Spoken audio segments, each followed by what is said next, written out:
can't tell you how excited I am to be here, surrounded by such an incredible group of educators and of learners. I want to say it is so exciting to be talking to real people in real life.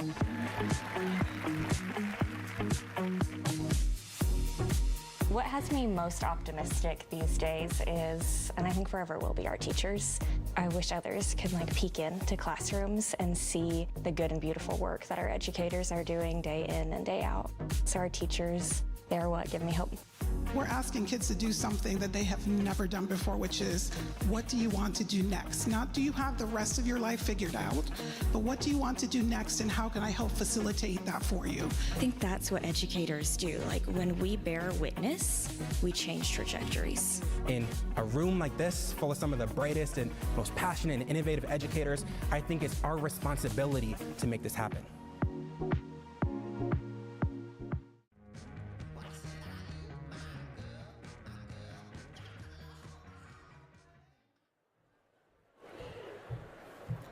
Good morning, everyone, and welcome.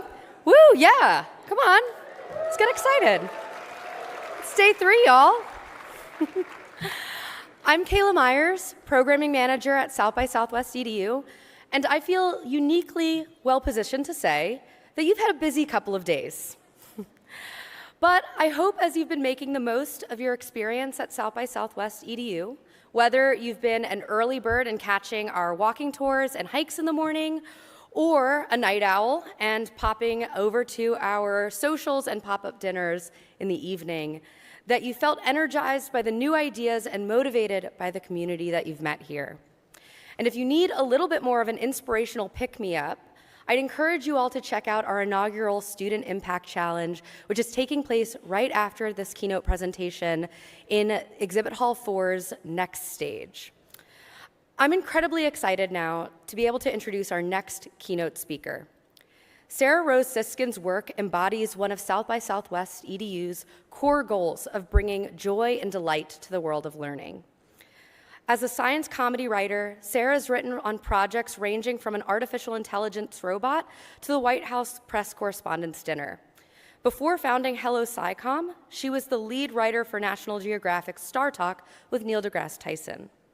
As a reminder, during the Q&A, you can ask and upvote questions through the Engage button on the session page or in the South by Southwest EDU Go app. Now, please join me in welcoming to the stage Sarah Rose Siskin. All right. Woo! Yeah, let's hear it. All right. Woo! Thank you guys for coming. I'm a little disappointed they promised me pyrotechnics when I got out, but I will make do. Oh my gosh, this is so exciting. Thank you guys so much for having me. I am really excited to be here as the keynote speaker for South by Southwest EDU. All right. Only a couple more applause breaks, I promise. I know you guys are probably disappointed that the South by Southwest EDU keynote for today is not, in fact, Lin-Manuel Miranda. I apologize for that. I will do my best. It's really exciting to be here. This is actually my first South by Southwest. Anybody else here for the first time? Wow, a lot of you guys. Okay, welcome. As overwhelmed and freaked out as I am, I hope.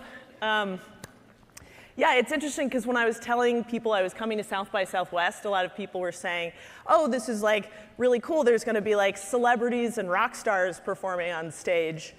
And I was like, I'm kind of in awe right now because I think South by Southwest EDU got it backwards because I'm seeing the rock stars in the audience today. So. All right, so let's get into it for today. I'm going to be talking to you guys about science comedy. Part 1, why it's a thing. I'm going to get a little bit into the comedy of science and the science of comedy. Then I'll go into part 2, how to do it. So you guys are going to be leaving here today with 18 tried and true tools for being funny when communicating in STEM. So there's something that will actually be practical about this talk. And then finally, we will have time for questions at the end.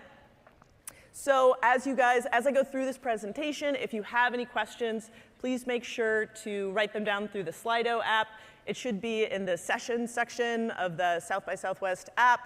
I'll let you guys figure it out, and I will answer them at the end. So yes, if you guys have questions or compliments, please put them there. If you have criticisms, there's this app in your phone called Notes. Trust me, it goes someplace really important. Just put them there. All right. So I have an hour with you today. And so I want to try a little experiment. So what if instead of giving you this riveting, rollicking talk, I asked you all just to sit in silence for an hour? How about we sit in silence for an hour? How would you feel about that? Probably the worst possibility imaginable for many of you, like myself, because it would be incredibly boring. What would you do to avoid that situation? Well, scientists actually have a pretty good idea of what you would do to avoid that situation. For starters, according to science, people would rather electrocute themselves than be bored. Yeah, so a 2014 study out of the University of Virginia put hundreds of undergraduates in a room and asked them just to be alone with their thoughts. And surprisingly, a lot of people reported they were bored. Science. But then they were given, in phase 2, the option to electrocute themselves. And even though these undergrads, these poor undergrads, had responded earlier that they would have preferred to pay money than be electrocuted, when the alternative was being alone with their thoughts, people preferred electrocution. And by people, I am also, of course, referring to mostly men.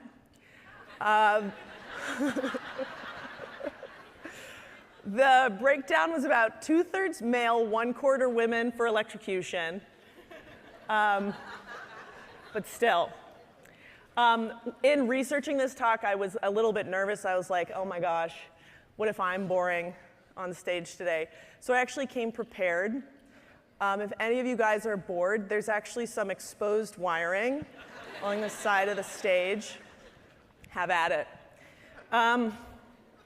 So one of the cool things about this study is there's actually kind of a silver lining. In order to not be boring, you just have to be more entertaining than electrocuting yourself. But I'm going to try to bring this a step further. So this is me. I am a science comedy writer. Who here knows the guy I'm with right now? Yeah. So he's kind of the opposite of boring. This is my former boss and mentor, Neil deGrasse Tyson. And I met him in 2016. And he had a pretty dramatic impact on my life. I started lead writing for his show, Star Talk. Excuse me, not quite. Going back. Oh, I'm missing a slide. OK, so I started writing for his show, Star Talk. And when I was writing for Star Talk, I got to do what all comedy writers dream of. I got to write for amazing comedians like Sashir Zamata and Chuck Nice. And even cooler, and kind of more unexpectedly, I got to meet really cool scientists, such as Neil deGrasse Tyson, but also astronauts like Mark Kelly. And even got to work with robots like Sophia the robot. So it was a real dream. But most importantly, I got a front row education in STEM, which I had been sorely missing. Now, prior to working at Star Talk, I was really interested in political comedy.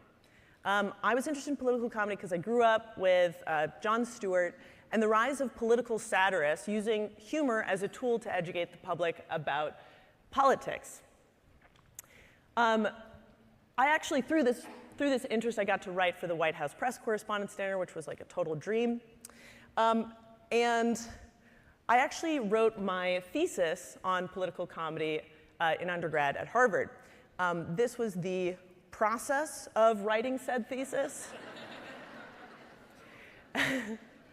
Yeah, how many people here know what that feeling feels like when writing a thesis?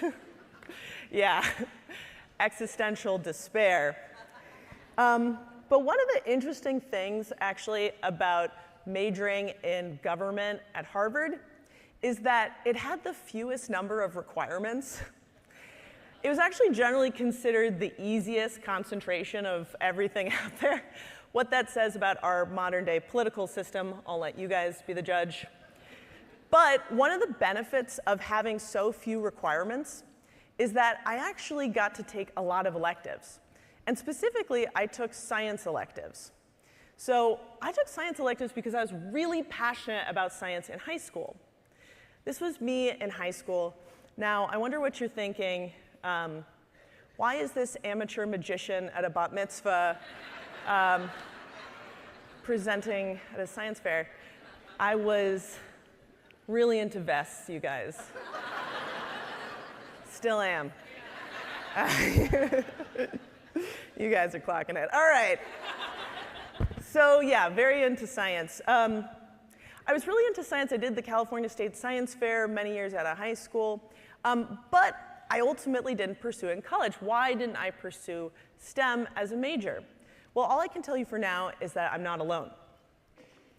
So according to a 2016 study that has later been verified more recently, there is a drop-off in interest in STEM that starts roughly around the 4th grade.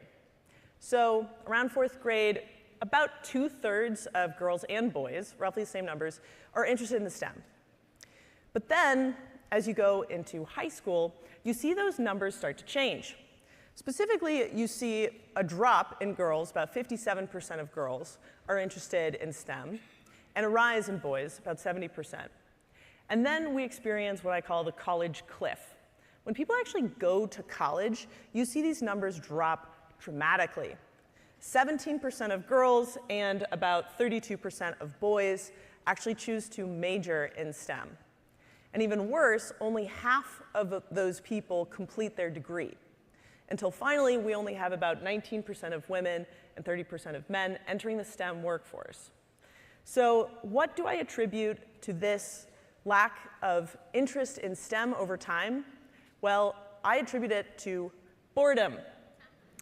Boredom is a problem because boredom has consequences.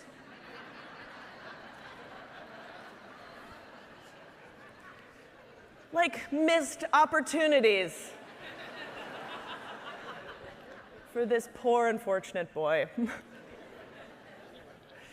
But then there's the consequences of boredom in science. And boredom in science has high consequences because science has high consequences. Missed opportunities in the real world are one thing, but missed opportunities in STEM translate to unheard theories, uninvented technologies, uninspired scientists, and worst of all, untapped potential scientists. So that was a little bit about boredom in science. Now to get into why.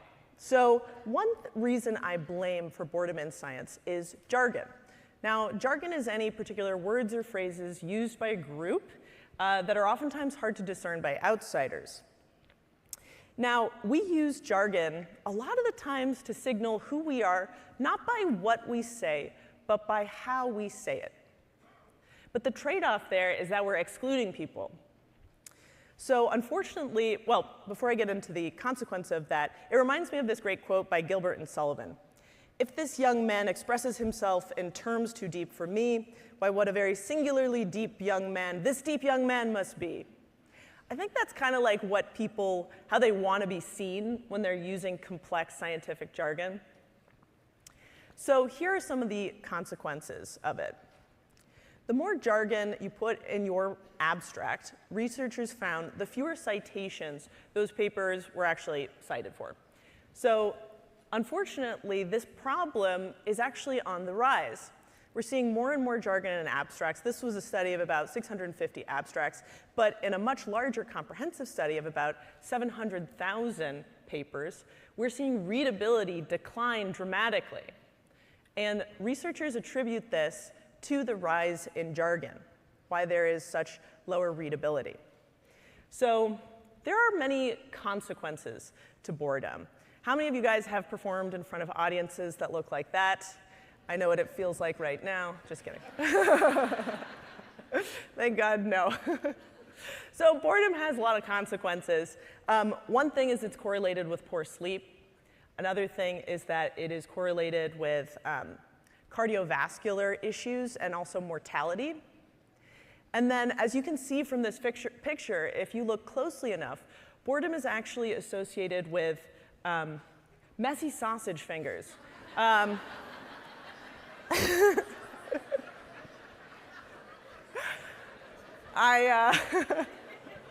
So a lot of these images were created with the help of AI.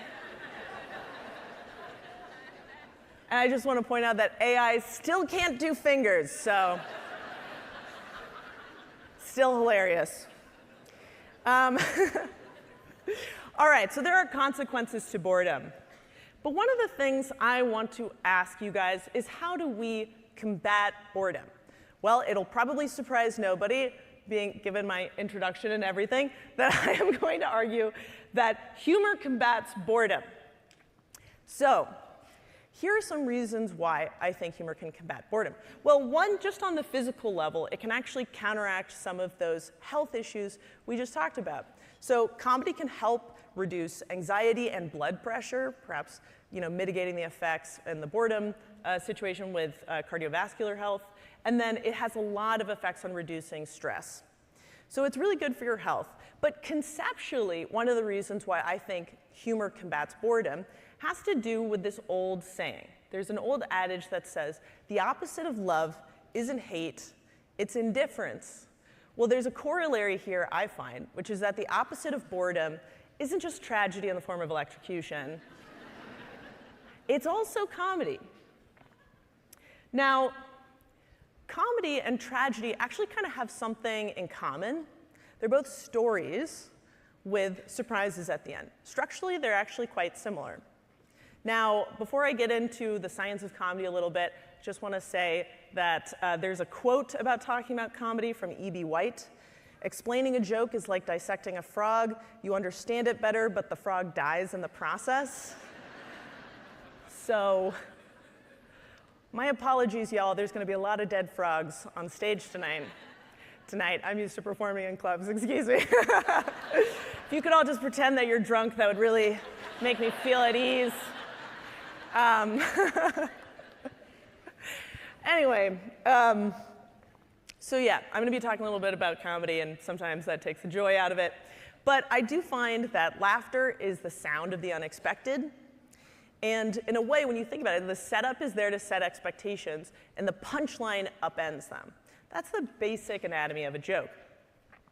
So what I wanted to know was, this next part is about how in some ways humor is actually like a science experiment. But it's like a science experiment where the hypothesis is delightfully wrong. So it has some similarities to the scientific method. So like I said earlier, humor and tragedy kind of are mirrors of each other because they both have a similar arc structure with a surprise at the end, and they're both kind of like stories. And there's a wealth of research that you guys as educators probably know about how stories can improve memory. This was an early study out of Stanford that's later been reaffirmed and replicated, that stories can improve memory 7-fold. When undergraduates were asked, these poor undergraduates, when undergraduates were asked to memorize a bunch of information, when they could put into a story, it improved the amount of information they could remember by 7 times. And so stories are good for memory, and what is comedy if not a story with something unexpected at the end? I love this GIF. Let's just watch it one more time. Okay. Now, there's a wealth of research about how comedy is useful for communication. So we find that comedy can make others think of you as more confident and competent. Audiences retain information longer when they enjoy receiving it. And laughter increases energy, interest, and approval of a topic. It's probably why I, to you guys, appear so confident and competent, and you're all so approving of me right now. Just kidding. Put it in the Slido app, guys, if you disagree. All right. So I was looking at a lot of this humor research a couple of years ago, and there's a wealth of it. There's a lot of humor research out there. But what's interesting is it's all studying comedy's effect on different types of engagement. but it's not studying different types of comedy. Now, as a comedy writer, this is something I think about a lot. And the scientists leading these studies probably don't think about different types of comedy. But as a quick little experiment, I want you guys to think of comedy. Just think to yourself whatever jumps to mind. Now, I don't know what you're thinking, but I know that you're not all thinking the same things. Some of you might be thinking about Ricky Gervais's stand-up. Some of you might be thinking about the Muppets. I don't know if anybody here is thinking about Abbott Elementary. Yeah, knowing the educators in the audience might like that one. So there's different types of comedy, and there's different ways to think about them. There's different formats, of course. There's TV shows versus stand-up. There's different styles. There's cerebral versus slapstick. But there's one axis that matters the most to me in the line of work that I do, and that is positivity versus aggression. So positivity versus aggression matters a lot to me as a science comedian. Here's why. So in a nutshell, aggressive humor is known as Juvenalian satire. It is aggressive, it's biting, and most importantly, it's targeted. There's an object of derision. Then there's Horatian satire. Horatian satire is more playful, it's bridge building. Sometimes the object being made fun of is the person themselves. Hence why this Muppet looks so strange. Sometimes the comedy comes from the oddness of the thing emanating the comedy. Now, with Juvenalian satire, it's aggressive, but you guys are probably familiar with it. It is buffeted by the superiority theory of humor. The superiority theory of humor was first put forward by everybody's favorite comedian, Thomas Hobbes. Yeah, the guy who wrote Leviathan thought he'd weigh into comedy. And his theory was that people found stuff funny, people laughed at the misfortune of others because it reinforced their own superiority. Kind of a depressing theory, what a shocker, from Thomas Hobbes. So that is the superiority theory of humor, but you're probably already familiar with it with things like, for example, the Darwin Awards. The Darwin Awards are a great example of feeling superior at the misfortune of others. It sort of reminds me of that Mel Brooks quote about this kind of humor. He says, tragedy is when I get a paper cut. Comedy is when you fall into an open sewer grate and die. So, different levels of empathy there. Positive humor, however, is buffeted slightly more by the benign violation theory of humor. So the benign violation theory holds that humor comes from something that violates a social norm, something unexpected, but most crucially, does not cause harm. Now, this, for example, a good example of the benign violation, more positive theory of humor might be Borat's bikini. He is certainly violating a social norm, and arguably it's benign. Arguably. So there are different types of comedy, and so this led me to asking this question. Does humor increase trust in science communication, and if so, crucially, what do different types of humor, how do they actually affect science communication? So like I said, there was this wealth of information on different types of engagement, and not different types of comedy. And so I decided to fix that. I and my team teamed up with the wonderful researchers at the University of Utah under the lab of great humor researcher Sarah K. Yo, and we designed a study that we just finished. The results are actually just analyzed. So this study is hot off the press, still has that new study smell, which also means it's not peer-reviewed. So take it for what you will. But I'm very excited about these results. So let me tell you how the study was designed. 3 groups of people heard a speech from a scientist about an obscure renewable energy. The first group heard an unfunny version of the speech.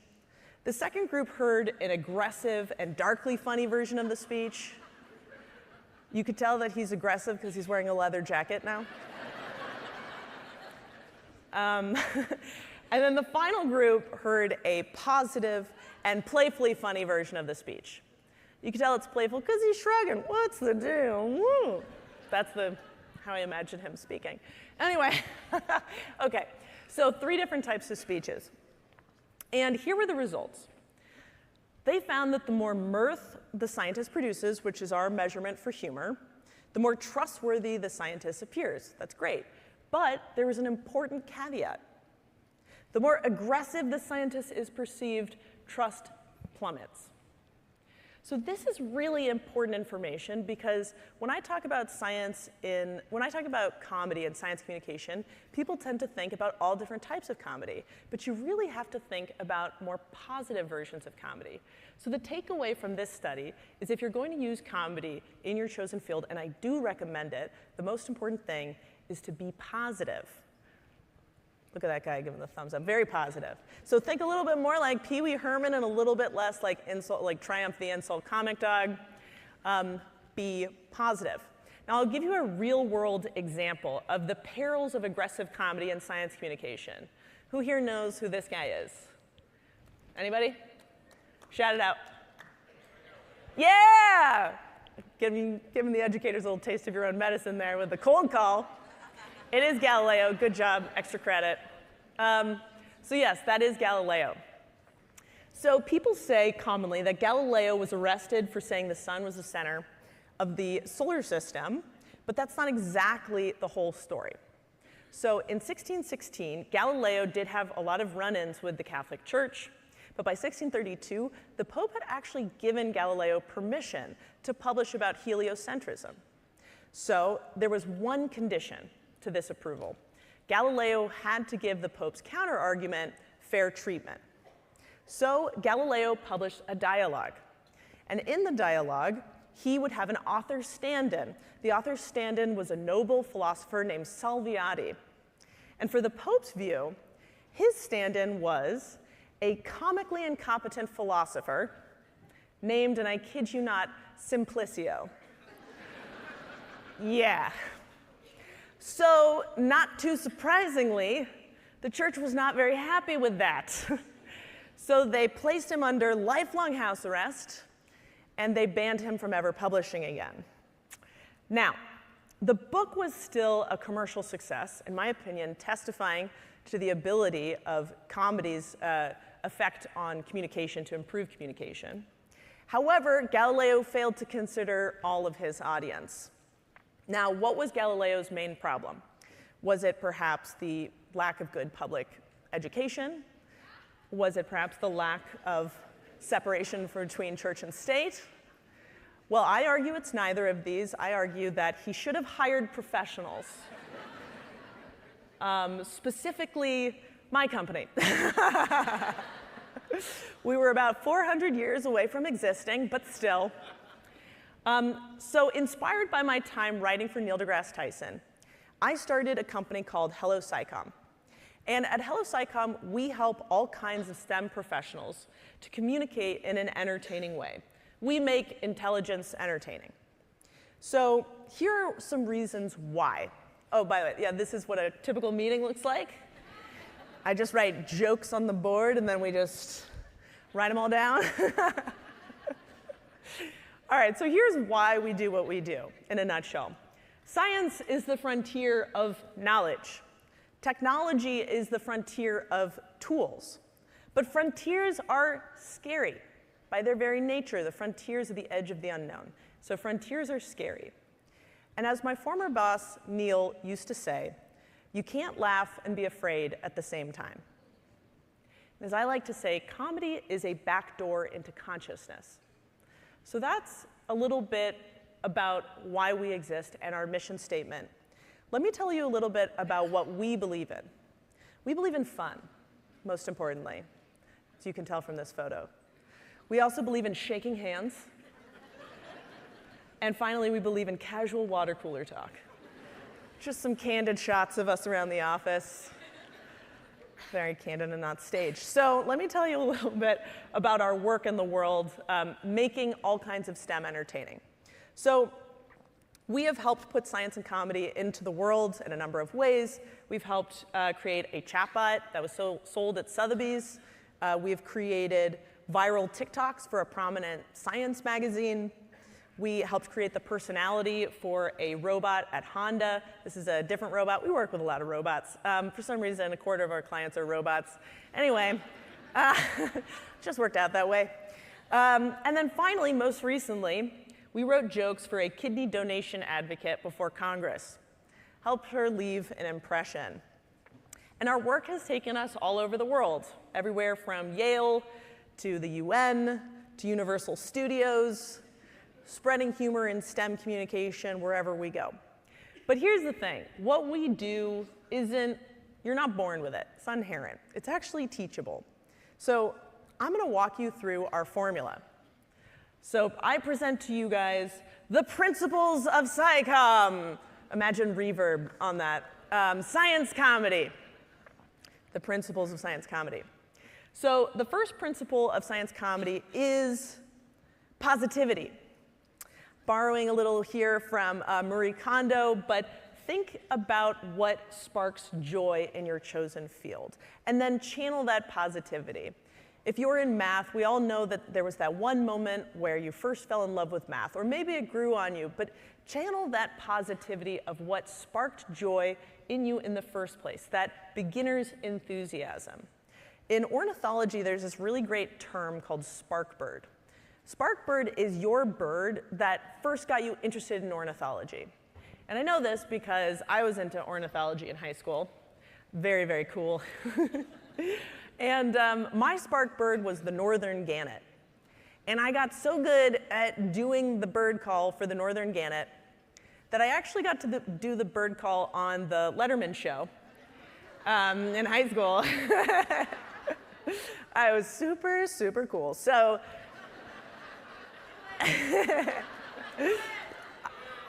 if I did the bird call right now, northern gannets would flood the room. No, I'm out of that game now. I'm out of the game. All right. I lost. You know what? You know what? Afterwards, maybe in the questions time. All right. I got to get through the presentation. So in a way, my sparkbird was not just the northern gannet. It was also the Letterman show itself. The Letterman show kind of functioned as my sparkbird because I got interested in comedy. So that was why we were ecstatic to get the results that we did from the University of Utah, because it showed what essentially 10 years of empirical data of my work as a science comedy writer and the past 4 years for my company had what the data that we'd been exposed to, which is that positivity matters because enthusiasm is contagious. And this I had learned from Neil. So I thank him for that. Now, we put this work into the world. So for example, one way that we put positivity into our humor and into conversations about STEM, we were asked by this wonderful science magazine, Proto.Life, to write a piece about the science of longevity. Here is how we chose to approach the science of longevity. Old people are hot now. Who's ever clapping? I like that. You know what I mean. All right. We chose to, take on this topic in the more delightful tone that channels the positivity that a lot of experts in longevity are trying to go for. So in a way, this principle trumps all the other ones I'm going to tell you guys today. Today, we're in the morning. I'm sorry. All right, here we go. Next up, timing, the principle of comedy to timing. What I mean by that is one of the first principles of comedy is timing. Timing isn't just about delivery, though. It's also knowing when to tell a joke. So I personally don't think that there's any place where you can't tell a joke. Here are situations that could use humor. Some of these are ones I've actually employed. But the most important thing is to read the room. Doesn't matter where you are, it matters the people you're with. So that's a little bit about timing. Next up, keep it simple. So keep it simple, or in other words, it is paramount to keep one's discourse straightforward, that is to say elementary, transparent. You get the idea. Keep it simple. Keep it simple, why? Because this is what most people think they look like, when in reality, that's what they actually look like. We tend to have a simpler version in our heads than what manifests. So keep it simple and keep it contained. Yeah, I know. Oh, I'm so glad you like that, because you're going to love the rest of this presentation. Lot of cat gifs. Anyway, next principle, be relatable. So, if you're going to communicate about something relatively unknown to an audience, try to use known examples, comparison, references, all different types of relatable references. So for example, if you're talking about the Heisenberg uncertainty principle, where you can't know an electron's true velocity or position in time and space, maybe relate that to how you can never tell where the dang TV remote is, am I right? Relatable! Here's an example of the way we used relatable comedy in the world. So for that very kidney transplant activist I was talking about earlier, she was at a congressional hearing. We wrote this joke for her. I also want to mention that kidney donation is safer than childbirth, and you don't have to pay for them to go to college. That one hit really hard with Congress for some reason, so maybe there's hope. So be relatable. Use, know your audience. Make pop culture references, but make sure they're relatable. So for example, I might be a huge fan of the Ukrainian show Nyukhash, which is about a detective who uses his sense of smell to smell out crime. But you guys probably don't know that show. And so if I were to make a reference, like a knowing inside joke about the sexual tension between the sniffer and Yulia in seasons 1 and 2 of Nyukhash, you guys probably wouldn't get that reference. But if I were to make a joke about, I don't know, the sexual tension between Janine and Gregory in Abbott Elementary, yeah, I know. Fingers crossed, guys. That would probably reach more people in an education-based audience. Yes, so weird I would choose the show Abbott Elementary, a show about how educators can transform lives. That right there is known as pandering. Anyway, so make pop culture references that people will understand. That is the point of that. For example, in this audience, maybe some jokes about how driving in downtown during South by Southwest sucks, and what it's like to be a teacher. Here is an example of knowing your audience in our work in the world. We were representing a science magazine. They wanted to reach a younger audience. So we went to a platform that was an example of knowing our audience. We decided to start their TikTok. Then we decided to to summarize a lot of their articles in digestible forms that people like Gen Z kids would like. So for example, we did a TikTok explaining how seahorses reproduce by showing somebody breaking up with a marine biologist because human males are worse partners than seahorse partners. Anyway, I recommend you check it out. All right, so next up, the information burger. You guys probably know this one. The information burger is a 3-step process of telling your audience information. 3 steps to the process. Tell them what you're going to tell them. Tell them what you told them. That technique was the information burger, a 3-step process for helping your audience retain information. Yeah. Some of you saw what I did there. I appreciate that. Hope you like meta jokes. All right. Speaking of hamburgers to represent information, metaphors. Metaphors are your friend. Metaphors are a bridge to understanding. Metaphors are like a friend that teaches you something helpful. That was a simile. Boom. That was an onomatopoeia. Anyway, metaphors, very useful. Here are some examples of metaphors. If you're going to talk about the heart, you could talk about it as a pump. If you're going to talk about the digestive system, it's like plumbing. Here's some metaphors we've used in our work. So for that renewable energy client, we wrote this joke. Comparing EGS energy to oil and gas is like comparing Dennis Quaid to Randy Quaid. Sure, they're related, but one should probably stay in Canada. Metaphors. So that right there, that's a simile. And by the way, to clarify, similes are a subtype of metaphor. So a simile is like a mint chip cookie if metaphors are baked goods. That was a metaphor explaining metaphors. OK, moving on. So next up for this same EGS client, this is actually a metaphor. EGS, unlike solar energy, can run 24/7. It is the Waffle House of renewable energy. So make sure, however, not to mix your metaphors. Be careful. You know, I know that it's hard. You can mangle your metaphors, but of course, you can't always make an omelet by beating a few dead horses.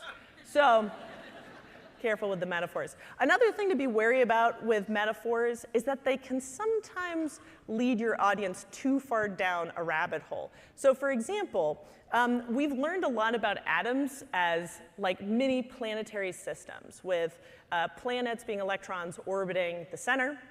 However, as you get further in physics, you realize that this metaphor actually is not super accurate, that in fact electrons are more like a cloud of probability. So make sure that you are careful with your metaphors. Here's a bad metaphor example. Sarah's job is like a therapist in that she gets paid to do what most people do for free. This metaphor comes from my mom. Why is this a bad metaphor? Well, it's actually a simile. It's wordy, and also it's hurtful. So, all right, let's skate on through. Use visuals. They can leave your audience, they can help with memory. So using visuals can help your audience remember things like sinking into your audience like a kitten on a memory foam mattress. I am going to skate past some of these examples because I want to get to questions at the end. So I'm going to move on through. You know, OK, let me explain this one, actually. So one of our clients was a bear safety expert, and she was trying to tell her students never to spray bear spray when the bear was less than 4 meters away. And so we helped her explain that to her audience by saying, what if instead of 1 Canadian metric, you used an even better one and said, spray the bear when it's 2 Trudeaus away,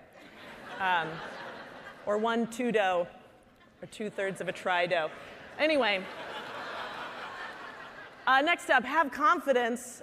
So don't get locked into the Dunning-Kruger effect. These are the researchers. Here's the Dunning-Kruger effect. What you find is as somebody enters a field, even though their competence is low, their enthusiasm is high, and then we enter this low period. I call this low period grad school. Grad school is when you know a lot about what you don't know. And then you go back up, and then you actually become an expert. Next up, rule of threes. People remember things in threes well. Remember the information hamburger, for example. Well, in comedy, it's also useful because it takes 2 things to establish a pattern, and then the third thing can upend them. So the rule of threes is very helpful, it's engaging, and it will get you laid. So use the rule of threes. Here's an example that we use for renewable energy. There are 3 groups of people against geothermal energy: environmentalists, competitors, and people recently dumped by geologists. So, another example. Keep them guessing. So this is a really fun principle I made up. I like to play with the audience a little bit. So here's a quote about it.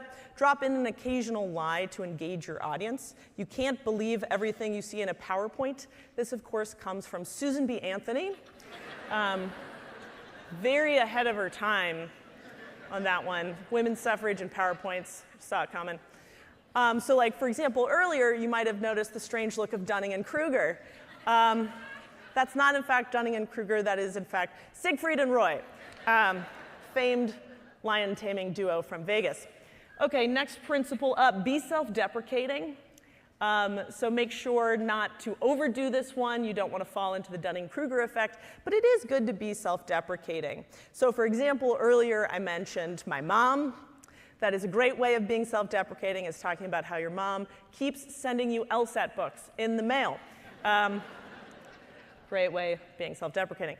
Fun examples. So I'm going to skate past some of these and just say explaining generative AI, maybe have it generate something interesting.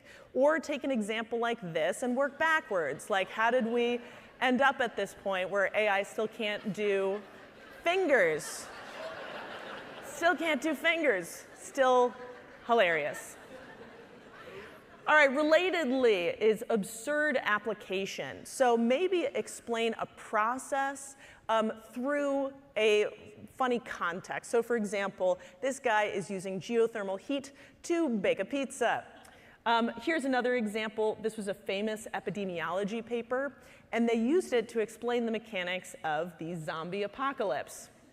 Or for example, with my company, we used AI tools to create the world's most perfect Super Bowl commercial. I strongly recommend you guys look it up on YouTube. But the best example of absurd application is Randall Munroe's book, What If? Yes, absolutely. He answers with very serious science, very silly questions, such as, what would happen if the universe were filled with soup? Or what would happen if you threw a baseball at the speed of light?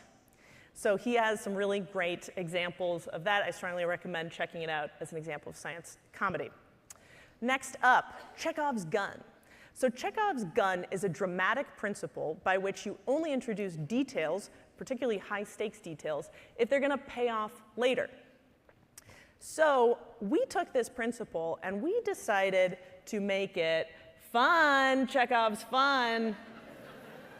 So he had talked about introducing a gun on stage. It's got to go off later. But we wanted to think, what if you could actually bribe your audience in a positive way? So if you can stick through the next principle I'm about to go through with you, I will share with you a GIF of a kitten discovering it has feet. OK? That's what's hanging in the balance. That's the bribe here. All right, next up, everyone's favorite, wordplay. So a lot of puns are just predictable homonyms that you can see coming. As teachers, you're probably familiar with these two. When you ever have to introduce these topics to a class, you could see the jokes coming on the horizon. But some puns are good because they're truly unexpected. I don't know if we have any Arrested Development fans. Yeah, OK, Arrested, there you go. But Mitch Hurwitz is a pun genius. An example of a pun we used in our work, once again for renewable energy, we wrote this joke. EGS is great for the planet because it produces fewer greenhouse gases than your average Taco Tuesday. I like this one because you don't see it coming. So puns, very useful. Now that's it for wordplay. Now earlier, remember when I said if you could stick through the next principle, I would show you a GIF. Remember my Chekhovian promise to you? The Chekhov's fun principle? Well, here is said GIF of kitten discovering it has feet. And boom. I have fulfilled my promise. Next one, related to Chekhov's gun, callbacks and running gags. So this one is kind of related to bribing your audience because callbacks and running gags give your audience a sense of cohesiveness to the whole presentation. And they reward your audience for paying attention. So for example, callbacks can help you to shock your audience. Remember from earlier? Remember that? Yes. That is a callback. A callback is also what my mom wants from me. So that was my third or fourth mom reference, so that makes it a running gag. Running gag happens more frequently throughout a presentation, and it also gives a sense of cohesiveness to the presentation. So for example, my mom, oh, by the way, I don't know if you guys noticed, but wearing a vest. Really into vests in high school. One might say they were a good investment. Anyway, still rocking it. So my mom was a running gag, and also kittens were a running gag throughout this presentation, giving a sense of cohesiveness. Let's watch it one more time, because it almost makes it, and then boom. OK. All right. So summaries are kind of in a way like callbacks because they also give your presentation a sense of cohesiveness. So as we're getting close to the end, I'm going to do a little bit of a summary here. So Summary of the presentation. Electrocution is apparently preferable to boredom. Boredom is an epidemic in STEM. Humor combats boredom and helps communication, but only if it's positive, okay? That's really important and key. STEM represents frontiers in science and tech, and humor can combat those fears that those frontiers produce. Then here are some of the principles I went over. I won't bore you with them, but I will say the last one I saved for the end. Surprisingly, I saved the last one for the end. Who would have thought? The final principle to get to before questions, interactivity. This is a way of breaking the fourth wall and including your audience. So, for example, if everybody wouldn't mind checking under your seats right now, yeah, you will find nothing, because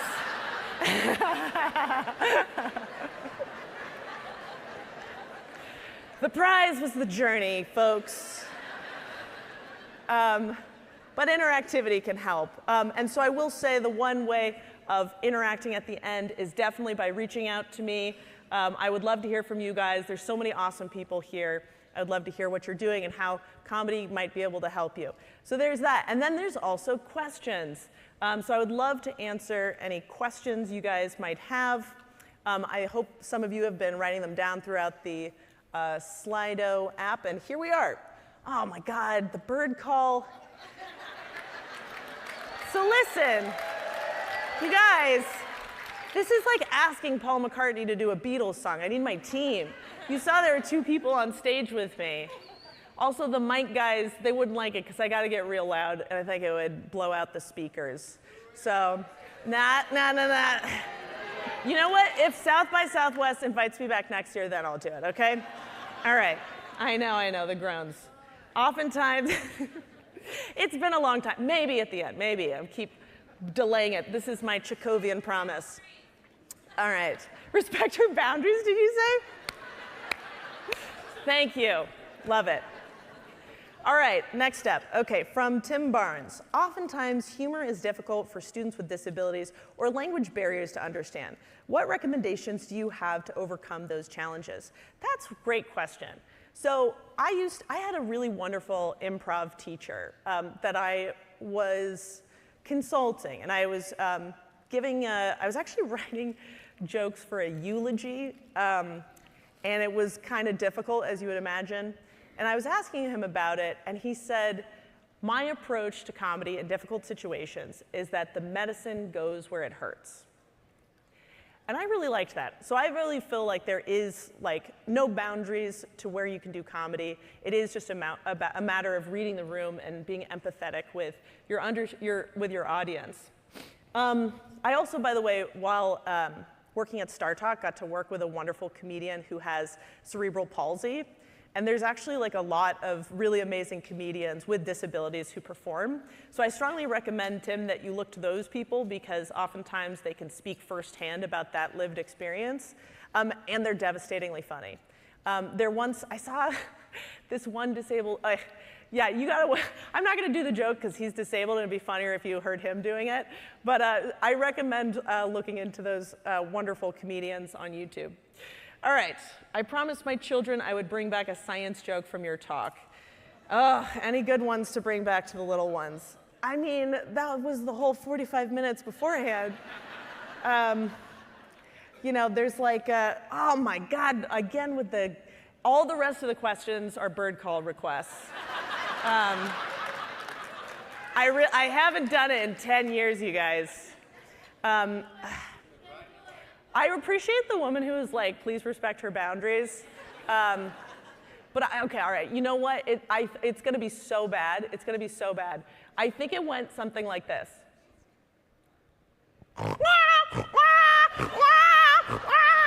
It was a little bit like that.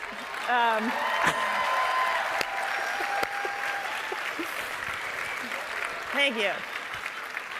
I chose it because it was weird sounding. That's why Letterman liked it. All right. Okay. Any guidance on knowing how much comedy is too much? So this is like a broader type of question, and the answer is always going to come down to reading the room. So it is hard when you're giving a joke in a context where you actually can't see the audience. But if you're performing in front of a crowd, how much comedy is too much really just depends. It's a feedback situation. Like, you know, if you tell a joke in a forest and nobody hears it, doesn't make a sound, comedy is like it's a subjective experience. So you really have to remember the other part of the equation. So how much comedy is too much? It really has to do with how your audience is perceiving the humor. Let's see. What does the research show related to gender differences and perceptions when using humor? So that is something I'm less expert in because I find most of those studies depressing.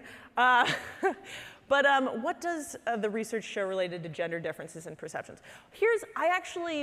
I've read a little bit of the research, but don't feel like qualified enough to speak to it. I will say experientially about what I have seen is that men tend to be more comfortable with like a non-safe world. Like for example, It's Always Sunny in Philadelphia or Ricky Gervais, whereas females tend to prefer a more safer world, like the movie Bridesmaids. Usually fewer people die in comedies marketed to women. This one says, as an amateur magician myself, I just want to point out that we don't all wear vests.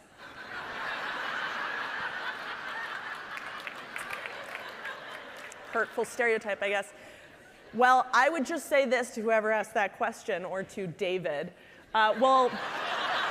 David Trachtenberg. You say, as an amateur magician, I don't want to point out that we all wear vests. Well, I say, David, that's why you're an amateur.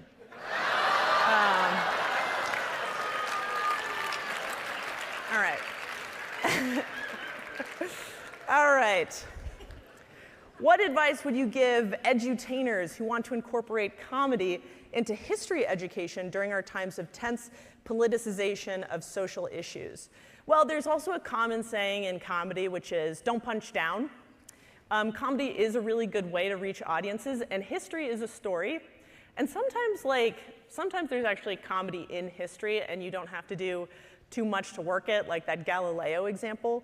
So sometimes just seeking out the comedy is useful.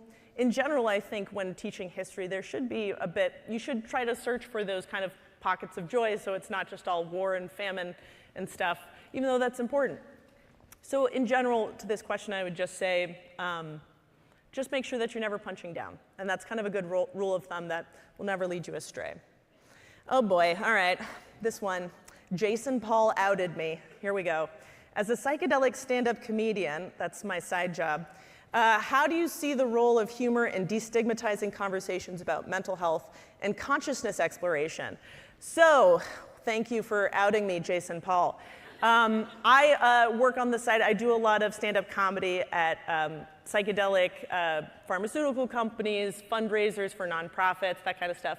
I found psychedelic therapy very useful in my own mental health journey. So that is actually one of the things that got me interested in humor in science communication, is that I found that there was actually a lot to be mined in the world of psychedelic therapy. A lot of like relatable jokes. Now, as a psychedelic stand-up comedian, you guys might be wondering what that means. It means I'm actually only funny when you're on psychedelics, so it won't really work with this audience. Okay, I'm going to skip over this question about whether it's a GIF or a GIF because it's too polarized, guys. Speaking of politicization, it's too polarized. Okay, let's see. I find that college students are hesitant to be vulnerable and laugh at humor. Ugh, that is so sad. Any suggestions on warming them up to laughing and feeling safe to do so? That's a really good question, and I'm sorry, Rachel, that you're experiencing that in your classrooms. That is happening. So I think number one is setting up a safe container. And part of that means how you're going to approach the student. Part of that means how you encourage the students to engage with others. But ultimately, it varies classroom by classroom. So I would suggest, one, that principle earlier about making sure that you're never punching down. And then two, making sure that this is a safe environment, however best you can, sometimes by stating that explicitly. But then, frankly, a lot of the safety actually kind of emanates from within you. Like if you're truly feeling afraid, that can translate out. Try to find the safety within yourself such that it will be contagious to your audience. I find that that works personally for me. Oh gosh, okay, these are funny. You guys are, why am I even teaching you? You guys already know what you're doing. Jason Leaf asks, your high school science fair poster was about Milgram, so have you always been into electrocution?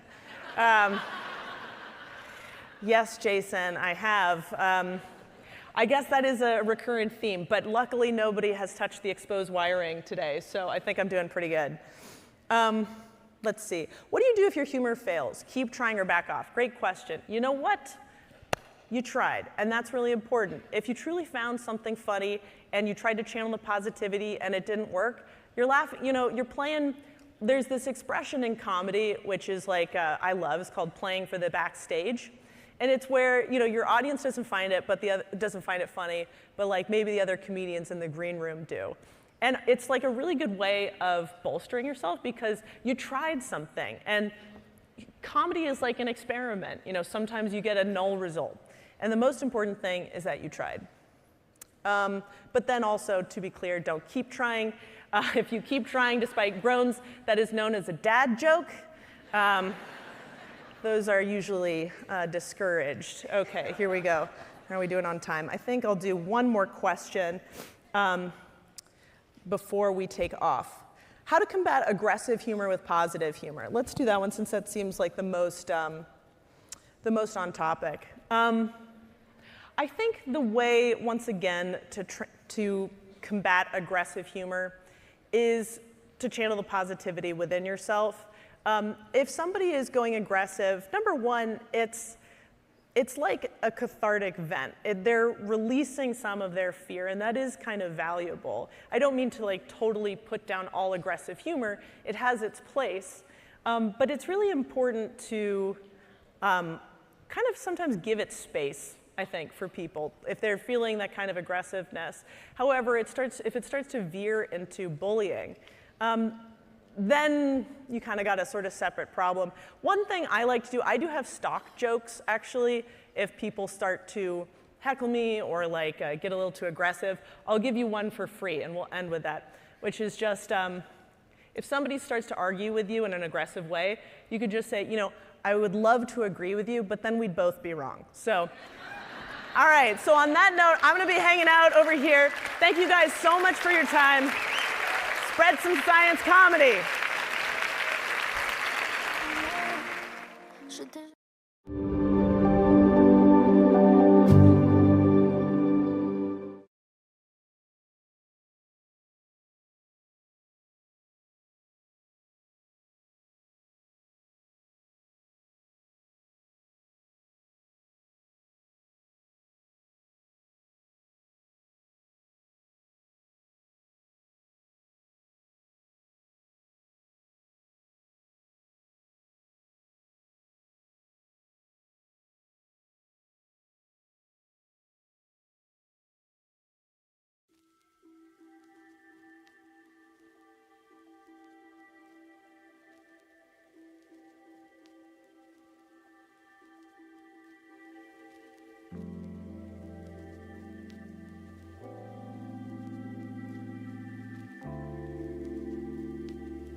I can't tell you how excited I am to be here, surrounded by such an incredible group of educators and of learners. I want to say it is so exciting to be talking to real people in real life.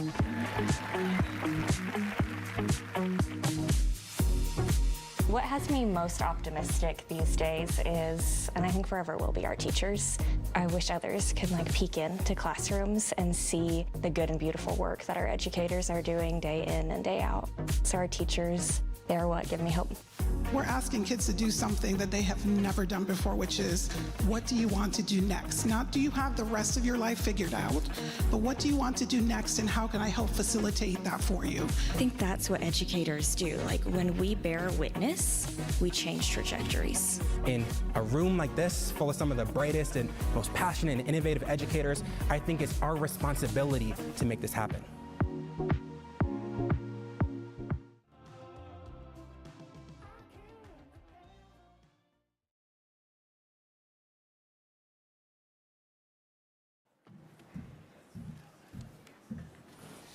Good morning.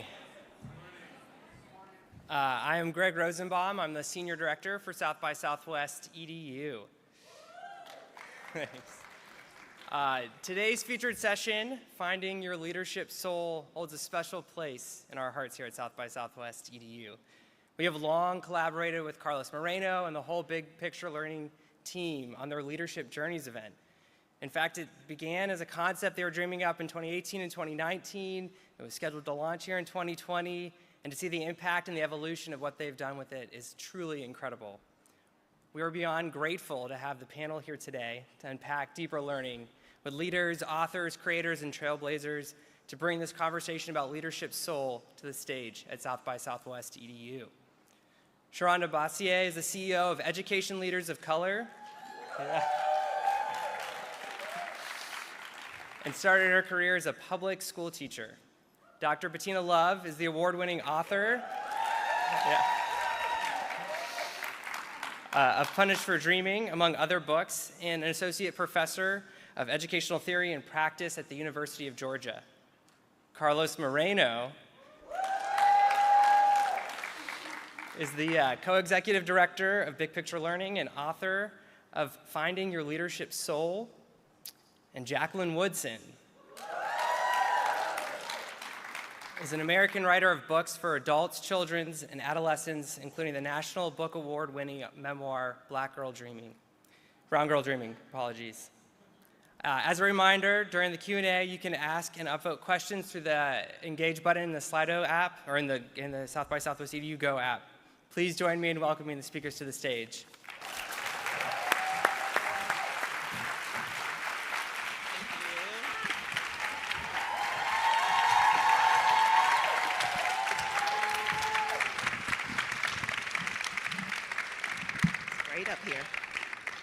Yeah, they didn't tell us how big this room was going to be.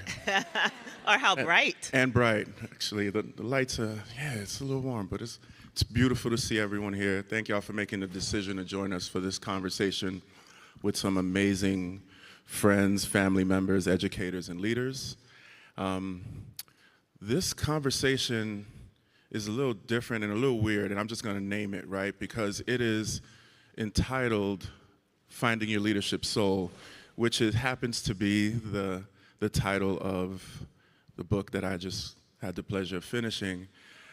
And I'm learning to receive, I appreciate that. And these are folks who I believe embody in how they move in the world and in their leadership, and everyone at a different stage in that journey embody the essence of leadership soul.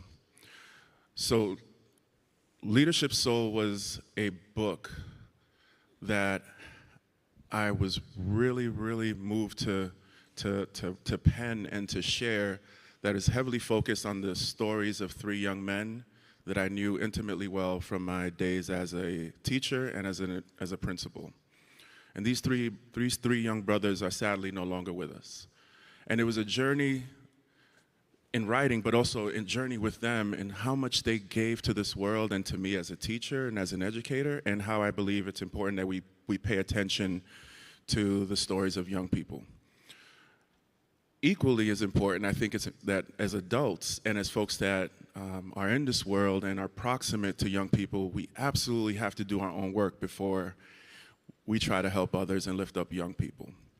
So this conversation today is going to be a nice combination of a bit of a debrief of the beautiful evening that we had last night. If you were there, please make some noise if you were there. If you weren't able to make it, you will experience a bit of FOMO at the beginning. I apologize. It's just what it is, but just means that hopefully you'll be able to join us at a future leadership journey session. And then we're going to ask, I'm going to ask my friends here and family to kind of share a little bit about their own personal journey in a very different way than we did last night. It was a very festive occasion. It was you know, there was music, there was food, there was dancing, there was laughter. And there was some deep, profound storytelling and truth that happened last night, y'all. So we're going to carry that. We're going to have an opportunity to kind of process that and debrief a little bit. And then we're going to pay it forward and move forward and think ahead in terms of our own leadership, individually and collectively. But first, I want to talk about last night. Let's talk about last night. So, Jacqueline, this was your first leadership journeys, and you are, I think, the only one of us here that hadn't actually seen it live. Can you just share a little bit about what that experience was for you last night? It was absolute fire. I mean, everybody ate it. It was amazing. And it wasn't surprising. I mean, the people in the room have brought that kind of power and passion and laughter and sincerity to everything I've witnessed them do. So I wasn't surprised, but I was really happy to be able to have that kind of fun in a room that also felt like it was growing me. So I like fun and I like to be grown. Absolutely, and we love the bi-directional kind of nature of the experience. Sharonda, you have seen at least one of these in the past, but it was also your first time, so I'd love to hear from you a little bit. I had seen so many people I loved and respected just like rock it. And I was like, I'm going to get up there and I'm going to fall flat on my face. And so every time I saw someone who had done it, I said, hey, how did you do that? I had a conversation with Sharif, and he was like, this is your living room. These are your people. Talk to your people. And it was just so helpful and so grounding. And I got to play a DJ Quick song at a work event. And so, like, there's no downside to that at all. And it opened up new conversations. There were people I've known for a long time who I didn't know had a relationship or a connection to that music, people I'd known for a long time who didn't know some parts of my story and my personality. And so it was an opportunity to deepen some relationships, to open new doors to different kinds of conversations and building relationships. And word on the street is I rocked it too. And I feel really, really privileged to have had the opportunity to be stretched and grown in that way. So thank you. As my daughter would say, you ate last night. You ate that last night. Absolutely, you did. And Be Love, this is number 3 for you? This is number 3, right? We've done a few. This is your first time at South by. What was different for you in this experience last night compared to maybe some of the others you've had an opportunity to be a part of? Well, y'all look good. There's a lot of y'all in here. You know, I think oftentimes, and no shade, conferences are boring and very predictable, and people read papers. Like, you really gonna read that paper for the whole 15 minutes? And so, what you all have envisioned is just so beautiful. To really open up, to really find a space to be vulnerable, to really have conversations that we typically don't have in spaces like this, with music and food and laughter. But last night for me was a little different. It was hot, but it was cool as hell. Yeah. Right, it was so many people. You would think it would be so hot, but it was just so much love and so much kindness and so much joy. And the way you and your team just have it so smoothly running, it's absolutely unbelievable. So for me, was one of my favorite of the three that I've done, just because of the energy and the sincerity and the beauty of all the people in the room. And the DJ, whenever it's a dope DJ, I'm hyped. And the music is food. It's, you know, it's just love. And so I really just enjoyed last night. And I love to come to a conference and get out of that conference space and feel like I'm with people, not just walking around with a name tag like a zombie. The only thing missing was the electric slide. I think it happened a lot. It did happen? I think it happened. Twice. I see twice. I see twice a few times. I left It might have you. been. I don't know if there was a cha-cha slide. Was there a cha-cha slide last night? No. We're not doing cha-cha slide anymore? No. Maybe not. What I would agree with you. I think it was special, and I think each one of the Leadership Journey sessions has its own like special flavor. There was something about last night that really moved me in a different way, and it was at the conclusion of the evening. So many of you who were there that I just saw engage with so many of the panelists and other folks, and just talking about, and then personally speaking to me and just sharing that how much folks didn't know they needed last night. And the space and that moment is intentionally designed and curated so that it centers the stories of folks that are historically marginalized in all types of like messed up ways. So it's so reaffirming to know and to hear from folks to keep doing it, keep allowing us to tell our truths, tell our stories, be in community without over-programming it, and allow the joy and the humanity to just kind of come through, especially when we have these large 7,000, 8,000 people conferences that doesn't center, you know, folks of color in a way that we intend to do that. And I do have a gift, excuse me. I have a gift for the folks that weren't able to make it, and also a gift for the folks that were able to make it. We do have a quick video that our amazing friend and colleague, Laura Martinelli, was able to turn around real quickly from last night to this morning. So it's a quick snippet of last night, if we can play that real quick. That's impressive. Welcome y'all again to Leadership Journeys. We at Big Picture believe it's always important to center and elevate the stories of our young people. But we also think it's important to lift them up, the adults that work with young people. What we're gonna hear and experience today are some very unique stories of our fabulous featured leaders that help them get to where they are. We're gonna be able to resonate with a lot of what they're gonna say. It's definitely more than just a party. It has a feel of a revival. It has a feel of a spirit. It's us being in community. So what we're gonna do is celebrate vulnerability, celebrate love, celebrate courage, and celebrate everything that it's taken for us all to get in this place.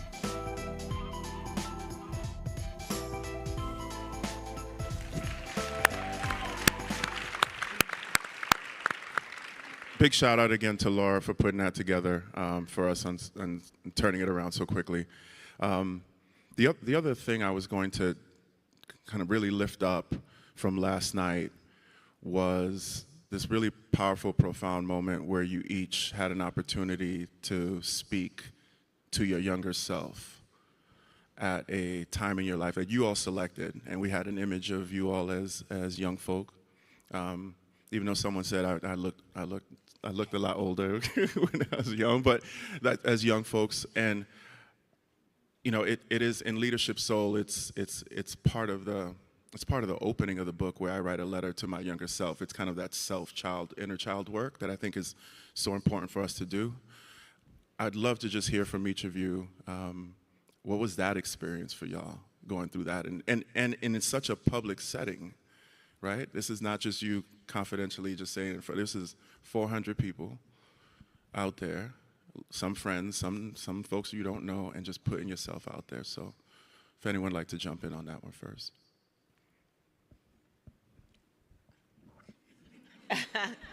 I don't mind starting. So it's hard to remember now. I mean, I think when we're there and the energy is so hype and the safety is so a part of the experience, it's easier to talk. I mean, one thing, we cursed a lot, which we don't tend to do in public. I don't, but it's nice to be able to feel like I'm in my house. And I put a picture of my 2-year-old self and myself around 10. And I said to myself that I'd like to say, you're smart enough, because as a young person, that wasn't something I was taught to believe, that I was smart enough or that I was pretty enough, and that you're going to be okay. So all I remember is me thinking, why the hell did I send that picture? I love that picture. I had the barrettes, and the collar was intense on that shirt. So I had to be like 7 with a collar bigger than my face. And I'm thinking to myself, why would you send Carlos that picture?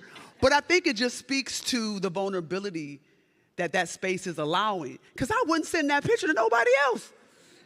And so thinking back to that moment and sharing and just seeing myself, you know, you don't really go back and think about what you look like and what you sound like as a little girl.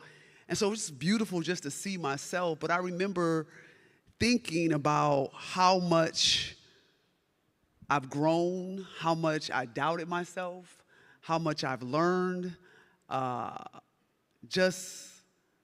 can't believe how skinny I was. Like, how was I even out here? But the one thing that picture just reminded me of so much is the power of teachers. Because I am only here because I had so many amazing educators, so many amazing teachers who poured in me, who loved on me, who took care of me. And so just reflecting back, I wished I would have talked more about the amazing teachers that I had in my life. You know, I was someone who was kicked out of Catholic school. I say that with pride. I ran those nuns. They were like, you got to go. They're like, Jesus can't even help you. You got to go. So but honestly, getting kicked out of Catholic school was probably the best thing that ever happened to me, because all my shenanigans stopped when I went to public school and I had my first black teacher. And I said, oh, it's coming to an end. These games that I have been running are coming to an end. And I remember my mother being afraid of my first black teacher. And I said to myself, if she afraid, it's time to stop the games. So I just so thankful to see just the progression and have a moment to really think about it and to share was really beautiful, because I don't stop. And so just to have a moment to stop was beautiful. I thought I would cry when the picture came up in the moment, and I was like, if I cry up here, Carlos and I gonna have a word, because I do not cry in public. And so much of it was about like looking at a little girl who was in pink and glitter head to toe. I wish I had not cropped out the MC Hammer pants, because they were like pink and black stripe, and they were the business. They were the best. How are you going to deny us of that gift? I know, I should have kept those in there. But it was also a time, it was a birthday party, and it was a time of like joy. My cousins were around, and I just remember, I don't eat cake. But my grandmother would always get me a birthday cake, even though I didn't eat one, because she didn't want me to feel left out. I had Care Bears birthdays, like all the things. And what was so special to me about those moments and about that picture was that it was, nothing else mattered. My family was there, my friends were there, we partied, we ate, we got sugar high, we crashed, and life was good and life was simple. And because we had already sort of talked about parts of that, seeing that little girl pop up on the screen was really like, oh, I might cry here. I might remember the softest version of myself and reflect on the work that I'm trying to do to get back to that version of me. I was so moved because, you know, folks, yes, please give it up. I was so moved because when folks receive those prompts, you have a choice, right? You can remain at the surface. You can use stock photos, even though we might encourage it not to. But you all really leaned in, like, and it makes such a difference to the audience, of course, but also to the energy that comes back to each of us, right, when we're up there. So I just really, like, personally, really want to thank you all for entrusting us with your stories, entrusting the space, allowing us to keep those there and safe. And I can't wait to have y'all back at some more leadership journey sessions. Jacqueline's like, we'll see.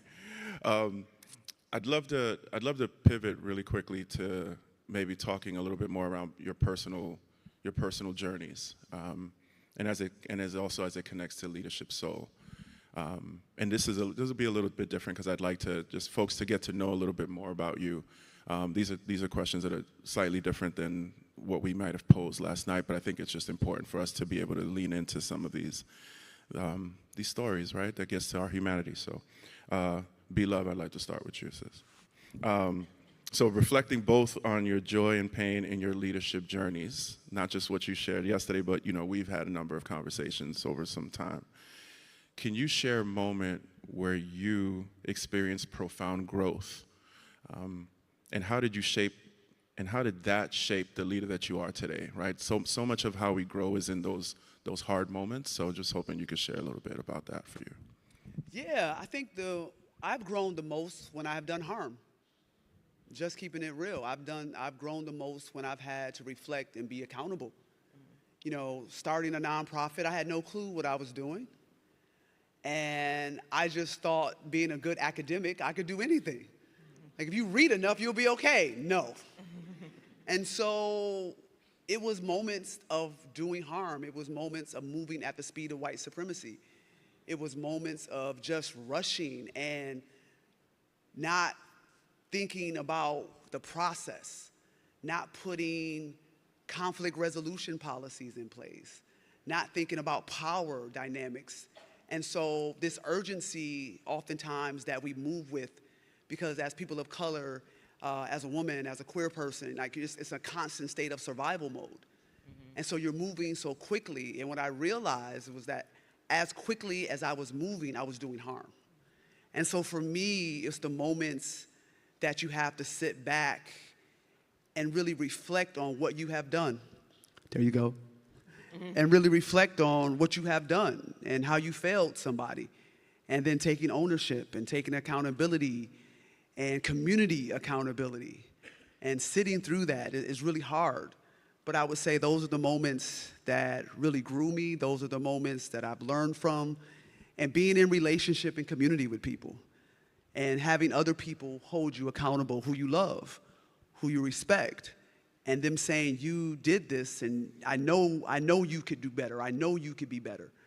And those are the moments for me, particularly as an adult, trying to be in relationship with people that has been really impactful, helpful, and I have grown the most.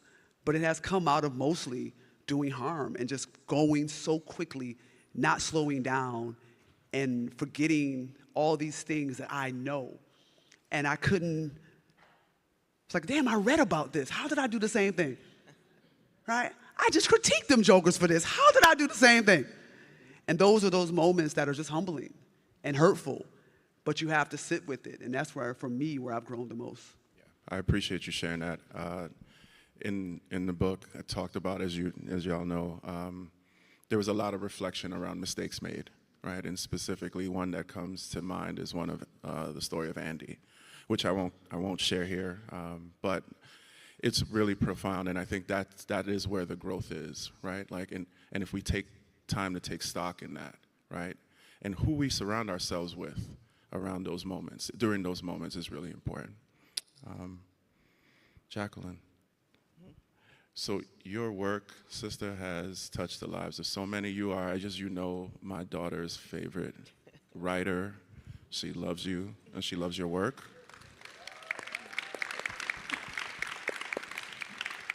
And I'm sure that over the years you've received countless letters from fans. I'm sure there's some that weren't fans, but from mostly fans. Was hoping you could share maybe a reaction that you received from a reader, like a personal story that you've received, from a letter that you received from a reader, and how they reacted to one of your beautiful pieces, and how that's affected and impacted how you show up in this world. It's a great question. I think I didn't read the questions ahead of time because I just don't want to know what I'm going to be asked. I don't know why I'm like that. But I would say there were two. The first one came back in the 90s. I had written a book called I Hadn't Meant to Tell You This, and it was the story of two girls growing up in Ohio, and one was being a black girl and a white girl, and the white girl was being sexually abused by her dad. And you know, it's a story of that friendship and that question of what do you do when you know. And this girl wrote me, and at that time it wasn't even email, it was like a snail mail letter through my publisher that eventually got to me and said, "This is my life." And by the time the letter got to me, it was weeks old. And I'm this young writer, and I had no idea what to do. And you know, I always say I write because I have questions, not because I have answers. And in writing that book, here was a young person who was able to say, you know, this is happening, and in some way help me. But those were the tools I did not have, and just realizing that that was the case, and not knowing what to do was very humbling and very hard. And then flash forward about 10 years, I was in a classroom, and there was a Muslim girl in her hijab, and very, very sweet, and she was about 10 years old, and she asked me, how does my spiritual life impact my writing? And I was like, okay, old woman in a little girl's. And it was one of those questions that completely stumped me and made me start thinking about that connection between my deep spiritual beliefs and the work I'm trying to do in the world. But always from the mouths of babes. Always. We're reminded oftentimes that every movement in this country has always had young people at the forefront of those movements and those efforts. So always from the mouth of babes indeed. So thank you. What's up, Sharonda? How are we doing? It's been wonderful to get to know you better. I'm a proud EdLoc member. I've been inspired by your leadership. You have just celebrated 3 years as the CEO of EdLoc. So, and you have been an advocate for educational equity for quite some time. This is not just in the last 3 years. This is what you do, and this is who you are. And I'm sure that you've undoubtedly have faced challenges along the way. Was hoping that maybe you could recount a moment that tested your resilience. And how did you draw upon this notion and this important notion of vulnerability and self-care, that could be that of yours or self-care or care of others, to navigate through it? Yeah. I started my career in public education as a high school teacher. I taught U.S. history and government for 5 years. 2 of those years here in Austin, Texas at W. Charles Aikens High School. There's some Aikens educators in the room.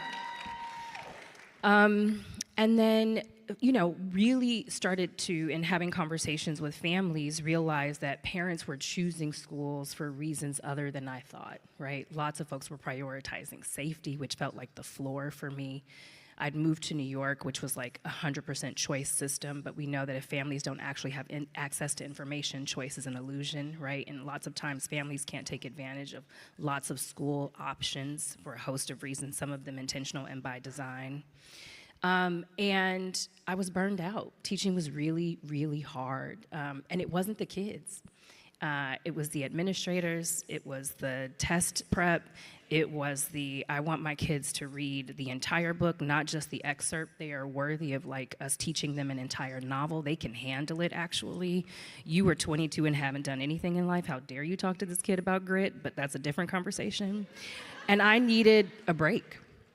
And so in my personal life, many of you know I'm an organizer and an activist, so thought that this was a good opportunity when I was leaving the classroom to sort of pull together my organizing experience and my teaching experience and help start a parent organizing organization in New York City. And we set out to prove that we could force a decentralized system to be responsive to the needs of low-income families. And that quickly, for a host of reasons, funding, the landscape in New York in the 2010s became a charter advocacy organization, which is not what we set out to do and not what we set out to be. And 4 years into that work, I started asking myself some really hard questions about how charters were allowed to behave, about whether or not they were actually an option for most families in New York City, about what it meant for them to become the default community option, but also be able to not backfill and not have to grow at scale and take every kid when they were doing turnarounds. And I still believe in school choice, I do. But there was this moment where I was like, I don't know if I can be the face of that right now. I don't know if I can leverage my organizing talents to turn out all of these low-income families of color for these large events, for these issues that are very parochial to one sector, and have them spending all of their free time focused on one issue when none of them are facing a single challenge in their lives. When I'm sitting across from people who are supposed to be my allies in the work and they won't talk about poverty, they won't talk about the fact that student mobility rates are high because families can't afford to stay put. They won't talk about the fact that kids are not able to concentrate on their math drills in the morning because they haven't had breakfast. And so I was like, my self-care was, I've got to take a break from this too.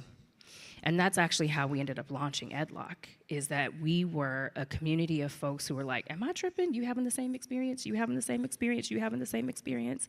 We want to talk about housing and healthcare and immigration reform and mass incarceration and how those issues and systems are impacting the lives of the kids we serve in our schools every day. There has to be a way to not pretend that those things aren't happening. And so that's why we started building that community. And so EdLock is really self-care for me. It's a community where I don't have to pretend to care about only one thing. I don't have to pretend that governance is the issue of the day when I know that my folks can't pay their rent. And we can figure out, I think, how we can redefine student, school, and community success. And we can do it together. We can do it in a way that is rooted in our values and that sees our histories and our lived experiences as assets. And where we are honest with each other about how hard that is going to be, where we atone for the harm we have done, even in past roles.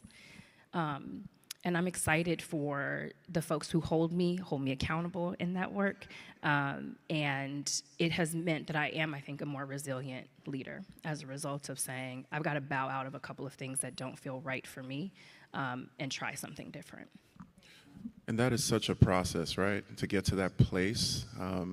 I think, speaking personally, I feel like I'm still on that journey in terms of figuring out about caring for yourself to be able to sustain yourself for the work that lies ahead that's so essential.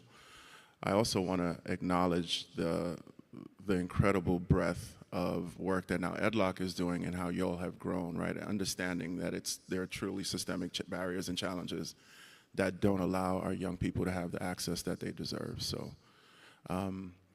I wanted to queue up, I know that we have the Slido option for a Q&A, but I wanted to ask one last question of our folks. I see the Slido, we're not gonna go there yet, but I wanted to ask one last question of our panelists. And last night, as I shared earlier, you all had an opportunity to talk to your younger self a little bit, right, in this really public space. One of the things coming out of Leadership Soul is also is about thinking forward, right? It's like where we want to be and just like that visioning that's so important. And also acknowledging where we know that we're headed. So what I've asked each one of our speakers to do for this next piece is to speak to their future self down the road in 10 years from now. Full disclosure, I tried to do some AI-generated stuff, and I was like, yeah, I'm not doing that to these sisters. I'm not, absolutely not. So please know I did not do that, right? But what you will see in a minute are some silhouettes of yourselves, right? So, and I'm gonna ask each of you to please just take a couple of minutes to speak directly to that person, right? In 10 years from this moment, and really with hope and admiration for yourself, right? Talk about, give yourself that gratitude. Talk about what you know to be true about who you are, right? And the hardest thing to do with this particular exercise is to actually speak to yourself. This is not this is what I would tell myself, So just talk to yourself. Like, we're not here. You're just talking to your future self. You could talk about your dreams, the impact that you hope to have. So just pretend like the rest of us aren't here. Easier said than done. Got a couple hundred folks in here. Be love. I see you looking at me like, I didn't know this question. It is. So we're gonna start with Jacqueline. Of course you are. Of course I am. Of course I am. So now it's 10 years later and you're out of the public eye. You can call yourself Jackie again. The thing that I would say is you did the work. I always think about Audre Lorde, who said we should wake up knowing we have work to do and go to bed knowing that we've done that work. And you can go to bed now. You've done the work to create some kind of change. I don't know, because I'm 10 years removed from you in this room with all these strangers listening to me talk to you. If the work is still intact, because I'm sitting in this moment where this country is trying to erase all the work that all the people of the global majority have been trying to do for decades. And I know that we're still fighting. You built Baldwin for the Arts, and now there are a lot more artists of the global majority in the world. You did what you could do, and again, I think 10 years from now, what I am saying is you can rest now. You can totally rest.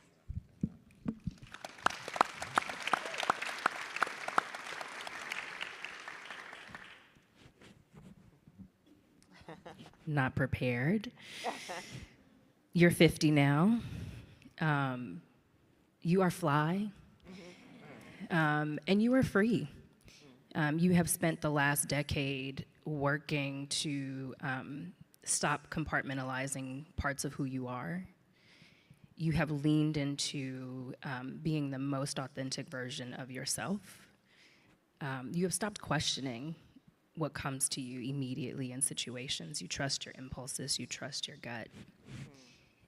And you have passed the baton.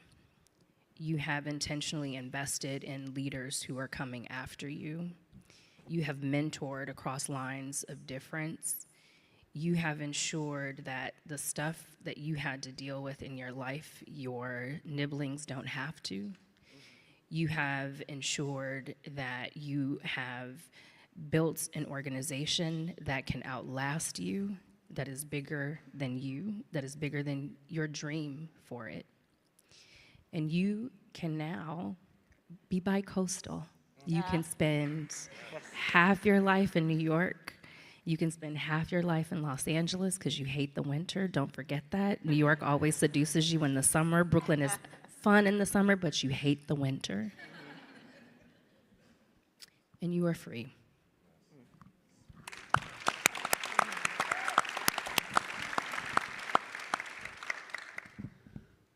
Hair still glowing? This is the hard question for me because all my friends cannot wait for me to be an old lady. Because I cannot wait to sit on the porch and curse people out. I cannot wait to say I think like when you get older, it's a freedom to just say what you want to say. Yes. And so I'm already at like an 8.5.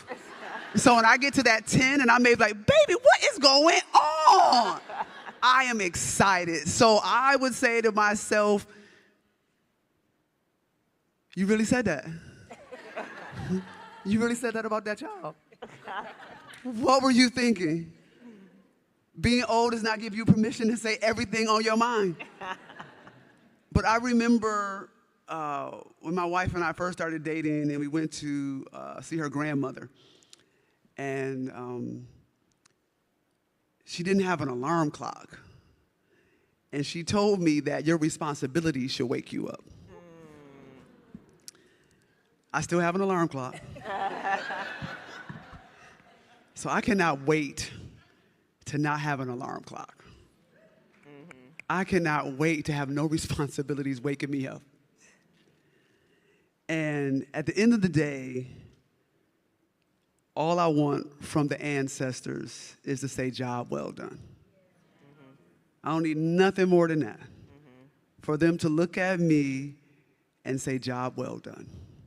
That you did what we knew you could do. And I lived the life long enough to have as much time as possible to do what they sent me down here to do. So I hope in 10 years from now, I am not finished, but I am making headway for them to tell me job well done.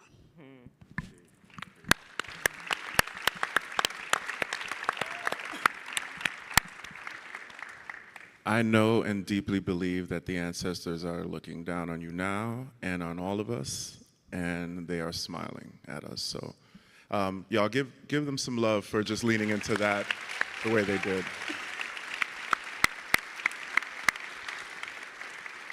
All right, before we come back to just closing remarks, we'll get to some Slido questions. So, and we've got some.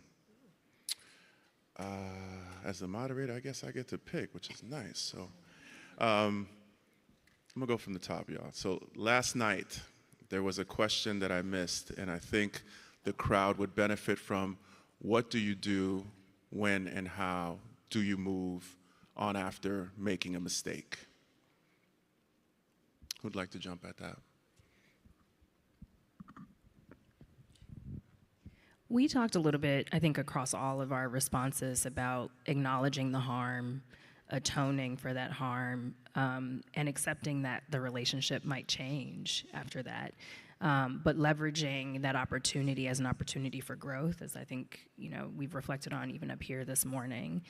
But I think there's such a hesitancy on a lot of people's parts to just say, I messed that up or I dropped that ball, that I think for each of us, the important thing, at least that I heard as I was listening to the two of you and don't want to put words into your mouth, was around acknowledgement of the harm as the first step in that process. Yeah, and I would also say dealing with the shame of it. Right, that's, that shame can be paralyzing sometimes to think that, we walk around as the social justice all-stars. Right, we got the capes on our backs, and so when we do harm people, when we do have these fumbles, there's so much shame involved in that, because how could I have done that? And then you have to realize, oh, I'm human, that's how I did that. Oh, okay, so letting go of that guilt and that shame as quick as you can so you can start to take accountability and so you can start to heal. But a lot of it is just being paralyzed by the guilt and the shame. Jacqueline, did you want to add to this one? And I also say the answer is in the question: you have to move on. And this is how you do it. Yeah, agreed. Looks like Barbara asked an interesting question around how do we teach empathy to children who are hurting? And we do know how many young people are hurting in so many different ways.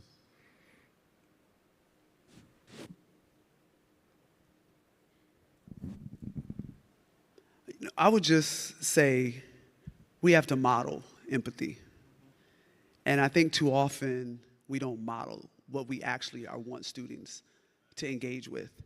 And so I'm always struck oftentimes by you walk into a school and the school has, LGBTQ students, and they're like, these students need your help and they need this and they need that. And I always say to myself, well, who's the queer teacher? Who's the trans teacher? Exactly. Well, we don't have any of those. Well, how are you asking a 12-year-old to do something you ain't let a grown person do? How is it that you want these students to model this and you don't have a teacher willing to come out and model this thing? And so it's always about, I think, anything is how we model, how we be vulnerable in the classroom, how we show empathy in the classroom. I'm an educator, and I used to teach babies, and now I teach college students. And the first thing I do with my college students is I say, you all tell me what dates work for you. Because really the dates that I set are arbitrary. The dates that I set for your assignments is arbitrary. How about you set those dates? Look at your calendar. I had one class, I walked in, and every white girl was crying. I said, what's wrong with y'all? They were crying. These were juniors, end of the year, they were crying. I walked not a dry. I said, what's wrong? Dr. Love, I said, bye. I just canceled class right there. Then they started crying about that. But it's like trying to model and show students empathy. And what I always say to my students is, I'm showing you this, yes, because I'm trying to model it, and I'm trying to love on you, but I'm also showing you this because I expect you to go into a classroom and give this same type of love and care to students who look like me. So that is why we also need to model it, so they know that what's possible. And the way you just felt, you need to do that for somebody else. Yeah, I so concur, and I think it's so important to remember that teachers set the tone for the classroom. And so if there is empathy in that classroom, like Bettina said, if that's being modeled, then it's going to come to them. The kids are going to know. Books help, reading books that speak to empathy. I remember I wrote a book called Each Kindness, which was about a child who was just not kind, and then the person she wasn't kind to moved away, and she missed that chance. And so her whole thing after that was the remorse of missing that chance, the regret. And I think kids knowing that they don't want to live in that kind of remorse, that they don't want to live in that kind of regret, is a way of showing them how to, behave in the moment, how to think about the moment and their interactions in the moment. And I think the truth is we're all hurting, right? We all have these wounds that, especially as teachers, we have to work through so that we can model. And if we've set the tone that kind of empathy is not okay in our classroom, that kind of being able to speak out loud about what you're feeling isn't okay, then of course that's going to be passed on to the young people. Thank y'all. We're gonna move on to this next question, which I think it really connects to schools and the environments, and it's a good follow-up to the previous question. Is anonymous individual said, is it better to stay in education in a school environment to make the changes we know we need to be made, or to leave education and do the work from the outside? Sharon, I might need to throw that one to you, sister. Just because, come on now. This is such a deeply personal question about who you are, the scale of impact you seek to have, and where you think you have where you think your locus of control is, right, and your sphere of influence is. We need good people in schools. We need good people who are committed to equity, who are committed to young people in schools. And there are organizations that are seeking to sustain folks who are staying in schools, because often you all feel like you are on your own islands without community, without support, and there are lots of organizations that are focused on principals and superintendents, et cetera, but like the folks who are most proximate to students every day often feel very isolated and alone. So I encourage you, if you are feeling like, I don't know if this is right for me, and it might not be, it wasn't right for me after year 5, but to think about building community, to find your co-conspirators, and to figure out what influence you can have where you are. And if you make a decision to transition, make sure it's a decision that you are making aligned with your values about where you want it to go. Because sometimes those push factors are so strong that like the next thing that we move on to might not be exactly right, but it looks so bright and so shiny. And then we get there and we're like, oh, this ain't it either, right? And so one of the lessons that I have learned is that it is important to make career moves focused on my values, what I want to influence, and who I want to serve, more than it's important to think about the role. And so if you are thinking about transitioning, that would be my encouragement to you. This is anonymous, but if you want to chat, I'm happy to after this. Beloved, working with preparing the next generation of teachers. I'd love your thoughts on this particular question as well. For me, it's about being well. Like our students need us to show up well, not just walking in the classroom looking a hot mess. Like you need to be well. So before you leave, I think you should be asking yourself the values question. Have you taken yourself to therapy? Have you tried to build community in your school? Have you really tried to work with parents and teachers? Like, how have you tried to make it work? And if you have done those things and you are not well, then you may need to make that transition, because we need to be here. And so I've always said things happen for a reason, and there's seasons. And your season could be over. And that's okay, because you will always be an educator. You will always educate. And so you may not be in the classroom, but you will find other ways to impact students' lives. But I think it's about your wellness. You know, I was working with a school 2017, 2018, and we had a teacher had walking pneumonia and just died. She just died. And it really hit me at that moment. She was not well. But we were going so fast, and we were, you know, in it. And sometimes as black women, we just don't stop. We feel like we can't stop. And so I think you have to be thinking about, am I well enough to stay? Do I have enough to stay? And if you're not, you have to just admit that and be okay and figure out what the next step is, committed to your values, but also committed to your wellness. Because you there, looking tired, run through, and raggedy, you're not helping no child. The child looking at you like, can I help you? You're supposed to be helping the child. So you gotta show up well for our kids. They deserve our best selves. That is what they're deserving of. So we have to do our work. We have to take ourselves to therapy. We have to have, and it could be therapy, it could be indigenous healing practices, it could be community, whatever it takes for you to show up well, I think is really important as you're thinking about making that transition. Have you done what you need to be well in this space? And is this space capable of holding your wellness? And that's got to be real too. You know, we trying to give teachers keychains and pizza. That's not my wellness. So you have to be also willing to enter that space and tell them what you need to be well. You know, I am so clear. People know me, like, I will tell folks, this is how you talk to me. Because this is how I gotta be, this is how I talk to me nice. Because this, I can't show up, you don't talk to me nice. Because you ain't gonna get the best me. So you have to tell people sometimes what you need and how you need to be treated so you can show up your best self.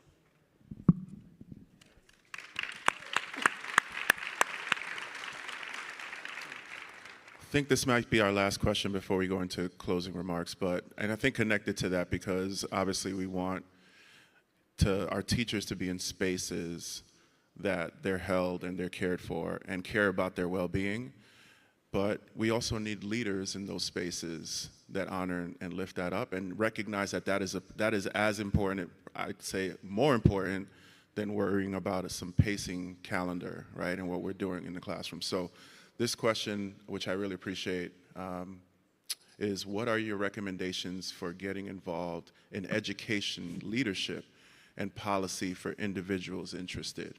And I'd love to, like, this is not the exact question, but I'd love it to, like, in terms of what we are discussing here, right? Like, what are the ways for an individual that perhaps is not in this space now that could get involved, so. Depends on where you are currently, but I think if you are in the classroom, there are lots of organizations that want to bring teacher voice to bear on policy conversations, that are interested in ensuring that folks who have real classroom and school site experience are shaping the rules of the game. I work with a community that is a majority practitioners, and practitioners often find policy conversations intimidating. So some of our work is just about making those conversations accessible to them and saying, hey, here's what all of this wonky language actually means in practice, and here's how you as a practitioner can shape and influence that. So encourage you to get involved with organizations that are working with folks and investing in leaders and leadership development in that way. I think also consider going to school board meetings. That sounds like a wild thing to suggest in this moment. But we need good people at those meetings in particular. and folks who are rational and who have the best interests of students and young people at the center of their reason and of their why. So I encourage you to think about that. I encourage you to think about running for school board. I encourage you to support people in your community who are focused on young people and what's best for them when they run for school board. Turn people out for that. I'll tell you, I live in Los Angeles, and to run for an LAUSD seat at this point, you've got to raise about $1 million.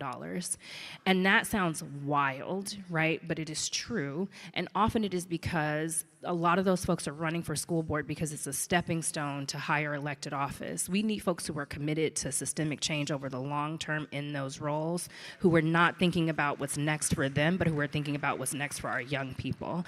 And so for those of you who have been committed to young people, to this work, you have to seek office. You have to support people who are seeking office. I will write you a check. I will phone bank. I will canvas. I promise that if anybody here knows me, I actually will do that. I got sneakers for it. They're silver. We need good people. And the real thing is raise your hand, especially if you are a woman of color and especially if you are a Black or a Latina woman. Please, please, please raise your hand. We often don't. We are doing all of the work. We are stuck in that second or third role in most of our organizations. We are not the most visible, but we are moving mountains for our young people, and we should be the people making policy. So please do that.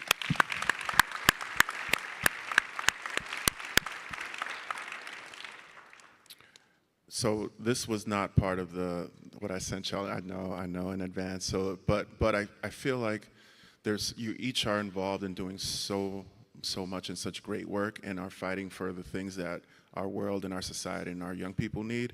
I wanted to give you each just a minute or so to talk about what are you involved in right now? What are you excited about? What are the things that you want to plug? What are the things that you want other folks to know about in the space moving forward? I think we have this phenomenal audience, and it would be a missed opportunity for y'all to share that and encourage folks to get involved in some of the things that you all are caring about. I'll start. Mine is quick. You know, I'm writing books. And I also founded Baldwin for the Arts, which is a residency for artists of the global majority, including composers, visual artists, writers, dancers. And they come to Baldwin for the Arts to stay for a week to 2 weeks. We pay for everything. We pay for transportation. We pay for the meals. We have a full-time chef. And we just want people to come and create work, because our work continues to be threatened in this country. And the more artists we have, the more spaces we can provide for them to create art, the better the world is.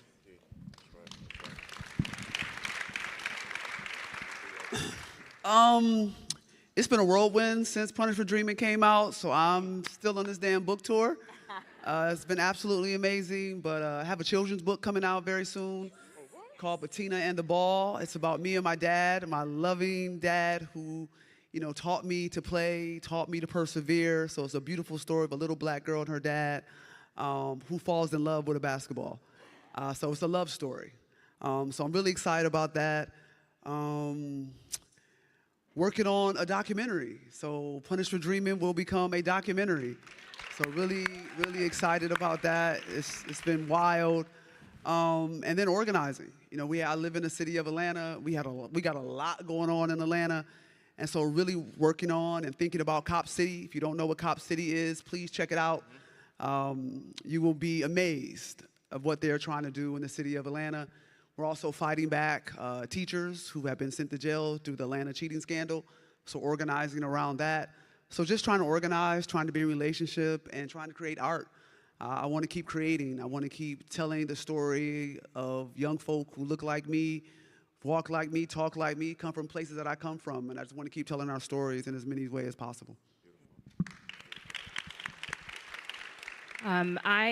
We are working to evolve our strategy. We're a network of mostly K-12 practitioners who are interested in being in community and coalition and conversation around issues that impact the life and economic mobility chances for young people. So if you are folks who are working on issues that are not necessarily neatly K-12, we want to talk to you. We want to know more about your work, how we can be co-conspirators and allies for you, and how you can do the same for us. us.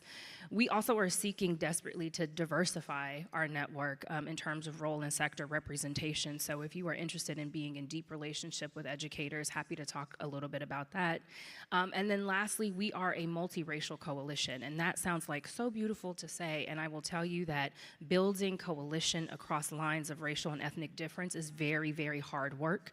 Let's talk about naming harm, atoning for harm, and figuring out how we remain allied with and in solidarity with one another, especially in this moment when it feels like everything is meant to tear at that very solidarity is hard. And so I ask for your encouragement, I ask for your thought partnership, and I ask for your critical friendship when we don't get it right, because we're committed to it over the long haul, and we can only get it right if you hold us accountable to doing that.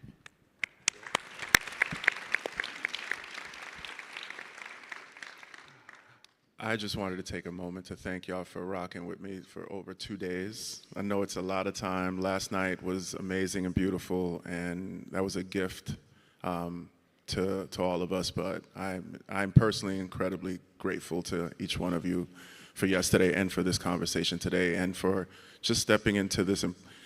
There's so many, and I love, AI is important, it's here, right? But my colleague did a scan of like how many sessions at this conference have AI in the title, and not one of them except this one had soul.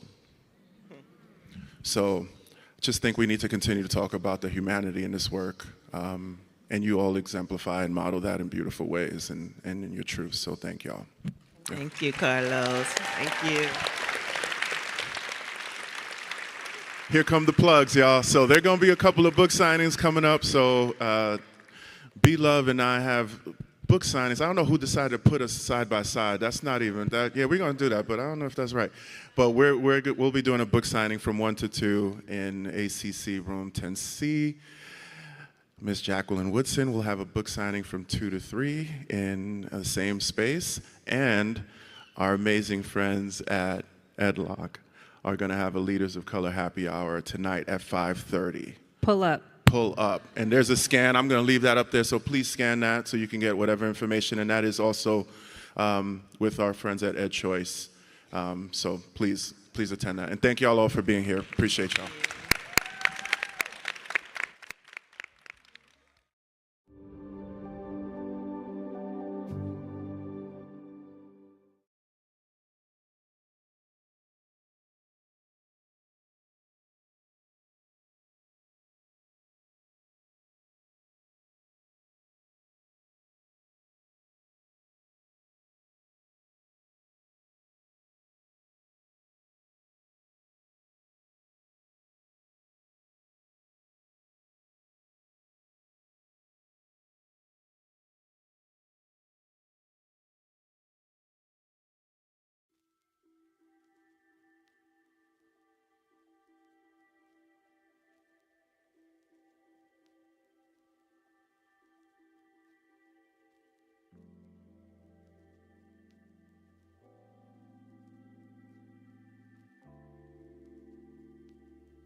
I can't tell you how excited I am to be here. Surrounded by such an incredible group of educators and of learners, I want to say it is so exciting to be talking to real people in real life.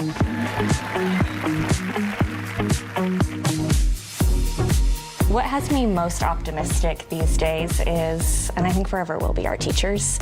I wish others could peek into classrooms and see the good and beautiful work that our educators are doing day in and day out. So our teachers, they're what give me hope. We're asking kids to do something that they have never done before, which is, what do you want to do next? Not do you have the rest of your life figured out, but what do you want to do next and how can I help facilitate that for you? I think that's what educators do. Like when we bear witness, we change trajectories. In a room like this, full of some of the brightest and most passionate and innovative educators, I think it's our responsibility to make this happen.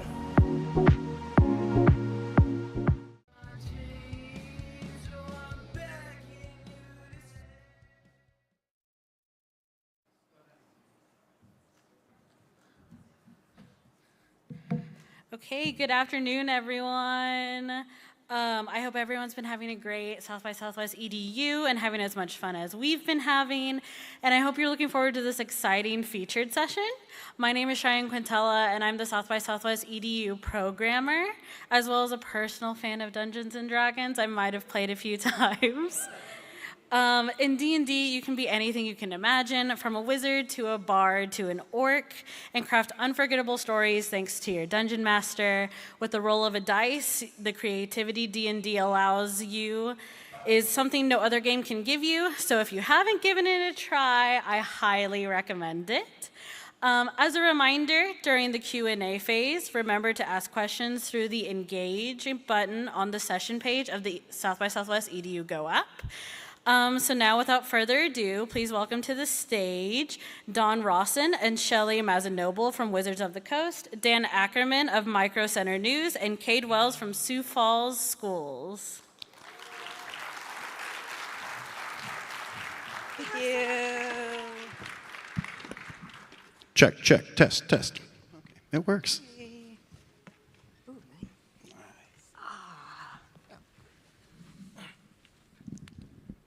Hey, everybody. Well, thanks for coming to see us today. This is a great topic, super fun. We have some great panelists here who I've gotten to know a couple times over the past 6 months or so. And we're going to be talking about Dungeons & Dragons and how it's used in education. And I can't think of a better group here. So I'm going to very briefly give these guys a super short intro, but then we'll come around and learn a little more about them and what they're doing. Right over here is Dan Rawson. He's an SVP at Wizards of the Coast, which makes Dungeons & Dragons. But I like to think of him as the head of D&D, which is possibly one of the coolest jobs in the universe to have. Shelley Mazanoble is a senior brand manager for Dungeons & Dragons, very involved in the education pursuits that's happening over there with the company. And over at the end is Cade Wells, really one of the most fascinating people I think I've ever talked to, who's an educator who has been using D&D in classrooms for more than 10 years and just has so much great insight and experience to share with us.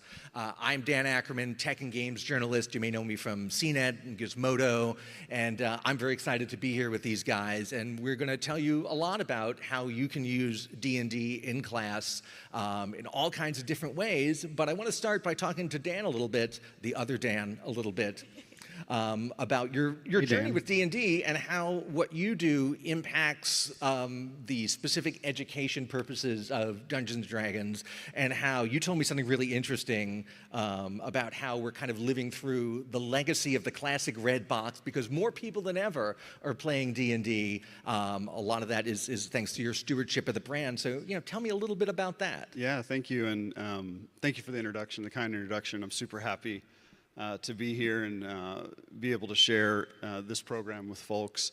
The red box, well, it's near and dear to my heart. When I was a little guy in the mid-'80s, my mother realized I was fascinated by Lord of the Rings, and she was out shopping one day and saw this incredible red box with a dragon and a fighter on the front. She thought, oh, Daniel will like that.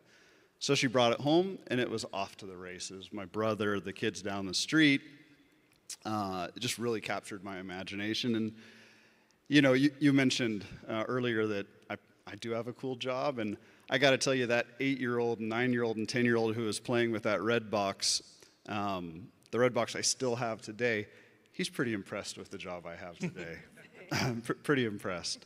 But yeah, D&D has a wonderful legacy. We're actually celebrating our golden anniversary this year, 50 years. And it's bigger than ever. In 2023, we had a fantastic movie. We had Baldur's Gate 3. We had wonderful books and adventures that were released. And now we have people playing 5th edition. More people now are playing 5th edition than have ever played in all the previous editions. And I'm just incredibly excited that, with D&D and how accessible it's been made over the last many years, we can also extend the benefits of D&D into schools. And I'm incredibly happy to sponsor this program and make it available to more and more people and to kids especially. It's so interesting because as a kid growing up, going to public school in the Bronx in the 80s, that red box experience was part of my childhood too. Shelley, so tell me a little bit about what you do as a brand manager at D&D and how you got into the education end of it, which is just so fascinating. Yeah, so I have worked at Wizards for quite a while, worked on all of our different brands from Magic the Gathering to Neopets to Duel Masters, and finally ended up on the D&D team where I belonged the whole time. But as a brand manager, I work with all of our cross-functional teams. We help promote the amazing books and the tools, the digital tools, everything that Dungeons & Dragons makes and available for fans, and tries to make those tools and books available to as many people as possible and really get people excited about Dungeons & Dragons. So I also have one of the coolest jobs in the world, I'll say. The education part actually was inspired largely by the gentleman sitting next to me here. We met 10 years ago when we interviewed Cade on Dragon Talk, D&D's official podcast, because of the work that he was doing in schools using Dungeons & Dragons as a teaching tool. And I had heard about other teachers, like dabbling with D&D in the classroom, like maybe they were using the dice to, do math equations, or they were using it as a reward, like, hey, if we get all the work done this Friday, I'm gonna let you guys create a character or something. So I knew that there was potential, but after talking to Kate, it became clear that this is something that goes far beyond entertainment. There is something really powerful about Dungeons and Dragons. It's like, the math, reading, and writing, that's inherent to the game. You need all of those skills, but you don't even realize you're doing those skills because you're having fun playing a game. But there was the soft skills that we were learning that was also really beneficial for kids. Like, you are literally walking through a world as a different character, as a different person. You are interacting with people different from your own. And that's like one of the best ways to build empathy. But they're also using collaboration because this is a game where you have to work together. There's also listening, waiting your turn. That's very hard for a lot of kids to do. And those are the kids that become dungeon masters because it's always your turn. There's, it's just the analytical thinking, the strategic thinking. There was so much there. So I've spent probably the last decade, talking to Cade and working with Cade and trying to find ways in which we can kind of harness all of this amazing energy and get D&D into schools in a meaningful way, but also in a way in which teachers don't have to have had 30 years of experience being a dungeon master. And then Cade Wells, of course, has spent the last 10 years, if not more, not just using D&D in classrooms, but really developing a lot of the methodology that a lot of teachers use now to get so much out of it. And we're here in Texas right now, and he's a former Texas teacher now in Sioux Falls.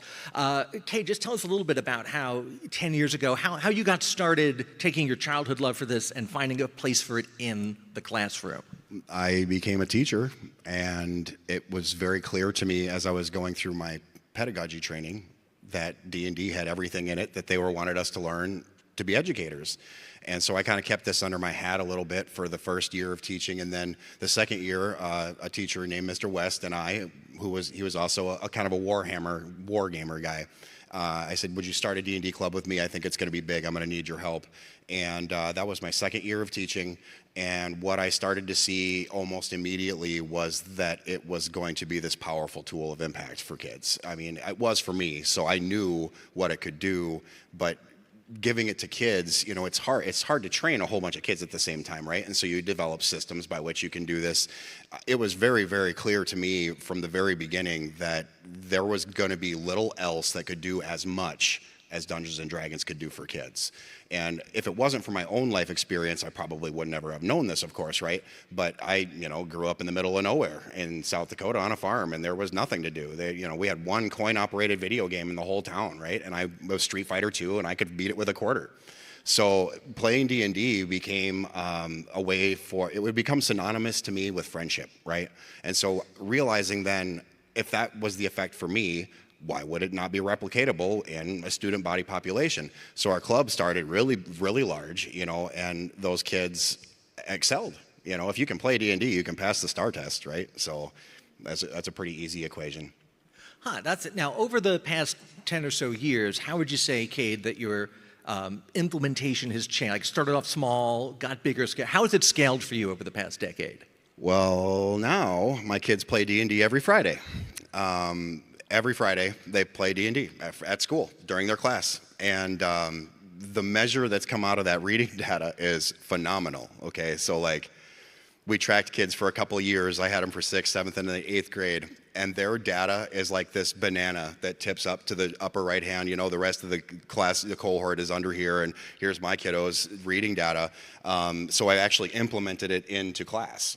It's part of my classroom English curriculum. You don't get to play D&D, you have to play D&D. And just like anything in education, there are kids who are quasi-resistant to it, right? For some kiddos, it's a little weird, and it's the opposite kid that doesn't like school, right? It's a character, a child who's always been really good at everything because they can fill in a blank and stuff. But when you give them 400 decisions that they need to make a character, it puts them back a little bit. But you're talking about one child in a classroom maybe. And so when you talk to teachers about this sort of thing, they're like, well, what about the kids who don't want to? And I'm like, well, what do you do with the kids who don't want to when you hand them a workbook? There's way more of those kids than there are of the one Susie Q who thinks that this is weird. And ultimately, you can, with the culture that gets built with this game, using that in class, in middle school. Remember middle school, y'all, okay? Remember middle school. It's weird. It's weird times. 7th grade especially is particularly awkward.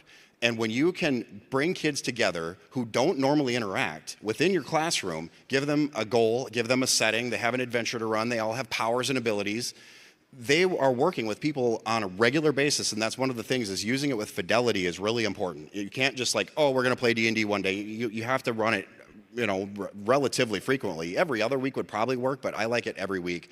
The culture in my classroom is so incredible because of this game, and the students don't really realize that, right? They don't realize why they've all of a sudden crossed the aisle to these friendships and things.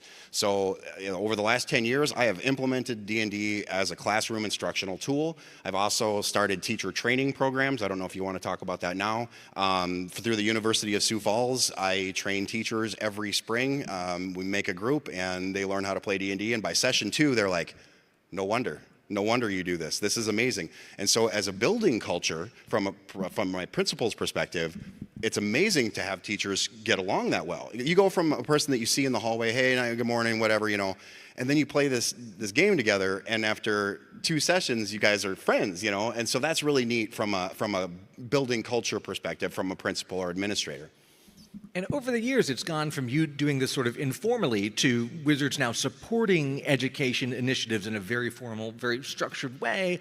And maybe, Shelley, you can tell us a little bit about the education kits and the resources available and how that sort of developed and what role even you're working with Cade, the influence that had. Yeah, so I came across a company called Young Minds Inspired, and what they do is they create curriculum, standards-based curriculum for schools across the U.S.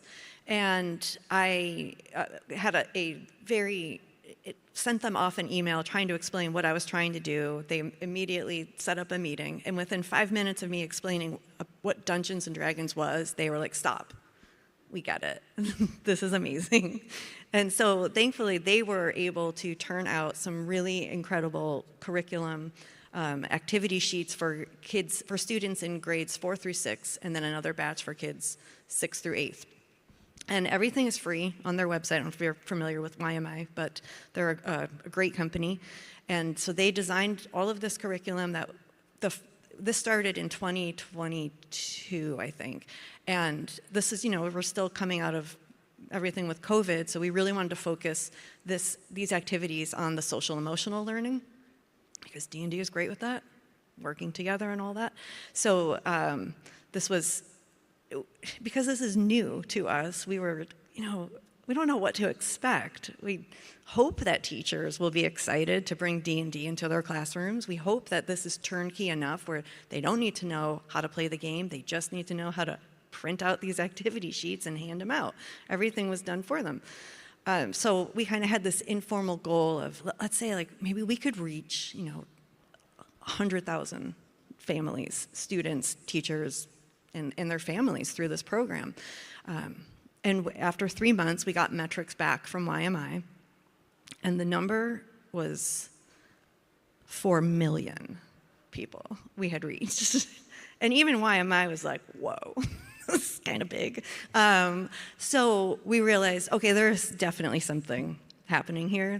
The teachers came to this program with such enthusiasm and such passion, and they have fully supported it, so that we now have 4 different batches of curriculum. It's learning about puzzles and mazes with Dungeons and Dragons, but we're really secretly teaching you strategic thinking and how to analyze data.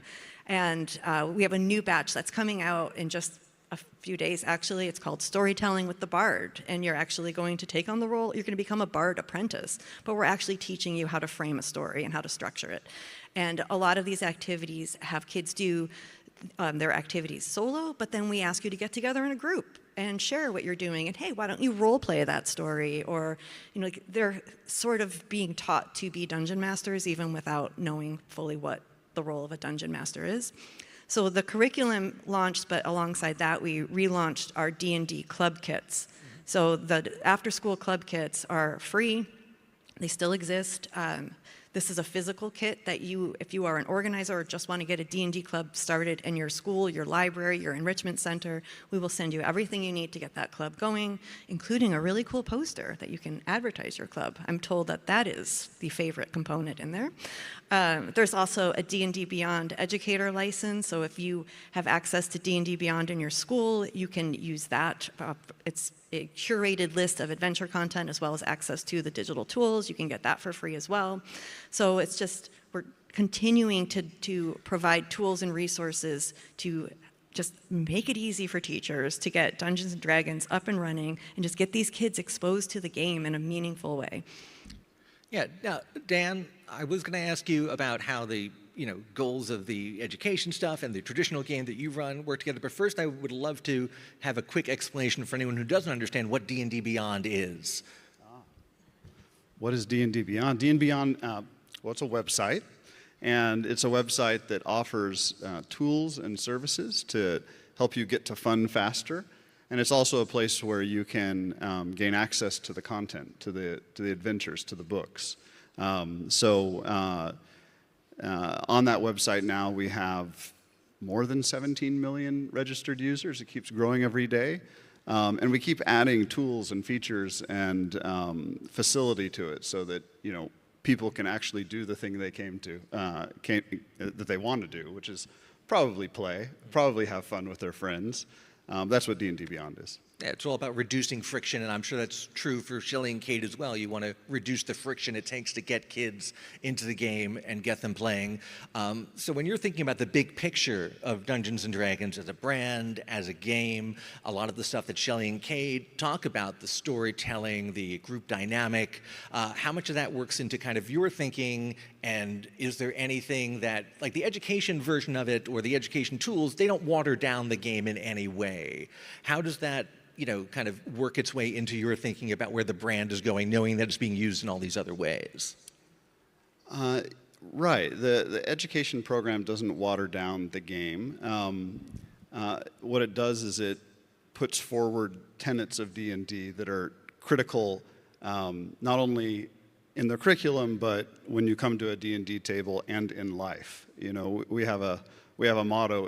It starts with a party, which is recognition that people come to a table with varied skills and varied experiences. In the D&D game, we represent those skills and experiences as classes. I'm a barbarian, I'm a wizard, I'm a bard.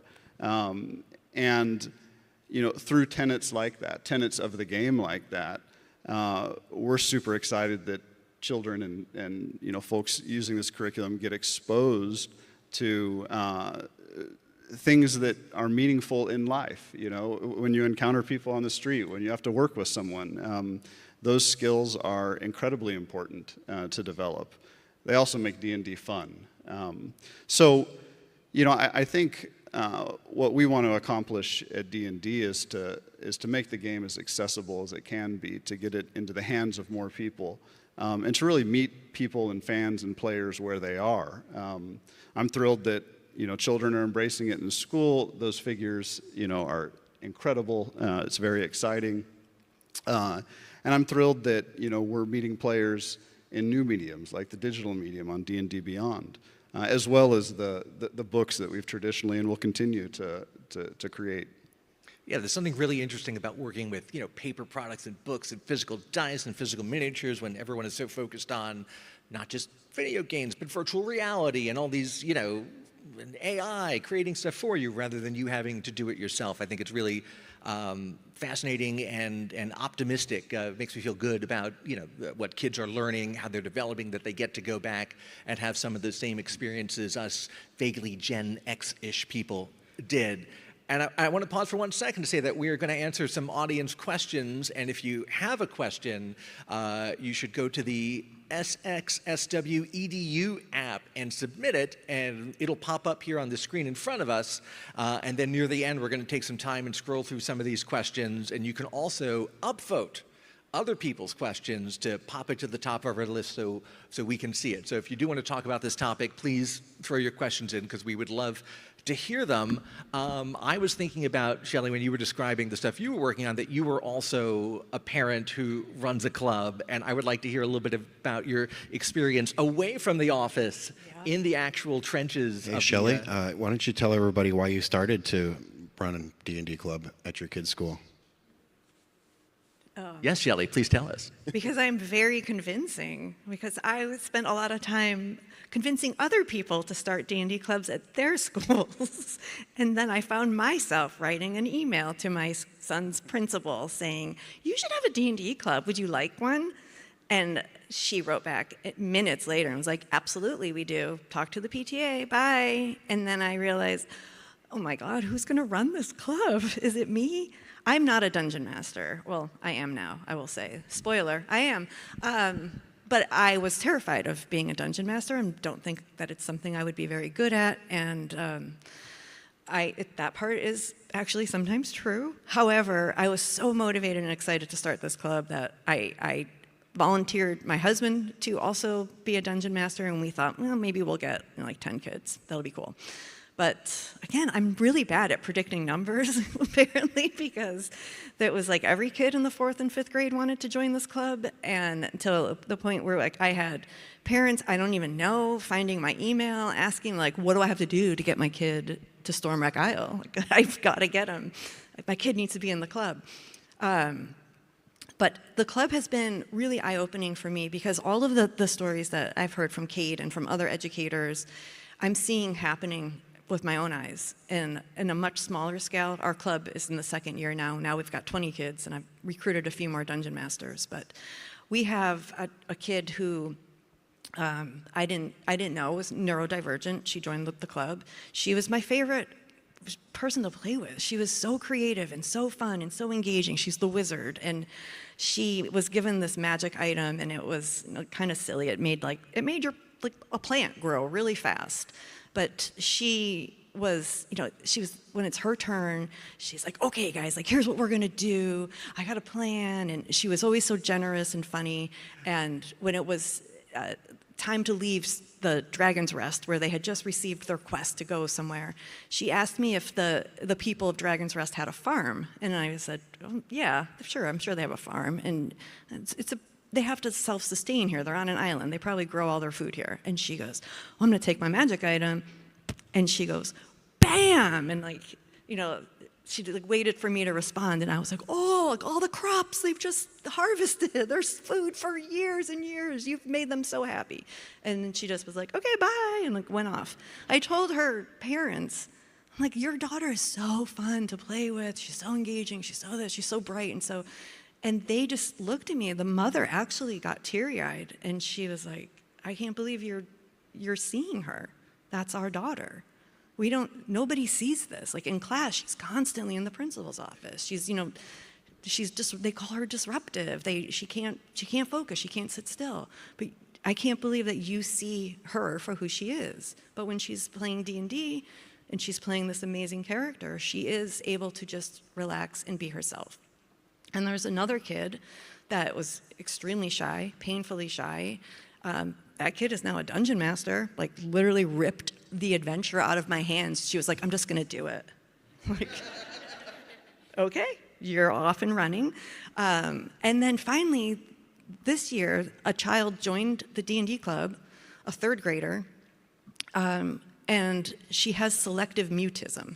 And if you're not familiar with selective mutism, as I wasn't, it's an anxiety disorder in which the person has a hard time speaking in social situations. Now, if any of you have played Dungeons & Dragons, you may be thinking, don't you talk a lot when you play D&D? You do. It's a role-playing, it's a storytelling game. And I made sure her parents understood, there's the possibility that there's a lot of talking in this game, and she might be asked questions. And they said, we know, and she knows. She's seen people play D&D, and she wants to play Dungeons & Dragons. So great. They gave me a great tip, which I think is a great tip for anyone who's new to D&D. When it's your turn and you're asking, what do you want to do, limit their choices. Say, do you want to attack the troll, or do you want to run away? And the answer will always be attack the troll when you're playing with kids. There is no other choice. So with her, I absolutely did that. She shows up every day prepared. She is engaged. She is watching everybody. She is laughing at all the inside jokes. And there was one point in our adventure where the kids were asked they had to solve a puzzle. And if they solved the puzzle correctly, then Bahamut, the god, good dragons, was going to bless them all, and they were going to get this amazing power. But they had to translate something into Draconic, which is the language of dragons. And then they had to speak the word out loud.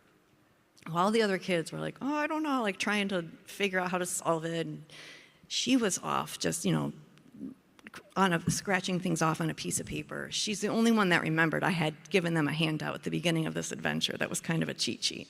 But she went through and she was translating word for word, and then in the midst of everybody talking and laughing, and it's like, you know, it's 9 and 10-year-olds, I hear this voice just come up and say this word in Draconic, of all things. And everybody just stopped and looked at her, and she repeated it again. And I said, that's the word.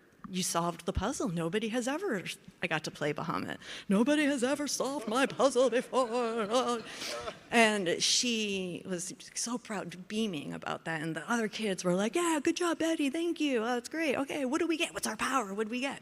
And since then, I've noticed a lot more confidence in her, and that there are times even when I do not give her 2 choices that she likes. She might go, neither. I'm like, okay, we're doing something else here. She's also, her character can talk to animals. Well, when it's time to speak to the baby dragon that the party has adopted, she speaks to the baby dragon. She improvs a conversation with a baby dragon. And a lot of that is because, you know, I know a lot of therapists use D&D in their practice for this very reason. It isn't her. It's not her or 9-year-old Betty that's talking to a room full of people. It's her character, who is named Fang, the fighter, who is communicating with a baby dragon to try to get that baby dragon to scream really loud and call its mother, so that the mother will break through the ice caves that they're all trapped in, and then they'll get out of it. And by the way, teachers will appreciate this. They all decided to give the baby dragon tacos, because everyone knows dragons love tacos. Yeah. And even though there aren't really tacos in D&D, like, part of your job as a dungeon master is yes and there are tacos, and there is in fact spicy salsa, and the plan worked. So it's the incredible things like that you get to see, and I mean, I highly recommend start a D&D club. Just feel good about yourself every week. I mean, that's just incredible emergent storytelling from it. Although I do like the idea of trying to solve every problem by making plans grow really fast. I feel like you could come up with some good challenges for that. You know, Cade, Shelley brought up something really interesting about some kids want to be players and some kids want to be dungeon masters, although the latter is a little more difficult, because I assume in your classes and in your programs, you want the kids to take on all the roles, including being the players and the dungeon masters. How do you basically get someone ready to take on that larger role with the critical thinking and getting everyone else to work together, being kind of the group leader? Do you identify those people early, or do they have to like show that they can do it? Yeah, as a teacher, I have to identify my potential dungeon masters in about 2 weeks. So you're looking at, they're all making characters, and so you can kind of see the kids that are really getting it really fast. And they're usually gamers, they're usually video gamers, they get the system right away, but it also takes a certain cognitive individual, and we're talking about 12 and 13-year-olds, y'all, okay? So like, you're looking for a very specific person. I need 4 of them usually. Finding 4 capable dungeon masters who have never played D&D before in a 7th grade classroom is relatively difficult. How do you train them? I train them after school for about 4 weeks. Once a week, they play with me the campaign or quest that they will run with their peers. So they are literally running the same thing that they will run, you know, that they're running it with me as a player, and then they'll run it as a dungeon master. Yes, my kids run everything.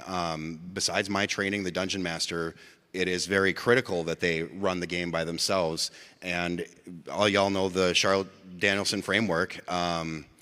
It checks every box. My principal will come in on a Friday because he knows we're playing D&D, because he knows that it checks literally every box. And I'm so glad that we use that framework in South Dakota, because I got used to it here in Texas, and I really, really loved it.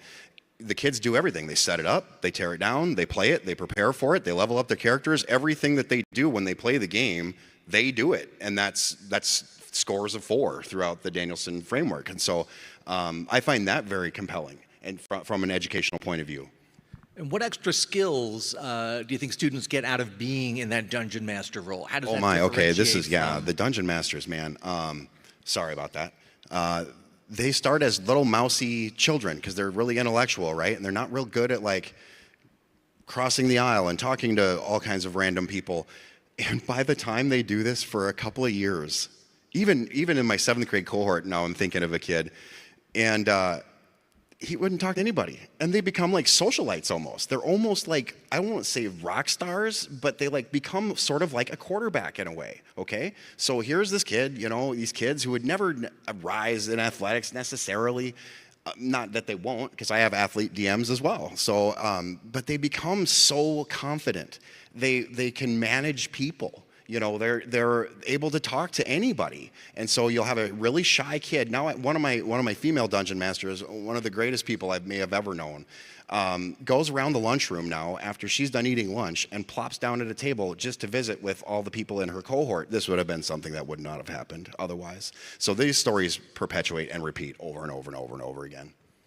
That's really interesting, especially about kind of the public presentation and public speaking part of it. We know that everyone says that's one of everyone's greatest fears is public speaking. Obviously not for us because we're up here on this panel talking about this, but especially giving kids in the 7th grade, roughly thereabouts, who may not have a lot of experience and probably have a lot of apprehension about this, that ability to go out and do it and giving them a framework for doing it, I think is really fascinating.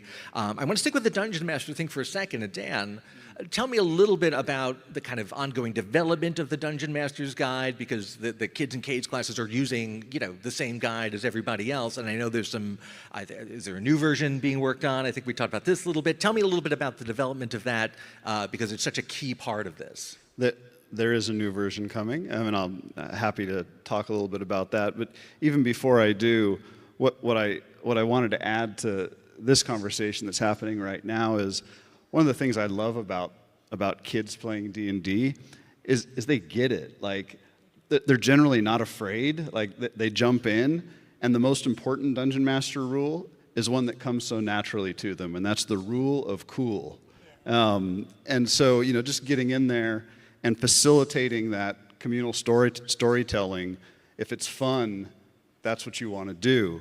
Dungeons & Dragons does provide a framework. It does provide mechanics and settings and context to have that fun. But I just love watching kids, you know, really get into it. Okay, but you asked me a specific question, and it's a question I do want to answer.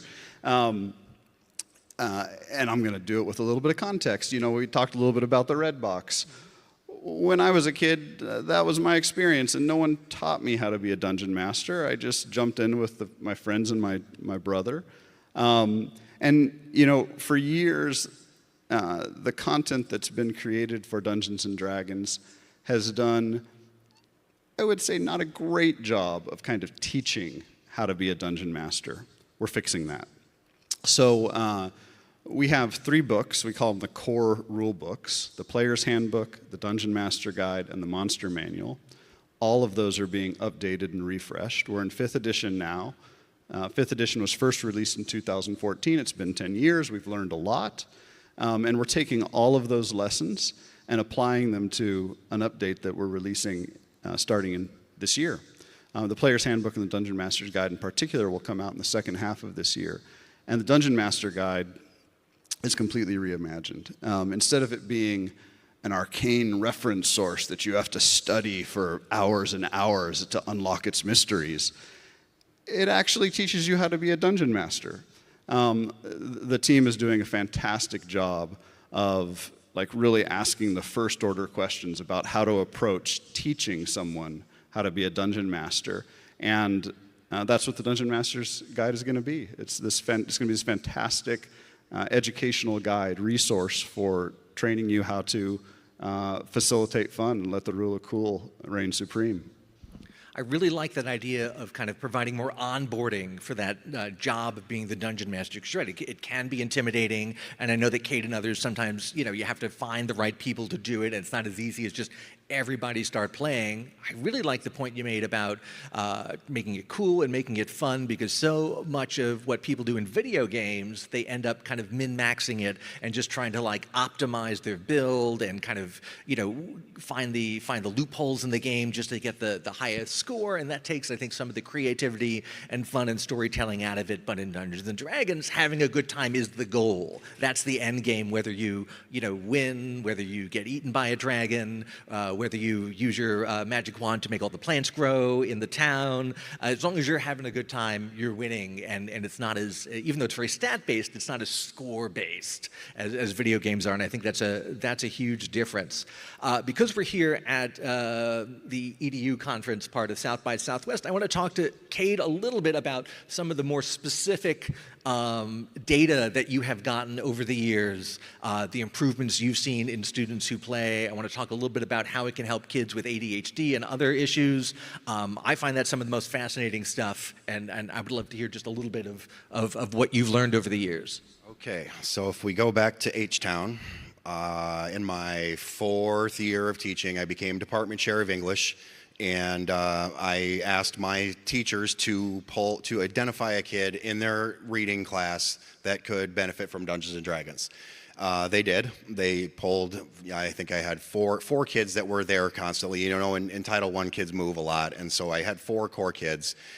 They were hurt, in different ways. Josue had really pretty serious autism. He was a fun kid and generally very, very good, but couldn't really communicate, couldn't reach out. He was locked inside of himself as the disability dictates. We had Devin was hyperactivity defiant disorder, okay, squirrely little guy, but also really fun to kind of be around. He just was always getting in trouble because he could never relax. We had Prince, who was seriously dyslexic to the point where he could barely read. His reading endurance was so low that he'd get to sentence number 2 and he'd be out of gas. And then Victor suffered from trauma because of losing his family in Honduras. So I'm going to isolate them each one a little bit here. Princeton wanted to be a wizard. He couldn't read, and he wanted to be a wizard. And I was like, dude, how about a barbarian? What about a rogue? Maybe a fighter or something like that. And he's like, no, Mr. Wells, I'm going to be a wizard. Okay, buddy. Okay. So I started to show him the process by which to become a wizard. He starts writing down all of his spells in a journal. Okay. Devin joined us shortly after that, and he wanted to be a bard, which made sense for Devin because he is a bard. And he was like, I want to cast a spell magic, but I don't really know what it does. And Princeton, a month previous, would not be able to do this, flips over in his journal to the spell magic, which he had, and he reads it out loud verbatim, okay? This kid couldn't read before, and so a month of D&D and studying this and being engaged in it and having the community made that a possibility for him, which I was even very skeptical. Devin was able to relax because he was engaged in the activity that we were doing. There was no reason to be defiant, and if he was, he could do it through his character, okay? So again, the extension. Josue began to be a regular child. His autistic symptoms minimized, and he started to joke around in class, and some of his teachers were like, yeah, it's not awesome, but we're really glad to see him fitting in and stuff. It helped him come out of his shell, because, and I've learned this with other autistic children as well. I've taught many of them over the years. It's something about the extension of self into a third person, so that it's not really them. So a lot of autism, they don't meet your eyes, right? And well, with a character, you don't have to, and that character is them, but it's not. And so it gives them the ability to express themselves, and slowly but surely, the friendships around the table for an autistic child are amazing, right? All of a sudden, this kid who had trouble communicating has these D&D friends, and they last, anybody who's ever played this game knows that the relationships you make around a gaming table, they last forever. They last forever. Victor's parents were put on their knees, and he was sat next to them, and they were killed with a machete in Honduras, and they told him, you're next, and they stopped and said, this is our farm, now leave. And Victor left Honduras and made it all the way to Houston to live with his aunt and his uncle, and he was completely disengaged in school. He didn't want to do anything. I can't imagine why, right? Just the trauma that would have created for any of us is just hard for me to wrap my head around. And I was, during the creation phase of their characters, I was helping them a great deal, but Victor didn't need help. He would hold up his character sheet and say, Mr. Wells, is this right? And he was accurate every single time. So because of his trauma, he was disengaged. When the teachers got him to write something, he would say, I want to go to Honduras and die, back at my farm. And he started to really, smile, okay? Smiling for Victor was a big deal. His aide came up to me a couple of days after, it was probably about 2 weeks after we'd started, because we played 3 times a week. I got to pull them pretty impressively, right? And I was watching this growth just happen almost immeasurably. And his aide came up to me and she said, "What did you do to Victor?" And she was a really kind of a scary lady, Mrs. Jones, and I could never tell how she actually felt because her face was always the same. And I said, "I don't know, I've been teaching him this game, it was a hard day." And she puts her hand on me and she smiles.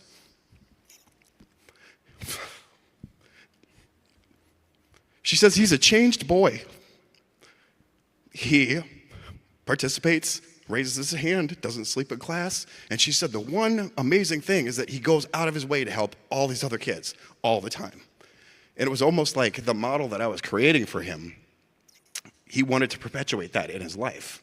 And so Victor became this helpful person. I don't know where he is today. I don't know. He's probably 22, I would guess, 21, something like that. And that's just, guys, that's just the broad stroke of a long time ago. I've taught a lot of kids with ADHD and autism and things like that, and I can tell you the game works for literally everybody. I have a counselor right now. Our school counselor is in my teacher training session, and her child is autistic, and she's like, "I'm really eager to share this with him because I think this is really going to help him based upon what she's learning by playing the game with us teachers." So these really amazing loops keep happening. I hope I hit your question. Is that good enough for you? Yeah, but I'm also really interested. You mentioned ADHD a little bit at the end, and as the parent of a 7th grader right now, that's something we hear about all the time. And I would love to hear a little bit about how specifically the game helps them and what skills it can help build for them. I think it just actually teaches them patience and the compulsion element of ADHD. So you actually have to focus in order to be able to play, which is activating different parts of your brain. And so a child with ADHD often has to come down from space in order to answer your question or whatever. It's not necessarily that they're like super hyper. It's like their brain could be the hyper thing that's off in space, right? Well, D&D allows you to do that anyway, but you have the context by which to make your brain actually do something with being out in outer space. So I think it's actually just the inherent nature of the game itself and the need to understand, which really occupies your mind. And then that's just character creation stuff, right? Then during gameplay, it's, the hyperactivity kid, he's going to be like hyper, and that's still going to be a thing, but he has these people to interact with, and you also then have other people to say, "Hey, bro, you got to chill out a little bit, just take a second and, let us play too." And so you end up with a kind of a family environment that really helps them belong, and all of a sudden they're not the weird kid who's disrupting things all the time. Do you find you have to sometimes make some accessibility adjustments to the game for specific students? Brother, not really. Yes, I have color-coded character sheets so that when they're learning, I can say attacks, red box, skills, blue box, green box. And we just use colored pencils to do that. That's an accessibility thing.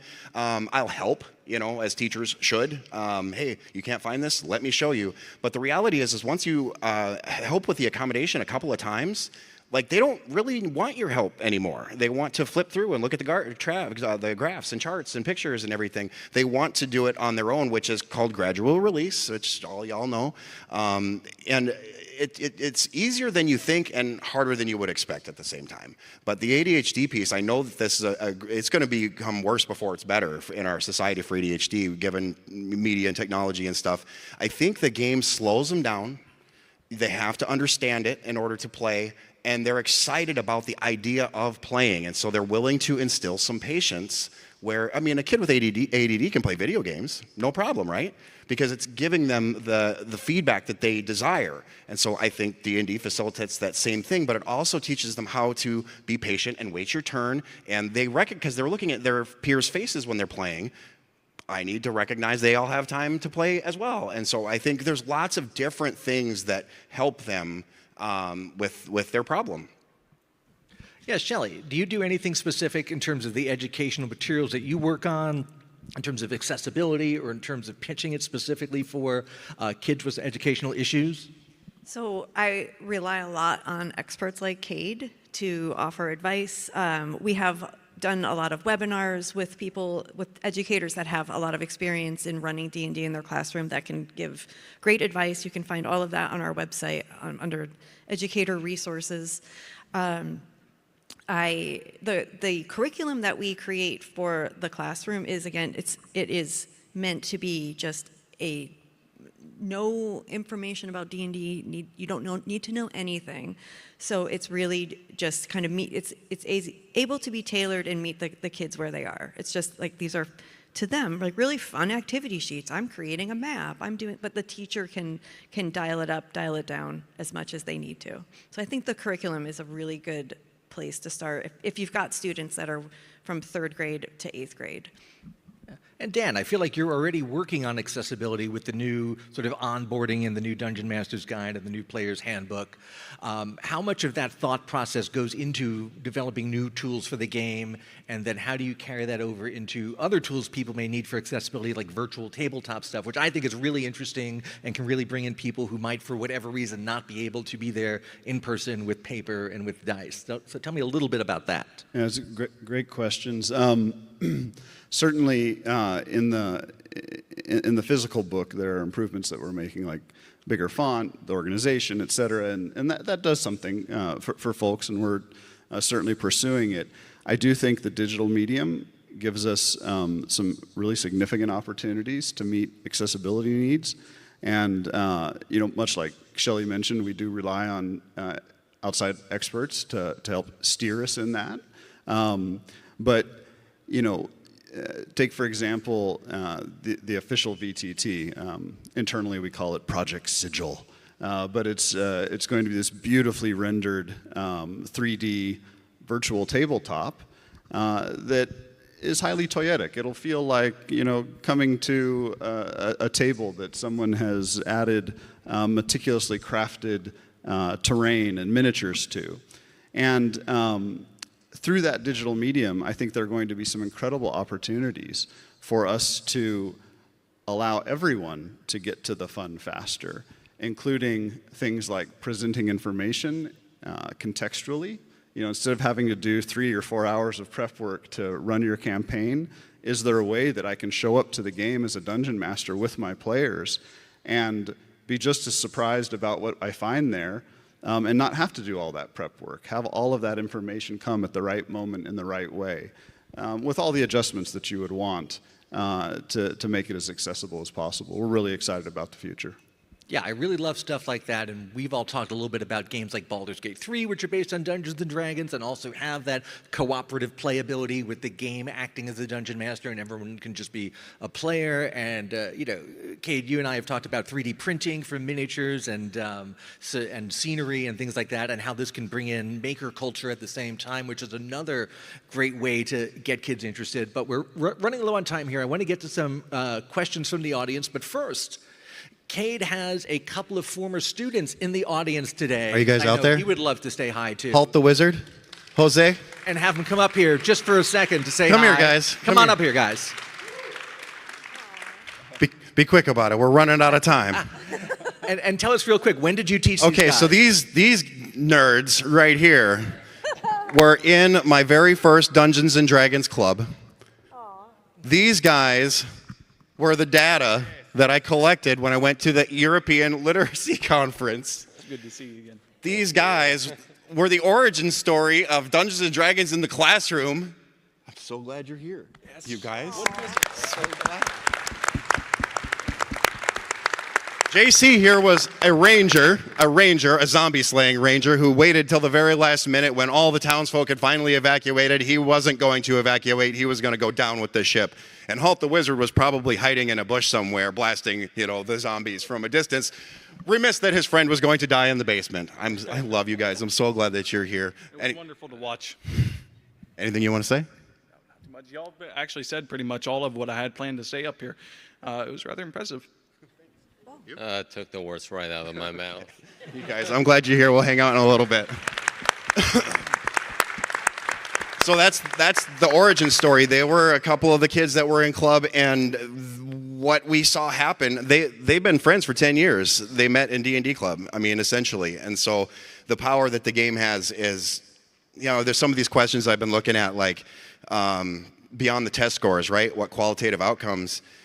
that's the qualitative outcome is friendship. D&D and friendship are synonymous in my life, and any students that I've ever had that kept playing the game would say the very same thing. The teachers that I mentioned during training, it's like you go from hey in the hallway to like, oh bro, what you did yesterday was so amazing, and it brings these people together in this way that nothing else I've ever seen in my entire life can do.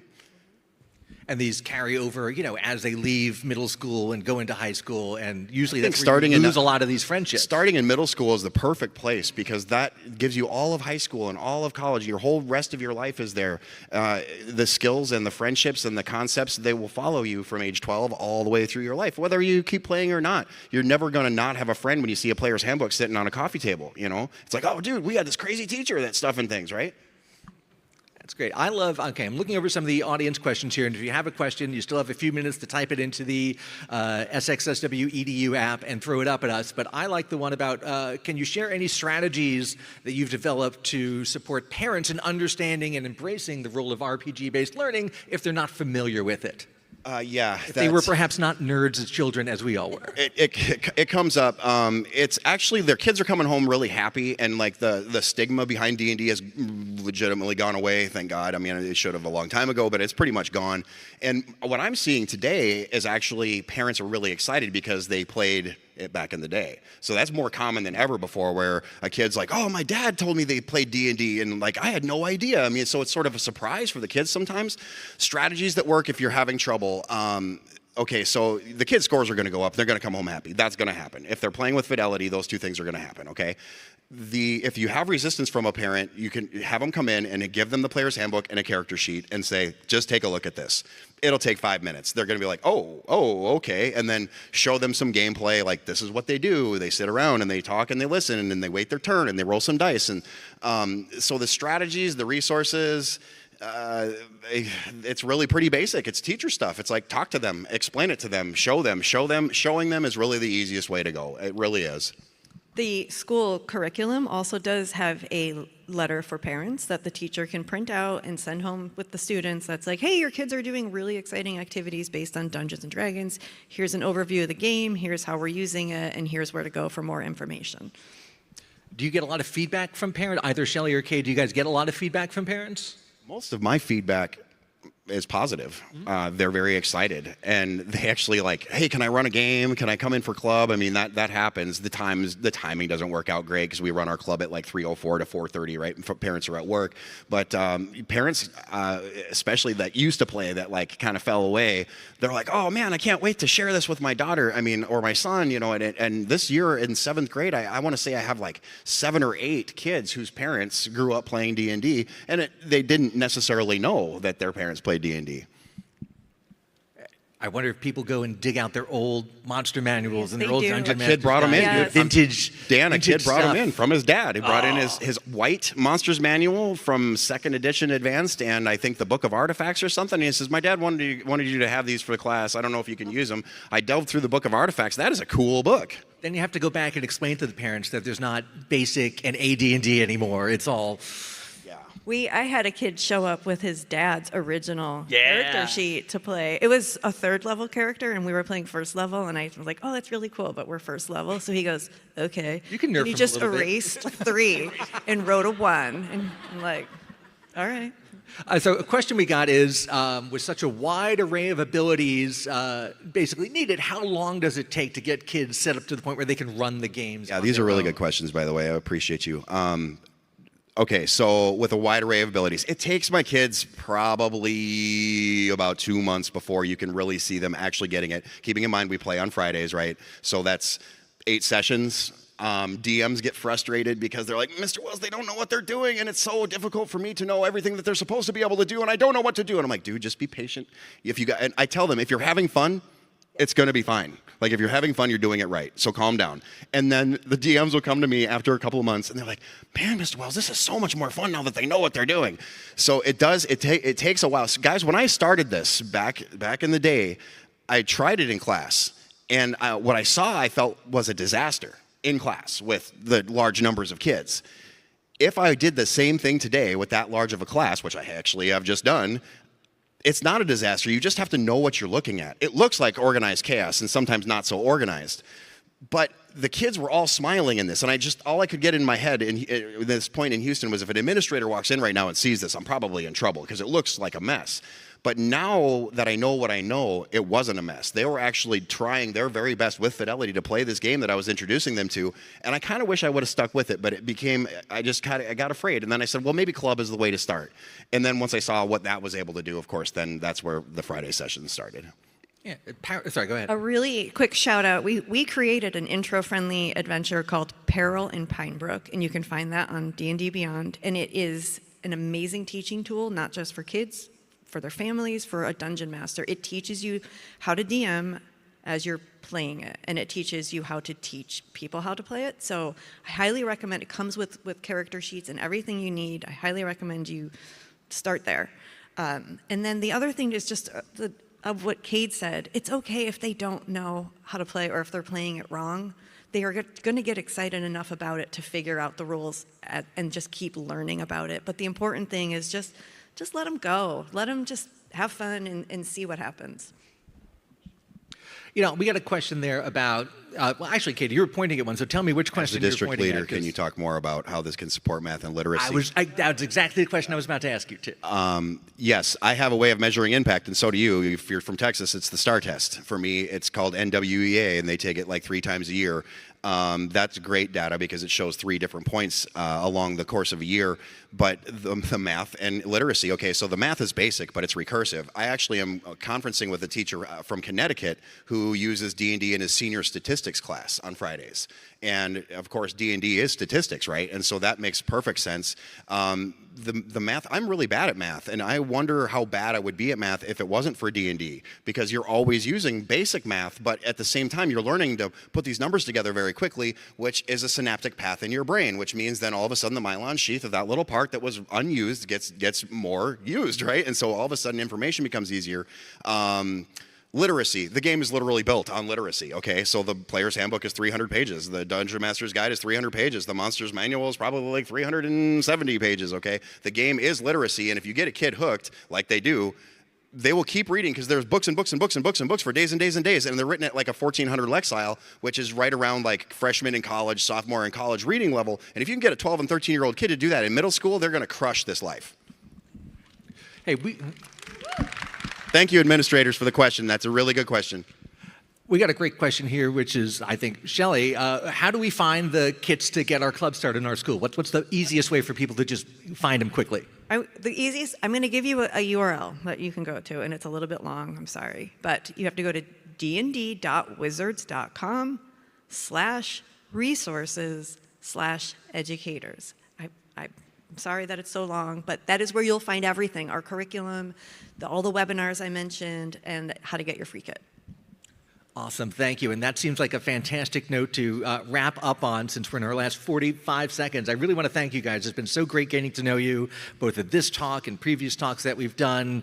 Cade, Shelley, Dan, you guys are taking something that was a big part of my childhood and making it even more relevant now to me, now that I'm a parent as well. And I think it's just fantastic. And thank you all so much for being here. Thanks for doing that. Thank you. Thanks, everybody. Thank you. Let's have a hand for this great panel here.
I can't tell you how excited I am to be here, surrounded by such an incredible group of educators and of learners. I want to say it is so exciting to be talking to real people in real life.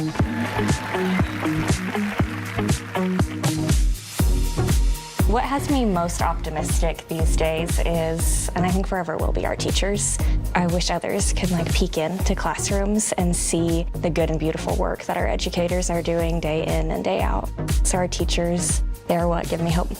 We're asking kids to do something that they have never done before, which is, what do you want to do next? Not do you have the rest of your life figured out, but what do you want to do next and how can I help facilitate that for you? I think that's what educators do. Like when we bear witness, we change trajectories. In a room like this, full of some of the brightest and most passionate and innovative educators, I think it's our responsibility to make this happen.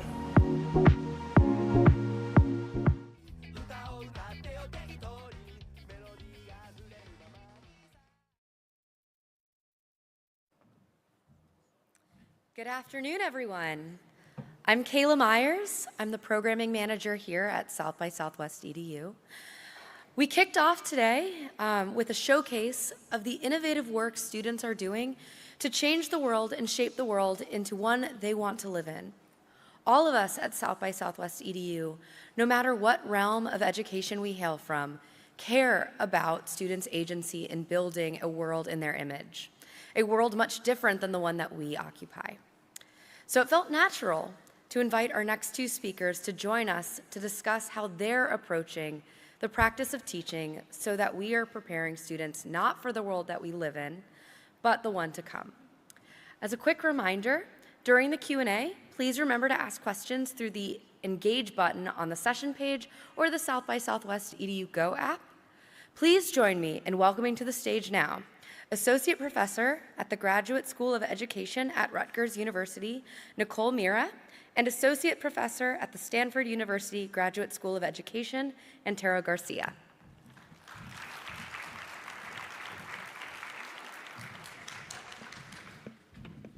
Hi, everybody. Hi. Ooh, this is so bright, I can't see all of you. Hi.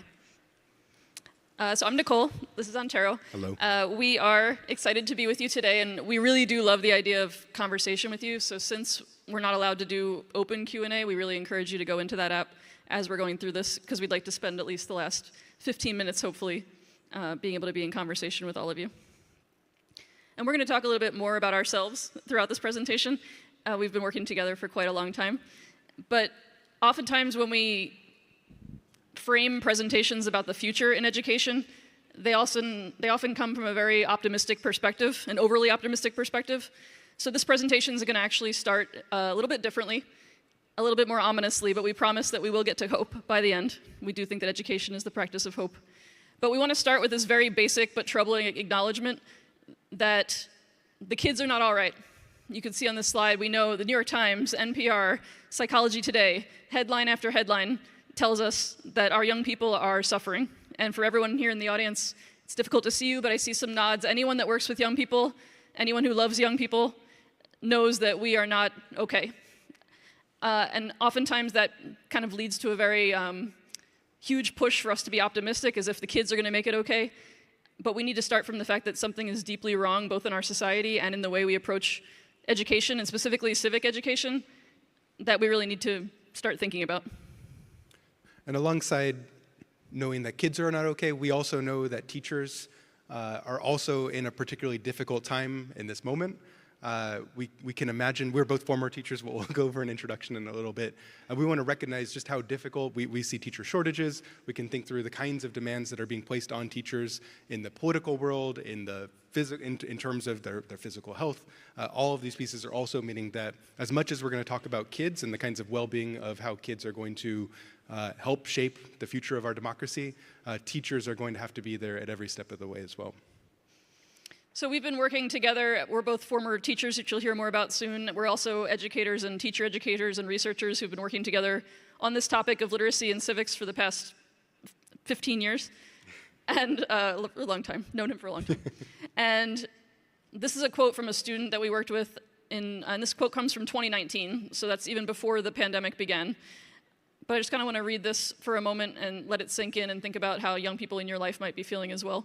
This is a young woman living in Pennsylvania who said, "I would like to point out that the problems we are experiencing today only seem to be increasing as we go further into the future. Global warming, police brutality, gentrification, also things like racism and segregation and white supremacy have been resurfacing. I can only see these things becoming worse over time." It's really uncomfortable for us as educators and for anyone in the room, again, that loves children, to hear this kind of perspective coming from the next generation. It bothers our souls, right? We don't want our young people to be feeling like this about their futures.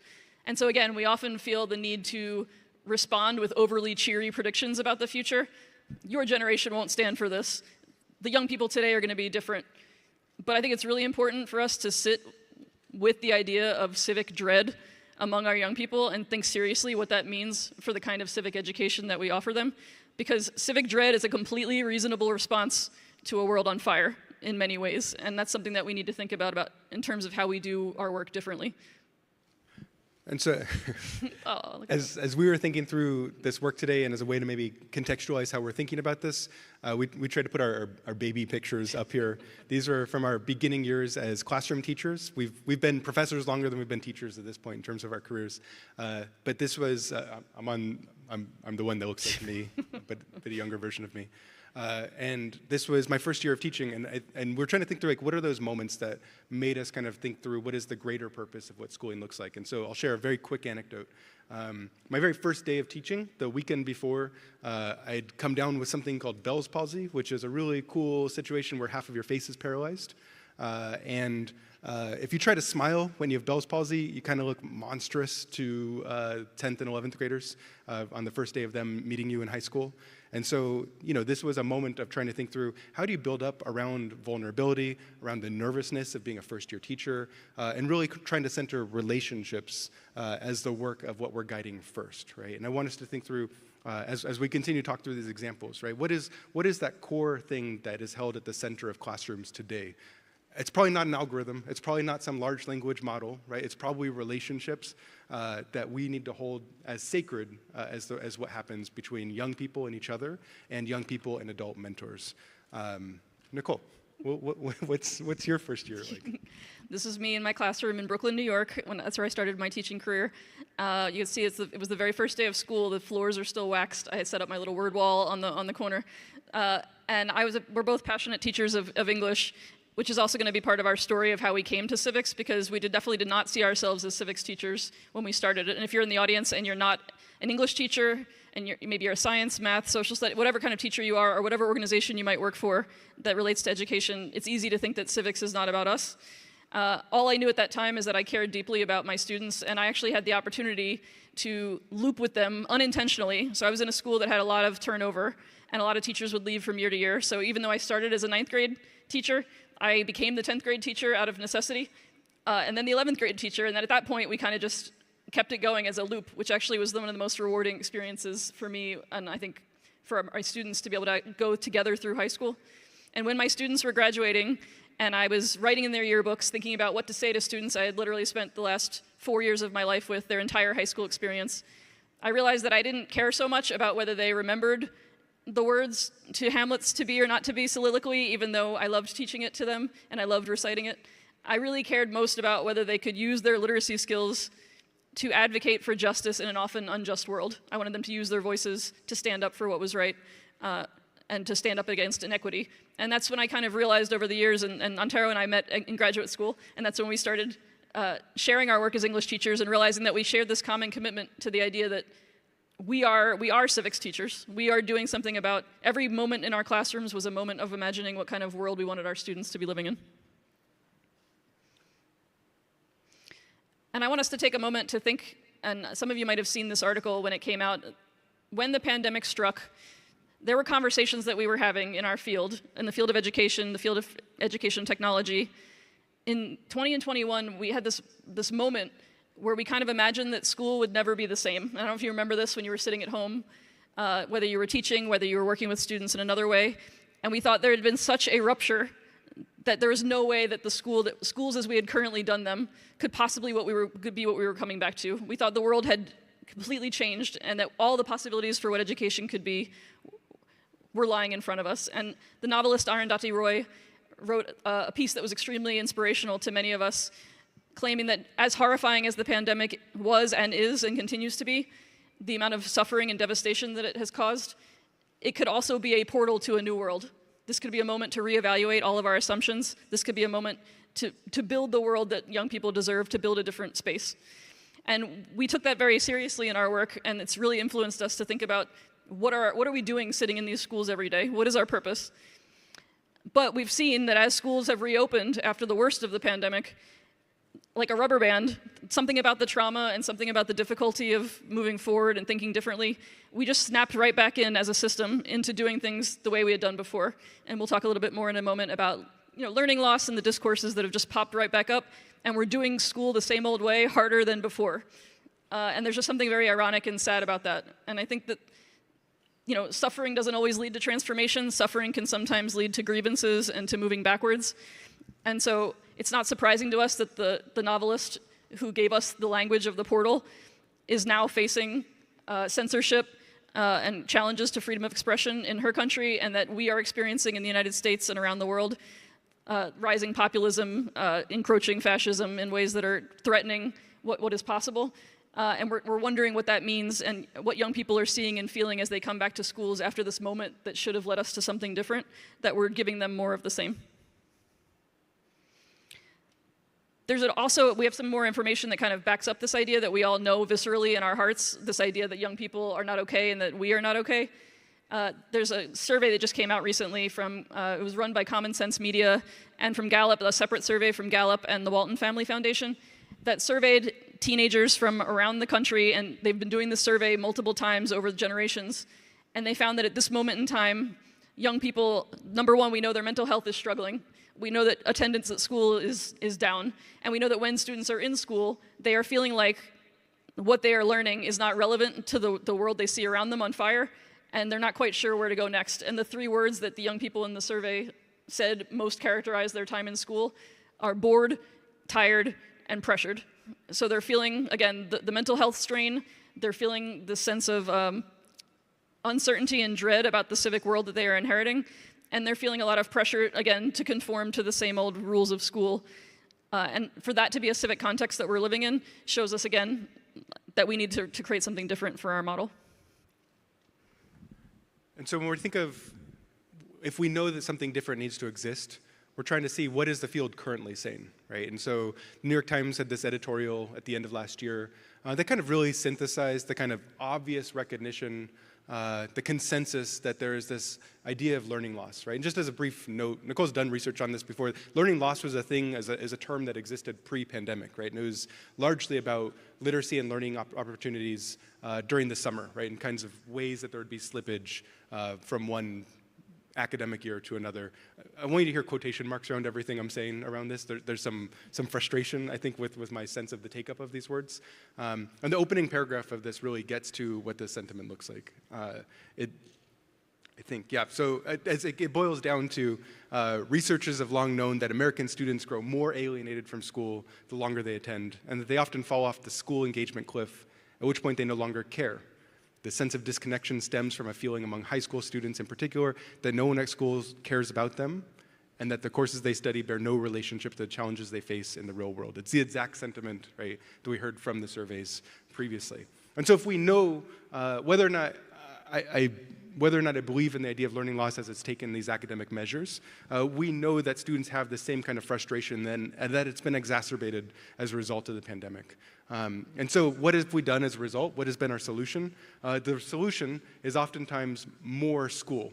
While tutoring is a step in the right direction, other measures to increase the time that students spend in schools, such as after-school programs and summer school, will be required to help students who have fallen furthest behind, right? Our solution in the field, and this has been our solution for ongoing a century at this point, has been when there's problems in school, do school harder, right? And this comes across every kind of crisis that we've faced, right? What are the ways where we might imagine other kinds of possibilities? And I think what we want to talk about over the next 40-ish minutes of time remaining with you all is really this sentiment of, if we know that this is the ship that we've been sailing in for so long, right? Where are we headed as a democracy, right? Where are we headed with schools? What are the ways where the word exploding is in the title of the session? How might we rupture what we've currently existed, right? Where might that portal take us in one kind of step? And so thinking about Arundhati Roy's reminder, right, that the pandemic was a portal, and even thinking through the frustrations that we've seen ongoing since the pandemic, right, we know that the world could stop on a dime when it came to education, right? When it came to particular kinds of challenges, we overnight turned schools into a virtual learning environment. There's a lot of mess involved with that, and we're still figuring it out. We've seen massive and radical change, and we know that it's possible. And that door seems like it's slipped, right? That door is closed. Doors don't slip. That the door has closed. And so this is an opportunity for us to remind ourselves we can always walk through that portal, right? We can think through what are the new kinds of possibilities that might emerge, and what are the ways we might center civics and the possibility, the core promise of schools as a bastion for democracy as what's going to happen if we were to work collectively together.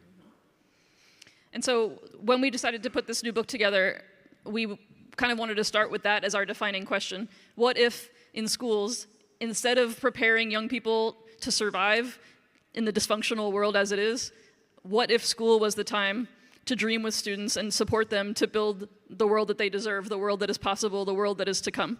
What if that could be the driving purpose that we use in education that could possibly help reverse the boredom and the tiredness and the pressure that young people are feeling? So in our book, we talk about the world to come. How do you educate toward a world that does not yet exist, a world that we have never yet seen?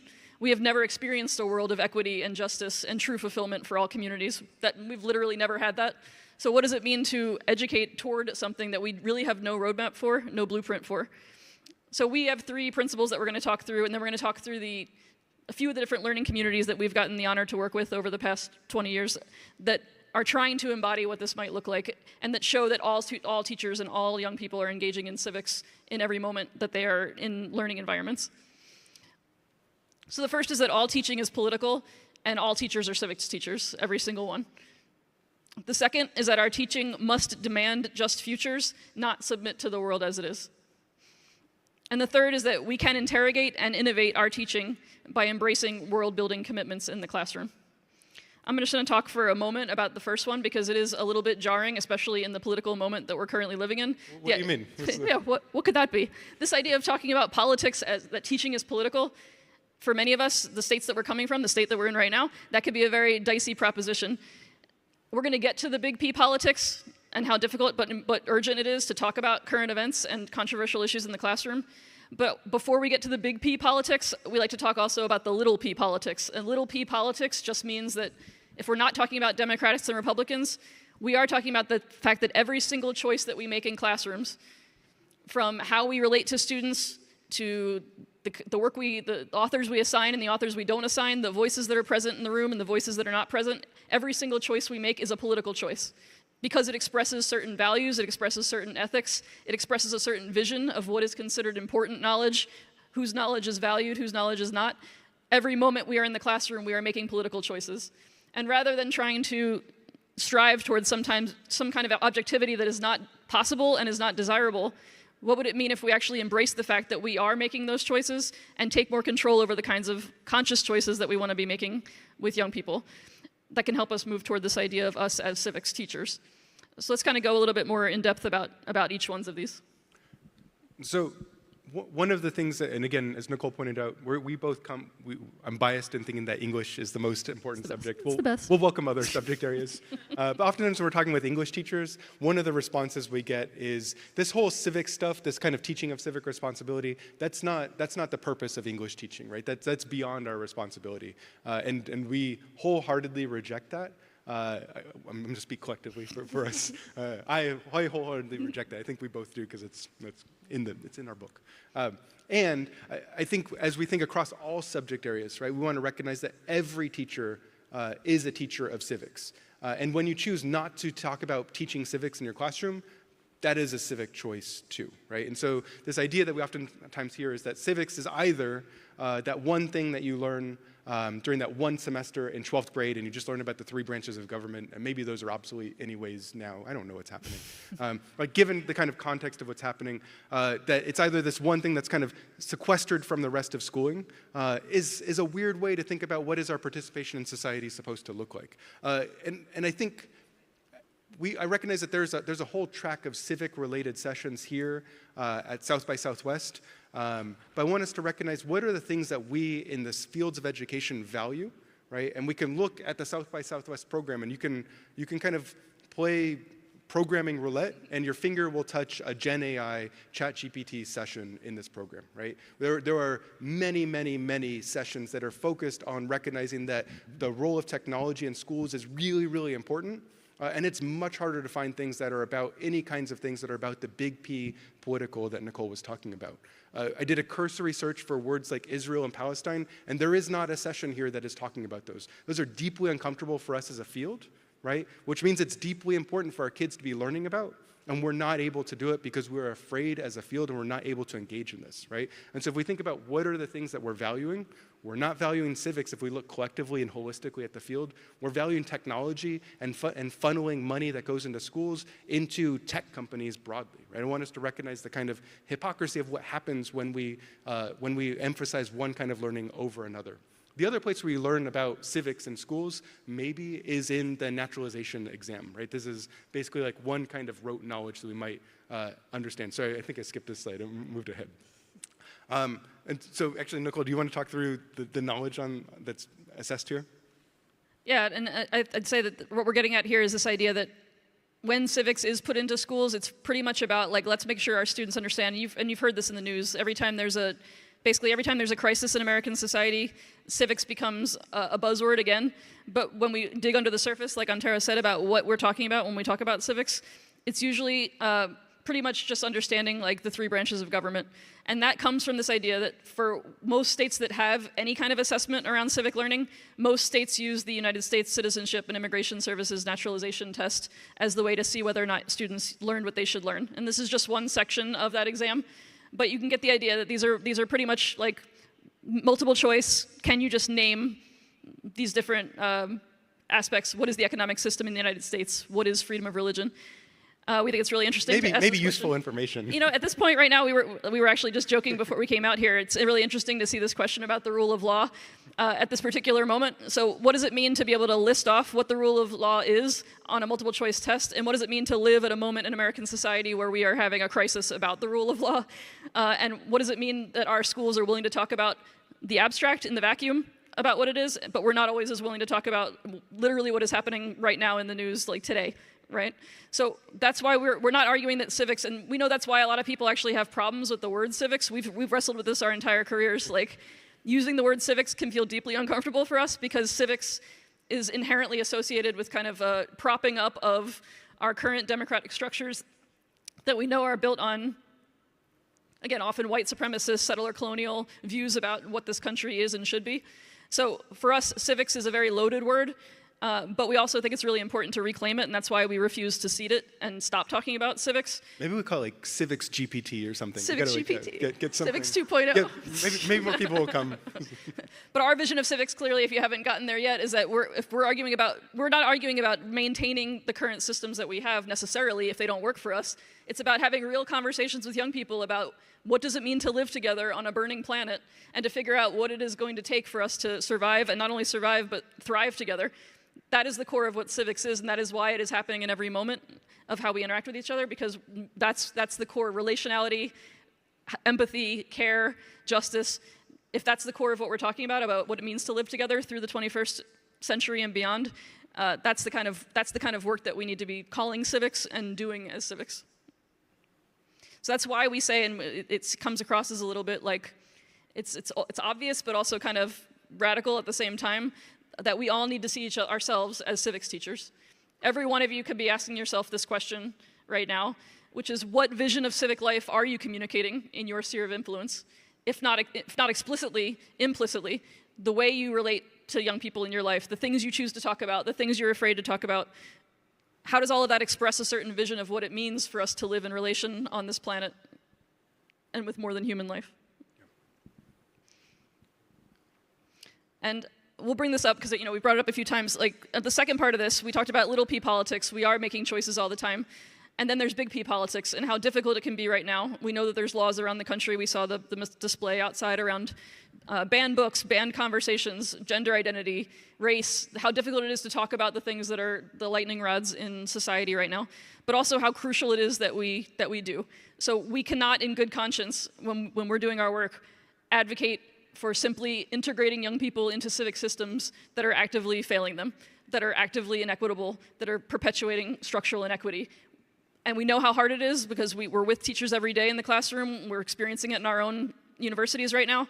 It's difficult, but we need to take a stand as a field for what we stand for in terms of the public life we imagine. And that stand needs to be about having a tough conversation together about defining what equity and justice means, and then holding the line on being able to have conversations about them. So this is just a story that kind of gets to the idea of what's at stake if we don't do that. So a few months ago, this was a story that was published on truthout.org, an independent media outlet, and it was talking about what's been going on in the United States in the wake of the war that Israel is waging in Gaza on Palestinians right now. And there's a story here here about a 9-year-old boy who was punched in the face, a Palestinian boy who was punched in the face by another student at school. And the teacher's response to try to diffuse the situations was, "We all need to get along and be friends." That was the quote. And yes, we understand, and I write about empathy, I write about social emotional learning. We both have talked about this a lot in our work. It's very important to recognize that we are all part of one human family, but when we use that as an apolitical way out of talking about the fact that there's a reason these are happening in schools, and that we are not simply humans, we are humans who come from social categories, some of which experience more privilege than others or more oppression than others. If we're not going to talk about that, then what you see here is the quote is that teachers are compassionate, but their compassion is without content. If we do not have content to our compassion, then what are we doing here? We're just punting the ball down the field, and we're refusing to talk about the things that are hard. So young people are sitting in classes watching us. They're on TikTok, they're living lives in which they are experiencing privilege or experiencing oppression. They know the world that's going on around them. They might not have the language for it, but they feel it, and they want to talk about it, and they need us as the adults in their lives to create spaces for them to do that. But if we don't do that and we simply tell each other to be nice and keep it moving, then we're in a situation where we have abdicated what we would say is our primary responsibility as educators, to build a world with them that is worthy of their ingenuity and worthy of their creativity and their brilliance. Part of the reason we, yeah, I appreciate the snaps. This is part of the reason we say, let's be nice, let's all just get along, is I think the other alternative for teachers is to say it's complicated, right? And because it's complicated, I think that means that teachers are unwilling to engage in the research on themselves. Our field does not allow us the space to do that, and as a result, we punt it for that reason. We either punt it on content reasons or punt it around discomfort, right? We write a lot about these kinds of new approaches, these kinds of world-building approaches in lots of kinds of academic spaces, and the phrase we've been using in those is the speculative, right? We talk about speculative approaches to education and speculative approaches to civic education. And for us, the speculative is recognizing that we've, for too long, have been building within the same existing boundaries of what schooling is supposed to do, and we might imagine what could exist beyond that boundary or beyond the horizon, as this picture is supposed to demonstrate. When Nicole pointed out that's a clothesline, and that's all I can get out of my head. It's like I can't see a horizon. I can't see it. But as we think of, what are the ways we might think of a speculative approach or a world-building approach that moves beyond the existing boundaries, the existing horizon of what happens in schools? What is the work that's inspired us? I cropped off the full word here, but some of the things that have inspired our thinking around this as maybe some guiding posts, this would be the equivalent of like the academic literature review, but hopefully a little bit livelier, is work like Station 11, right? Which kind of centers the work of arts and centers Shakespeare of all people in this post-pandemic world as a process for healing and common understanding. I think we've both thought about the HBO miniseries. It came out in the middle of the pandemic and is about a global pandemic, and so I don't think quite as many people saw it as they might have imagined, might have been drawn to that show. But we think of the role of art there as being particularly useful. We're also obviously very inspired by the work of Octavia Butler and Parable of the Sower and in general the Parable series, and thinking through what are the ways where we can think of centering Afrofuturist perspectives in general, right, where we are pushing against the anti-Black foundations that are a part of schooling historically, and thinking through the historical work of folks like Octavia Butler. We put W.B. Du Bois next to Octavia Butler here to recognize that at the same time that W.B. Du Bois is talking about things like double consciousness and the kinds of ways that dual identities are shaped for historically marginalized and Black individuals in this country, he's also writing science fiction short stories, right? That these two things exist concurrently, right? That he was a short story fiction, science fiction writer at the same time.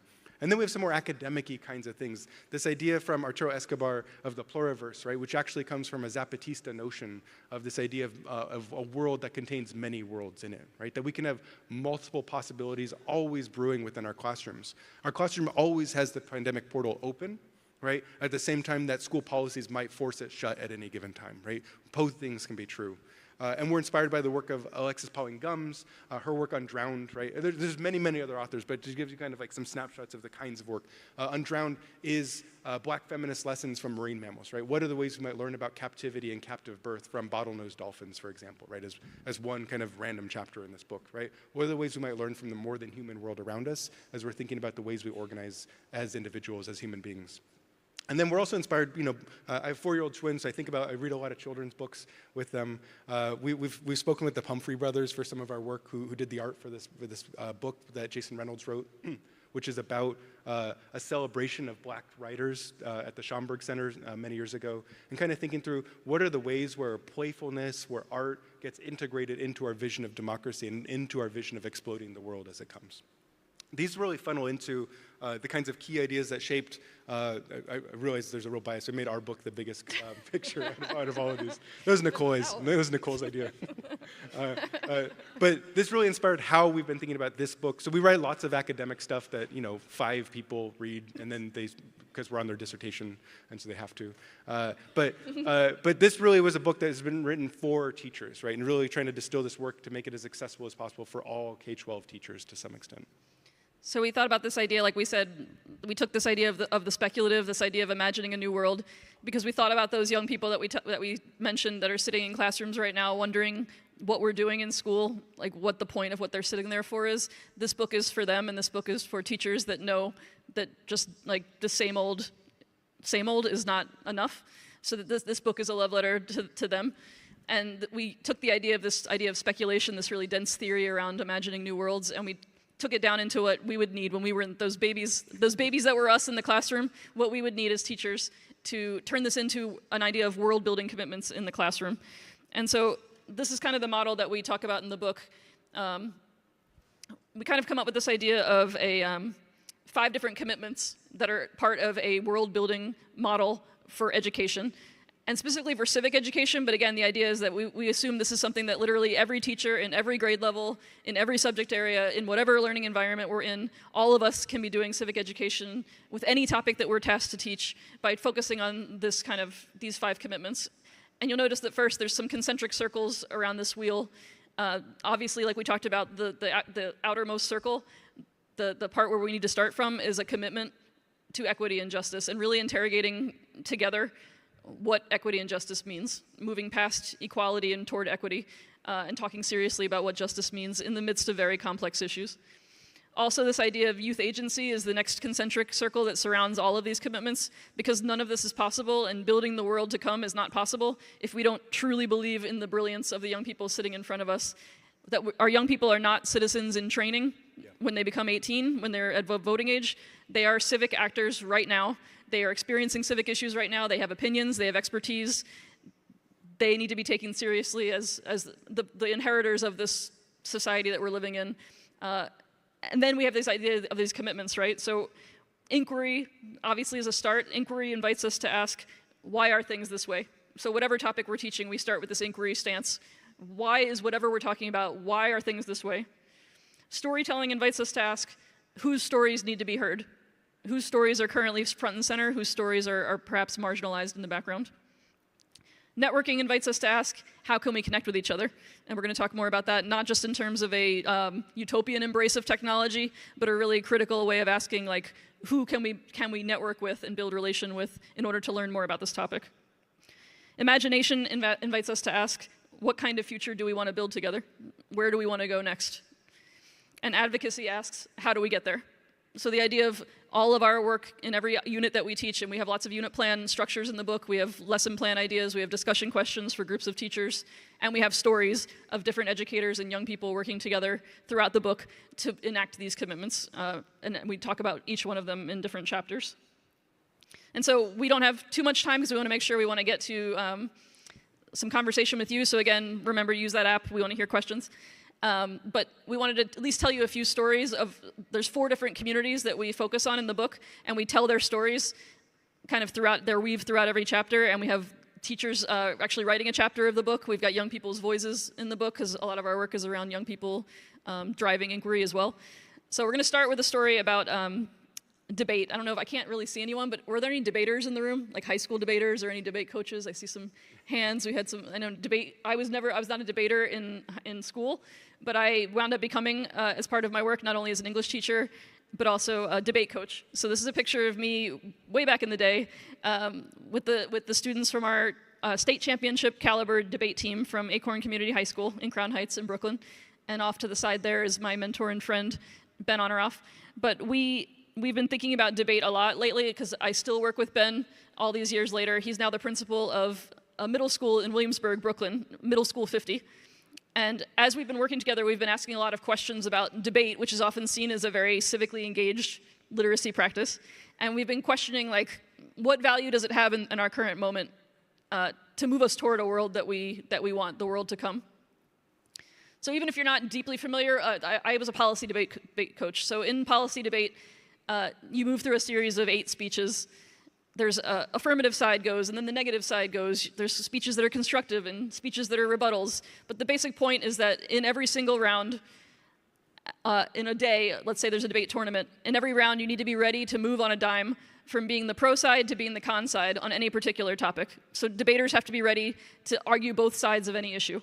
And that's kind of considered in our society a virtue, the idea that you should be able to understand 2 sides, debate each one in their merits, and then we come to the winner and we figure out which one is the winner. And in policy debate, you actually debate the entire year about one resolution. So there's one topic that for an entire school year, all the high school debaters in the entire country across the United States debate the same topic over and over again, so they get really, really good at it, knowing this particular topic. And all teams have cases ready on both sides. So when I was working with Middle School 50 a few years ago, the debate topic for the year, for the entire school year, was the resolve that the US federal government should substantially reduce its restriction on legal immigration to the United States. And even though the students had already become pretty good at the structure of policy debate, this really caused everyone to take a moment. And that's because at Middle School 50, it's a school that is, all the student body is comprised almost exclusively of immigrant students, students who are literally on the buses that are coming from Texas to the East Coast right now, students getting off those buses and coming into schools like Ben's school, into Middle School 50.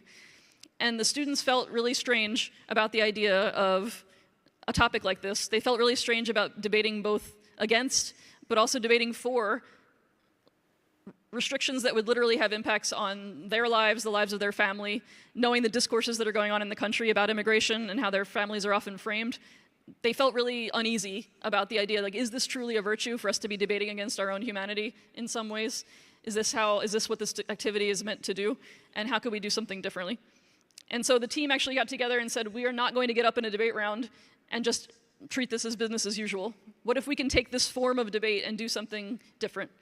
And so what they decided to do with their coach is that they decided to make one case. That case is the thing that you would argue whether you are pro or con. No matter if they were assigned to be pro in this resolution or assigned to be con, they decided they would prepare one case, and they would make it a case to tell the stories of their own immigration journeys, to tell the stories of their families and to tell the stories of their communities, and invite their opponents and invite the judge in that round to actually join them in transforming debate from a binary into this moment of possibility and a moment of almost public pedagogy where everyone could learn together. And so they wrote spoken word poetry to start their debate round, which is a lot different than the kind of language you often hear in a debate round. They also decided that they would code switch, they would use their own language backgrounds, even though in policy debate, the official rule is that English is the only language that is used.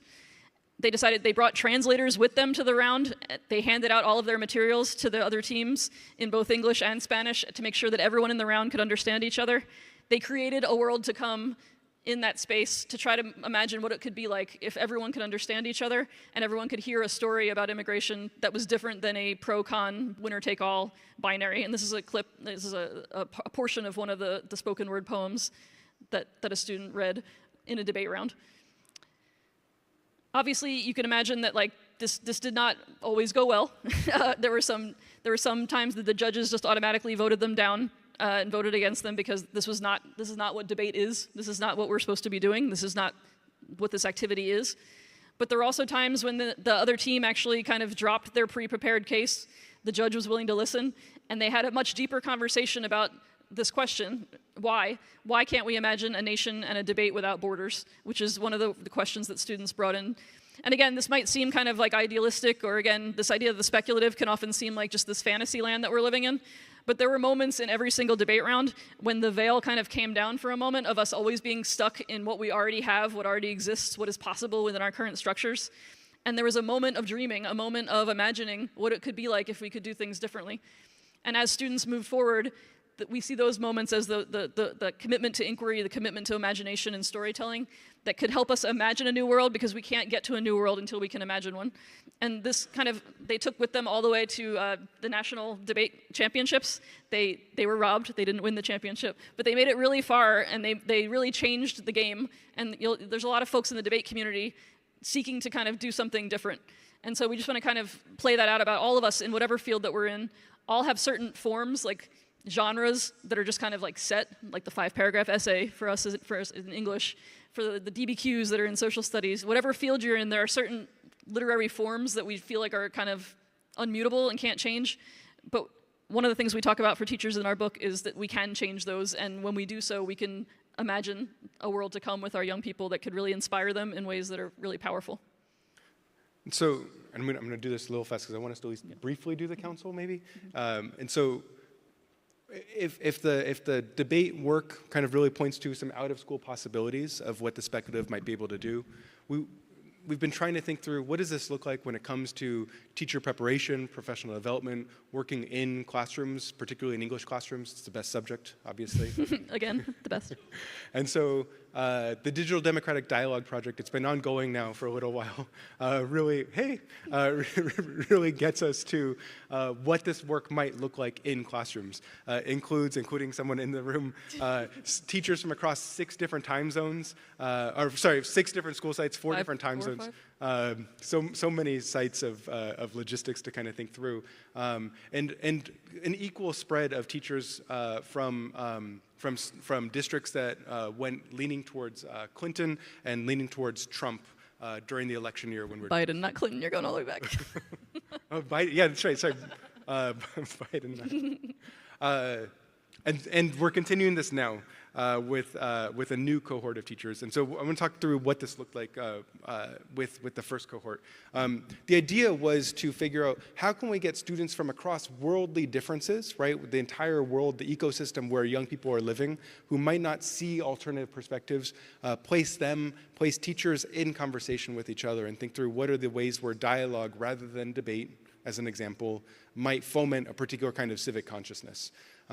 There was a summer retreat. Nicole fostered and led these spaces with multiple design cycles. I'm going to kind of quickly go through these, and you can kind of see like the kinds of activities, the kind of socio-political, historical moments that are happening across the year, and the planning as these teachers are trying to figure out how to coordinate in real time the ways that their students are going to be communicating with each other.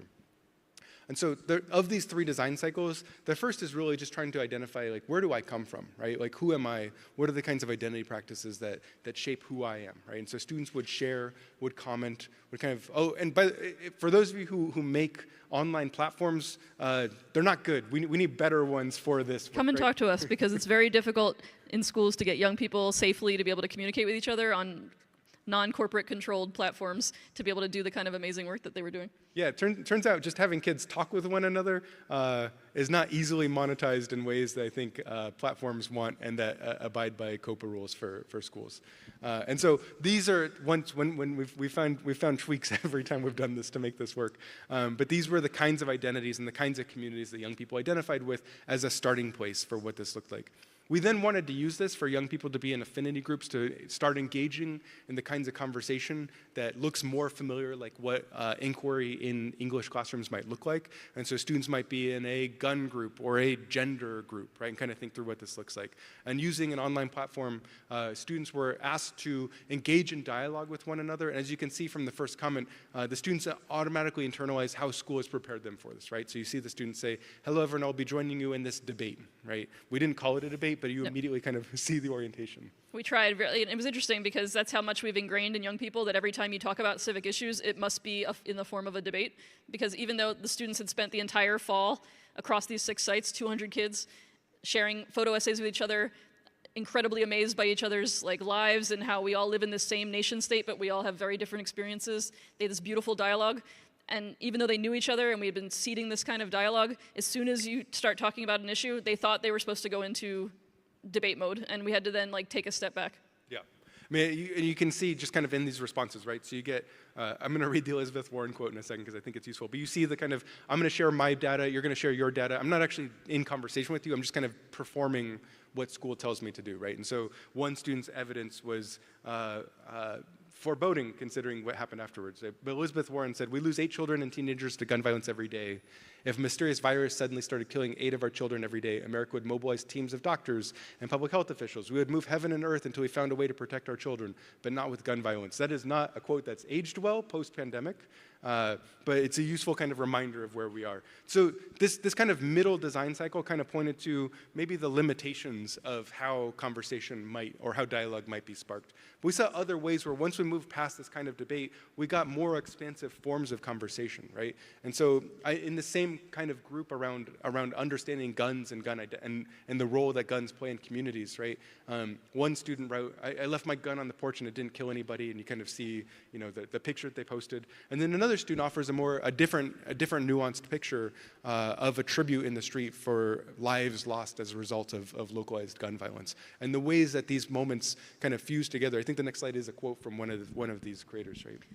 Yeah, there's this idea that this could look like another ping pong debate, but this wasn't, because this was students turned toward personal storytelling, because literally they live in different communities in this country where they have different experiences with guns. And when young people got away from the talking points, the ping pong of finding evidence, but actually talked about the role of guns in their lives, which guns were the #1 issue students wanted to talk about, even back before the pandemic began, which says something about our country because so many students are affected by them. And they were really, this led to a different kind of experience for them of literally realizing that different students have different experiences. It deepened their idea of what kind of conversations we would need to have as a country, and also led them to understand and empathize with another person's experience in ways that simply doing the debating 5-paragraph essay, find evidence for your claim, couldn't really do.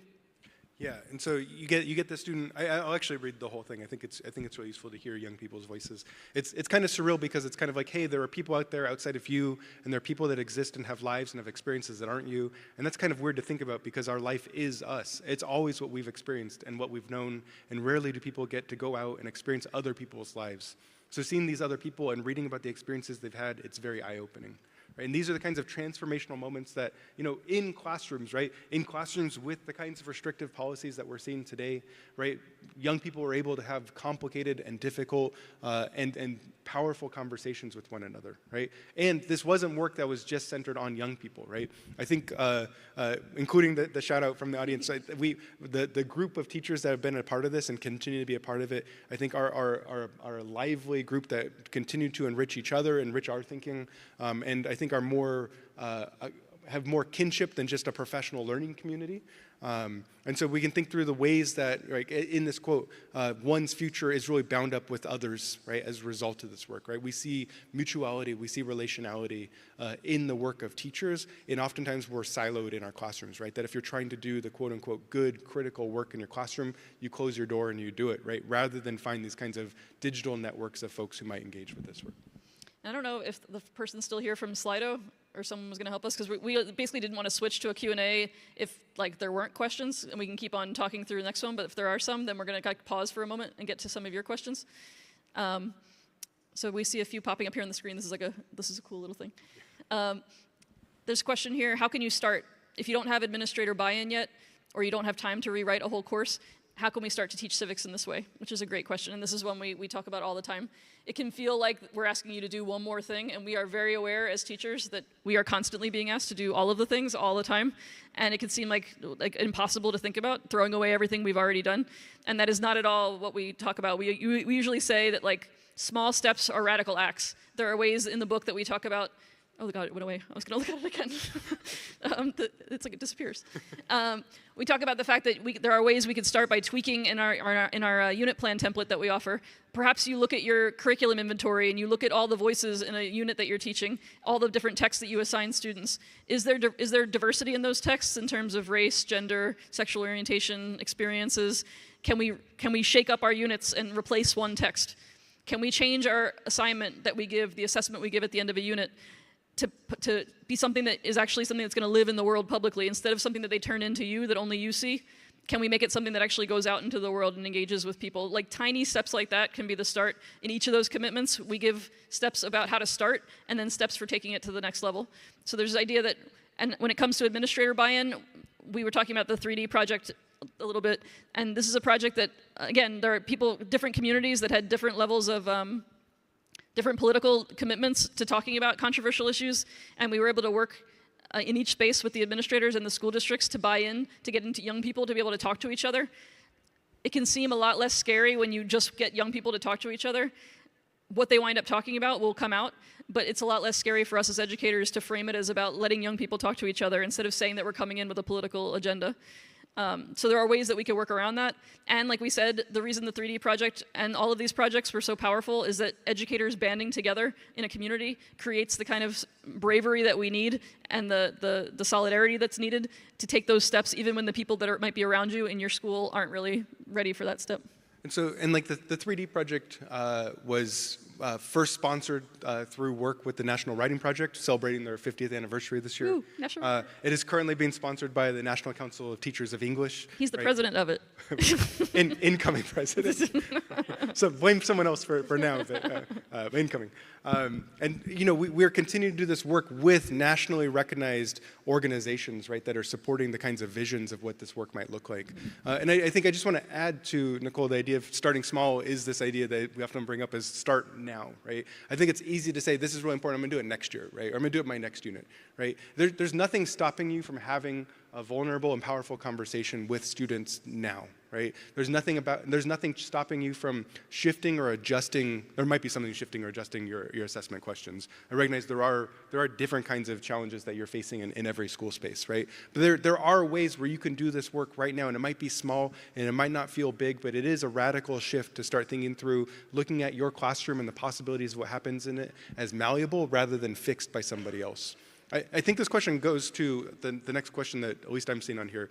In your research, did students tend to be more interested in local, national, or global civic issues? Thanks. I like the thanks at the end. Right? Oh, thanks. And so my sense of when I talk with kids across these different subject areas, and we didn't even get to the Council of Youth Research, which was about localized school policies and kind of thinking through what those look like as they're enacted in classrooms and in individual school spaces in Los Angeles, is that from the debate work to some gaming examples that are in the book, to 3D, right? The places where you start in terms of where students are interested in is when you ask students what they're interested in, right? Just kind of very basically, the kinds of places where kids get to be kids and voice their own expertise are seldom and far between in this moment, right?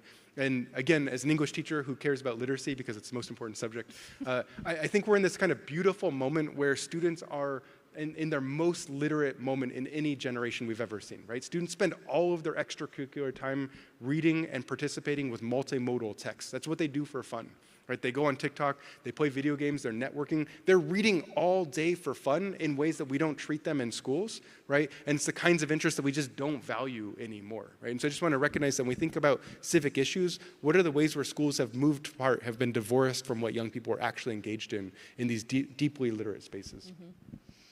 And I'm going to kind of try to combine a few different questions because I know we're starting to run out of time. Complicated. All right. I know, this is like tough. So we have the question about addressing concerns from educators who may be resistant to adopting a more expansive and interdisciplinary approach to civics, and how do we build buy-in and support, and then also the measuring the success and effectiveness, right? Because this idea about, like we talked about, a veil being lifted and students having an empathetic conversation, like how do you measure that, right? How do you capture that? How do you show that this is going to lead to long-lasting changes? So I think both of these are interesting questions. In terms of the resistant work, I think sometimes we've experienced a little bit of pushback even from within the field of education itself, especially when folks feel like we've been for so long siloed into different subject areas in schooling that it can almost seem like we're encroaching upon social studies territory when we come from a different disciplinary background. And that's okay. I mean, that's because we've been socialized to feel that way from the time we're in teacher education programs, in K-12 students in schools. Every time we think about our world as in these blocks of different subject areas. And again, that's something that it takes time to push against. But again, every time we open the door instead of closing it, when we invite collaboration as opposed to becoming defensive, that's where we see that the boundaries start to come down and the buy-in and the support starts to lead in, because we don't need to see it as a game of scarcity. It's not a zero-sum game, and it can't be. And again, when we think about, again, the civic world that we imagine, that we want for our young people, how do we make that happen in our practice? We've got to be doing it with each other first before we can expect our young people to have an example to learn from. So when we're thinking about folks that are resistant, we often show, again, a lot of it comes from fear because of the fact that we're living in such a time when teachers aren't being respected and their expertise is not being respected, but also because of the fact that we just don't get the chance to work together. So creating something like these projects, like our work of being able to bring people together like this and give them a space, like when we worked with NCTE to do another round of the 3D project, there were many more teachers that wanted to be a part of it than we could possibly give the opportunity to, and it just speaks to the fact that folks are hungry for this work, and the young people that are in their classes are hungry for it. And when it comes to measuring success and effectiveness, we've been thinking a lot about changing the metrics of success, right? Like, yes, it is important that when many different nonprofits and many different programs, when they want to keep funding going, they have to show that it relates to these like regular indicators of like attendance at school, grades, post-secondary matriculation, and those are all crucial things because we need our young people to survive in this world as we are dreaming of the next one. But we refuse to believe that effectiveness of a program like this can only be measured in things like wanting to be in school more, because like we said, that's kind of a weird contradiction. We literally see we see the success and effectiveness in the kinds of conversations that are being had in those moments when young people are saying the kinds of things that you saw, when they're dedicating themselves to lives in public service. So we literally have students from our program that we didn't get a chance to talk about too much today, that we worked with years ago, that have decided to go back to their communities and become teachers or get involved in nonprofits because they see a certain agency in themselves that they hadn't seen before. And it's because they were taken seriously. We often think about talking about these hard issues with young people will disempower them when they see the enormity of the issues surrounding them. But we've found that the opposite happens. When you actually work with them genuinely to talk about the challenges that we're facing and take their agency seriously, they will be willing to do the long-term struggle of 1 step forward, 2 steps back, as long as they know that we are with them and that we are taking them seriously. I just want to add to the evaluation concept. We've been digging into looking at like the writing prompts on Regents exams, and we do the 3 minutes we have left does not have time to kind of go into Regents exams and some concerns around that. But I do want to kind of think through. I'm sure someone here at South by Southwest has created multiple apps that are evaluating conversational effectiveness, probably using some kind of Gen AI chatbot thing. Great. But the logic around how we do assessment in schools for young people is based around this individual logic that young people need to be measured against other young people, right? In this kind of capitalist-driven competition of who is better at something than another, right? That is fundamentally how our evaluation systems work, right? And if we think through the kinds of civic worlds that we're trying to create, that's going to require collectivity, right? It's going to require solidarity, right? What are the ways where you might evaluate in your classroom what a healthy democracy looks like? Is this a place where joy thrives, where people are able to be happy, where people are able to have their voices affirmed, or identities are reflected in the kinds of writing that is produced? Feels like a different way to think about what assessment might look like when you separate it, when you disaggregate it from the individual, right? I think would be like one kind of push to think about. We've got like 2 minutes left. Yeah, so I think with the time that we have left, I kind of want to, there's a few things that we have got around the room, and we're also going to be here signing our book in about a half an hour. So first of all, we would love it if anyone wants to continue the conversations. We'd love to talk with you here. We'd love to talk with you up, or, I don't know, down. I forget what level we're Somewhere. on. It's a confusing convention center, but we're in the place where we're signing books in about a half an hour. But also, we've kind of spread around the room, and we're gonna get some more of them for you. There's some postcards that you might see around the room. We were lucky enough that when we had this book published, and we've got more that we can give to you. I see some up here too.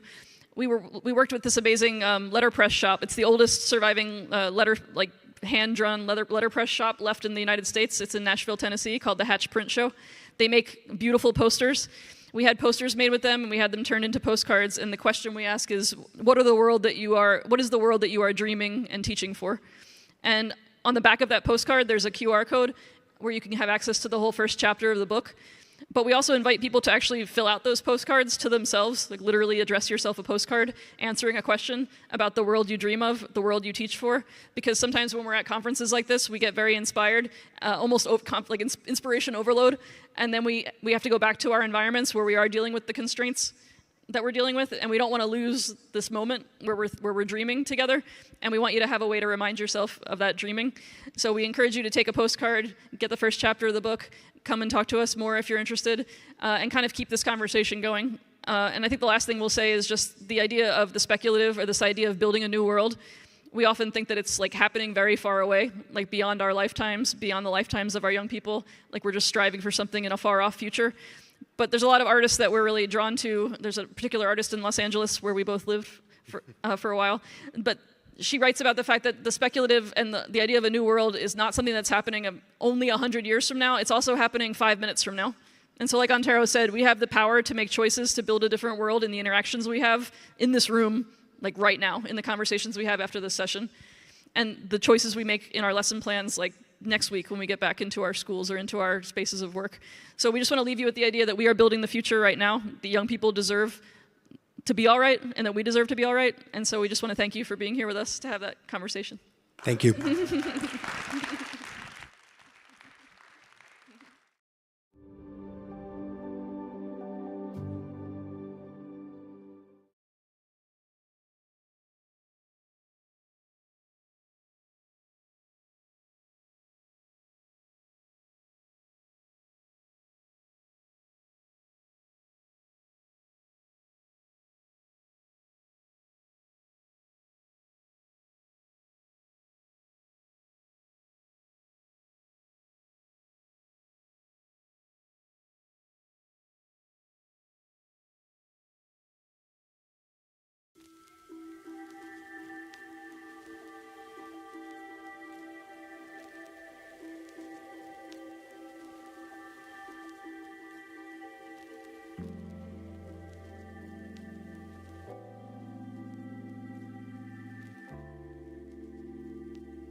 can't tell you how excited I am to be here, surrounded by such an incredible group of educators and of learners. I want to say it is so exciting to be talking to real people in real life.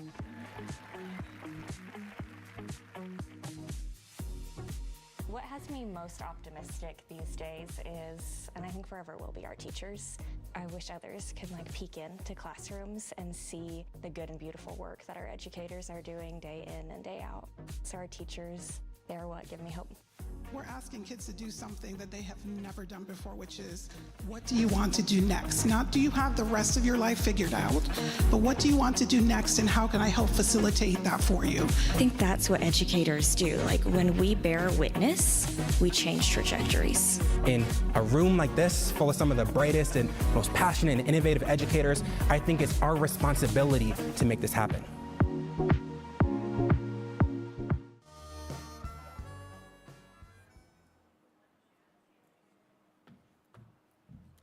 All right, good afternoon, everyone.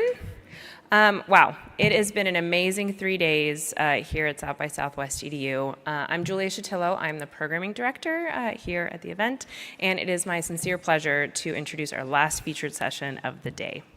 So I have had the privilege of knowing our next speaker for a number of years now, and I've been constantly inspired by her creativity and passion for education and global impact. Ying Liu has been recognized as one of Fast Company's most creative people in business and is behind some of the most well-known and loved design projects of the last 15 years. We're really excited to have her share her work on the South by Southwest EDU stage. As a reminder, during the Q&A, please remember to ask questions through the Engage button on the session page on the South by Southwest EDU Go app. And so without further ado, please join me in welcoming on stage Ying Liu. So much. Hello, everybody. Thank you so much for coming. I'm so excited to be with you tonight. So we got to be starting the session, Bridging the World with Creativity Through Colors and Typography. I'm so excited to be here presenting to you. Also, this year, I'm the Pantone Spotlight Artist, and I will showcase some of the tools Pantone Connect can help you to leverage art and design and typography in your creative work. So, hi, my name is Ying Liu. Yi means happy, Ying means creative, and Liu means land. I was born and raised in Shanghai, China, and growing up, I have a fascination of bridges and what it stands for. So, first bridge that I would like to introduce you to is the bridge between function and fun. So, if you look at the word function, everybody knows that's what we do. We have to serve a function. But if you look really closer, there's actually a word of fun in it. And what does fun mean? Fun means enjoyment, amusement, or lighthearted pleasure. And I've been searching the bridging the gap between fun and function. The thing that you probably familiar with, which is the traditional tech arrow page, it's very functional, but it's not necessarily engaging. It's using the blue background with very simple text. But there is a fun page that actually was using colors and shapes that makes the functional page become more fun. So that was actually the reason why that I'm here today, and the reason why I ended up coming to San Francisco Bay Area. It was because of this image that I created. I was the artist behind the artwork that eventually became the Twitter fail whale from 2008 all the way to 2013. So every single time when Twitter goes down, people see this illustration popped up. But what's really fascinating, it inspired global audience to engage with the arrow message and create their own versions of expression. As you can see from the war art in New York to Lego from Denmark, actually created by the real Lego space designers. And also Singapore government used it as inspiration for the public transit. And also people from around the world also inspired and use the color as a way to create cakes and drinks.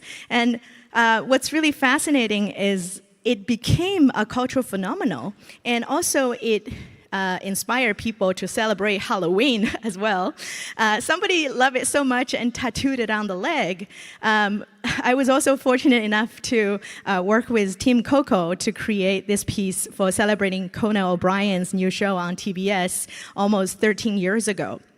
And I get the chance to meet Conan in person. And the people next to me were actually the first family that hosted me in San Francisco when I get the chance to come all the way from Sydney to the US. Conan even tweeted the artwork when he started the new show. But it really kind of started because of the color as the language that I was using to express myself when I was studying in the UK back in 2006. I miss my friends and also my classmates when I was moving back to Sydney. And I created this artwork, which originally titled Lifting a Dreamer. And I was using the art as a vehicle to express my feeling of not being able to be with my people or my classmates in person. And little do I know, the illustration eventually being found and licensed by the co-founder of Twitter. This was around 2007. And so in a way, I think it was very interesting how colors and shapes transcend the linguistic barrier. And it also engaged with the community around the world as a kind of a way of expression from the Twitter product, because it's implemented to the actual Twitter arrow message and to make it more humanized. And I think that's the reason why it can engage with global audience in the way that pure English letters does not sort of convey. It conveys a certain feeling, which I think color is such a powerful language. And it also inspired people, tech companies around the world started to implement art and colors and typography into their arrow message. And so I'm incredibly happy to share these examples with you. And this is also another really interesting thing personally, because I graduated in 2008 in Sydney, Australia. And during that time, it was the financial crisis, right? What's really interesting is because of that colorful illustration I did, which eventually connected me with people from all around the world through the internet, I got a message from San Francisco. There is this person that I have never met, David Bill. He emailed me out of blue and said that, hey, we are throwing a field party in San Francisco and would be interested if you're able to give us some time and create some artwork for the community, it will be really wonderful. And at the time, I just graduated, and I thought that maybe I can do something for the community, the online community that have engaged with me, but I've never met them in person. So I just took a leap of faith and I said yes. So I created the artwork, which they were using as a community poster, and also they made a few t-shirts to give away. What's really fascinating is that it was being featured on Wired magazine. And also, I think about 150 people showed up. And what's funny is I then, because of the color and shapes, it got me the opportunity to win the Shorty Awards in New York City. And that also gave me an opportunity to come to the US in 2009, which is exactly 15 years ago. The funny thing to notice is also the Shorty logo was inspired by the tail of the whale. So when I came over to the US, the funny thing is that there was no direct flight from New York to Sydney, so I actually have to have a stop in the West Coast. And I thought, well, these people still owe me a party because I couldn't come to the first party. So I messaged to them, I said, hey, I'd love to actually take your offer to come and visit the community in the West Coast. Is it possible? And David was like, well, it's a short notice, but hey, we'll see what we can do. So to our surprise, we had almost 300 people showed up, and it was amazing to meet all these people in real life. And also, as you can see, the family that took me to see Conan a year after was the family that hosted me in 2009. And back in 2009, it was still a very early days of social media. So we didn't actually have Uber or Airbnb in San Francisco back then. And what was really amazing is I was able to connect with these people just through social media, and also using social media as a vehicle to build trust. And eventually I had almost a community in the West Coast and the East Coast. So I'm really thankful. It sort of all started from colors. And then, because I was working with so many startups between 2009 to 2014, I ended up coming to the South by Southwest very often, because every year I would come here and I would do trade shows and all kinds of different activities with the startups. So I ended up joining 500 Startups, which is a global accelerator, in 2015, and became their global creative director. So this is my community celebrating the Pride Week in San Francisco. So it was all starting from color, and I really think that here, color is not only acting as a bridge between function and fun, it also, for my personal journey, it acts the bridge as the bridge between the work and the life. And I'm thankful for the opportunity to also present to you my journey as well. The next bridge I'd like to introduce you to is the bridge between business and culture. So when I joined 500 as the global creative director, we were expanding to India in 2016. And one of the challenge is to localize a logo for the Indian community. This is the Indian flag. And if you look at the global logo of 500, it's actually using Arabic numbers, 500. But the Arabic number 500 in Hindi actually looks like a 400. So we couldn't use that because it looks like you're getting 100 discount. So obviously, I have to find other ways. But then, after I changed the Hindi translation directly from the spelled out English version of 500, quickly found out there's another challenge. So the challenge number 2 is that there was about 122 languages in India. Hindi is just one out of the 20 plus official language spoken in India. Not everybody in the country speaks Hindi. So what I did was I talked to my team in India and also talked to different teams in different regions, making sure the translation is accurate of 500. And then what I did was using typography as a vehicle to convey the diversity in India itself. So I was using typography of different regional language of India and have it surrounded by the number 500.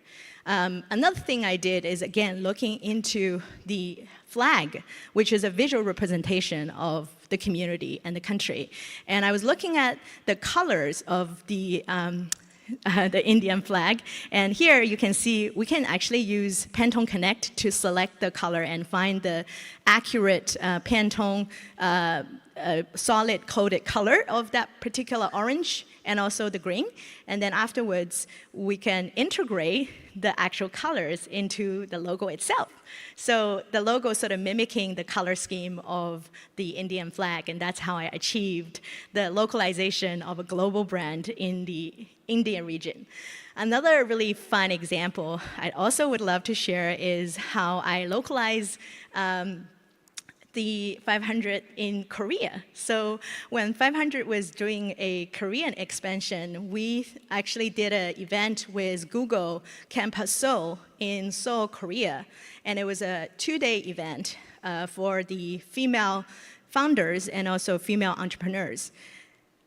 What's really fascinating is I needed to create a logo that fits with all the purposes. Number one, we're also gonna highlight the partners of 500, and we gotta reflect the Korean culture and language. We also needed to highlight the notion of women and female empowerment, and we also need to acknowledge the campus soul, who is the host of the event. So I needed to come up with a logo that fits the brief and fulfilling these four purposes. So I look at the English word and the Korean word, female in Korean, which is Yongsing. And if you look at two of the letters, they really don't have much things in common. So then I thought about it. Where do I find common element? Oh, we have the 500. They both share the two circular shapes, right? So maybe I can do something to combine them together. And so I combined these two together, and I got sort of a combination of both. But if we're only looking at it typographically, it's a little bit confusing. So the way to differentiate the 500 and the letter for female in Korea is color. So I quickly sort of looking into the colors of the Pantone colors of Google, and then I integrated the three main colors, the red, the green, and also the yellow, into the female Korean word, which is Yongsing. So that's how I ended up creating a logo that serves almost three purposes: 500, female, and also the actual powered by the campus soul, which is Google. So this was one of the really fun exercise and also challenging in the beginning to solve multiple purpose through typography and color. And this is how the actual logo implemented for the event, and with all the female founders, and also with the entire community in Korea. So this is the bridge about business and culture. And the next one I'd love to introduce you to is the bridge in between the East and West.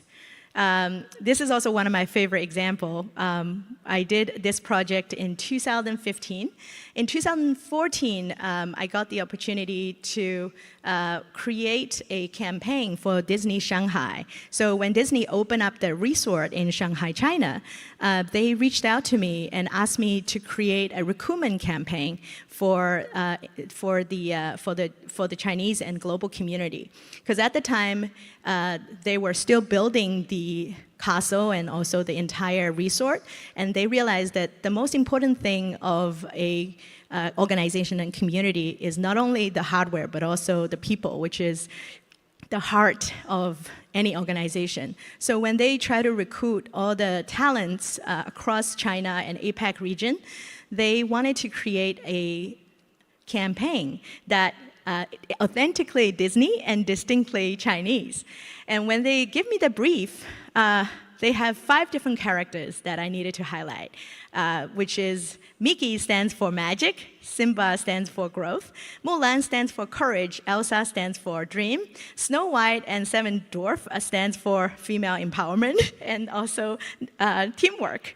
So if you look at these characters that they wanted me to highlight, they are not only different genders, they're also different species, right? So where do I start? How can I create a cohesive design that actually make it sort of unified as one campaign, but also still give the space for diversity?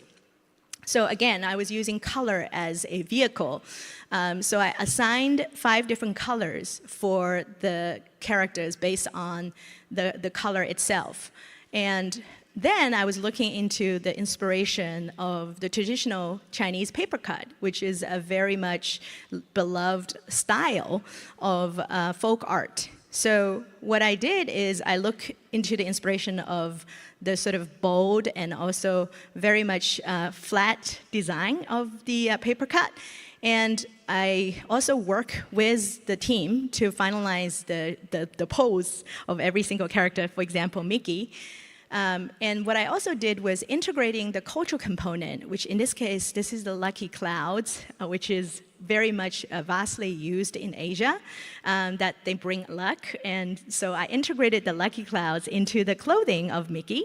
Also, the other thing I always wanted to highlight on is also the very important traditions and rituals people are using in the olden days. So in the olden days, when kids were babies, they believed that if you wear the tiger shoe, it can protect the little babies. So these are like very important cultural storytellings that we want people to keep remembering them and not forgetting them. So I talked to the team and asked them if it's possible for us to integrate some of the tradition into the actual campaign and integrate it into the shoes of Mickey, because it's a big white space, right? We can do something about it. And they love the idea. So I integrated the tiger shoes into the Mickey Mouse, and voila, we don't have many space to do the innovation, but those are the space that I think colors and shapes can really tell the story in a very minimal space, right? So this is Mickey. Simba was also another really interesting challenge. So when I was presenting the initial sketch, which is the Simba, to the team, they look at Simba and said, oh, okay, he looks pretty sad. You need to cheer up a little bit. And also, this campaign is about growth. So we wanted to see the little Simba next to the grown-up Simba. But then I said, well, if you look at the picture when you have the little Simba next to the grown-up Simba, Simba becomes the dad Mufasa, right? I'm not sure how I can integrate them together in one single image, but they said, you know what? We believe in you. You can do this. That gave me a lot of confidence. I said, okay, well, I'll see what I can do. So I watched the animation a few more times. I finally found this footage in the animation itself, and there was indeed a little Simba, like a tattoo on the tree in the actual animation. So I did a screenshot of that, and I asked the team, I was like, can we use this for the campaign? They're like, of course, this is part of the story. So I ended up integrate the little Simba tattoo onto the body of the grown-up Simba. And they said, okay, we really like the new look, but we wanted to have a better hairdo. We probably want to use a different hair product, just make it more smooth. And also maybe we can add a little bit more layer of colors so that it looks richer. So I did a lot of more research into different totems and colors and combinations of the research, and also and have it look back. So we have a better hairdo and better hair color. So this is the final design of Simba, which integrates the idea of growth. And again, color here helps a lot to tell the story. The third one is Mulan. Again, Mulan was a very interesting challenge as well. When I was creating the Mulan campaign that symbolized for courage, my initial sketch that I sent to the team, the feedback was, it looks great, but because Mulan is an Asian character, it represents the East. We wanted to have a unity between East and West. Can we also integrate with some of the Western element to make it more international? Again, this was like, what do we do? How are we gonna make Mulan Western? So, oh, by the way, I realized, wait, Mulan is a very strong woman, female character. So why don't we integrate with the poster of We Can Do It? So I integrate the pose of We Can Do It. And all of a sudden, it changed the image of the actual artwork itself. Also, the horse is also more active.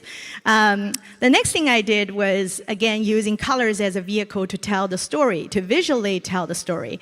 I wonder how many of you know what Mulan's name means in English? You can raise your hand. Oh, okay, this is great. Okay, so now you're about to know this. So the name Mulan, which is actually Chinese, in English, it stands for the magnolia flower. This is the reason why you would see a lot of magnolia flower in the actual movie itself. And I wanted to highlight the fact that the magnolia flower actually symbolizes for courage and tenacity and feminine energy. And so I thought it would be a great opportunity to also pay homage of the story itself and also kind of reclaim the identity of the magnolia flower. That is actually what Mulan stands for.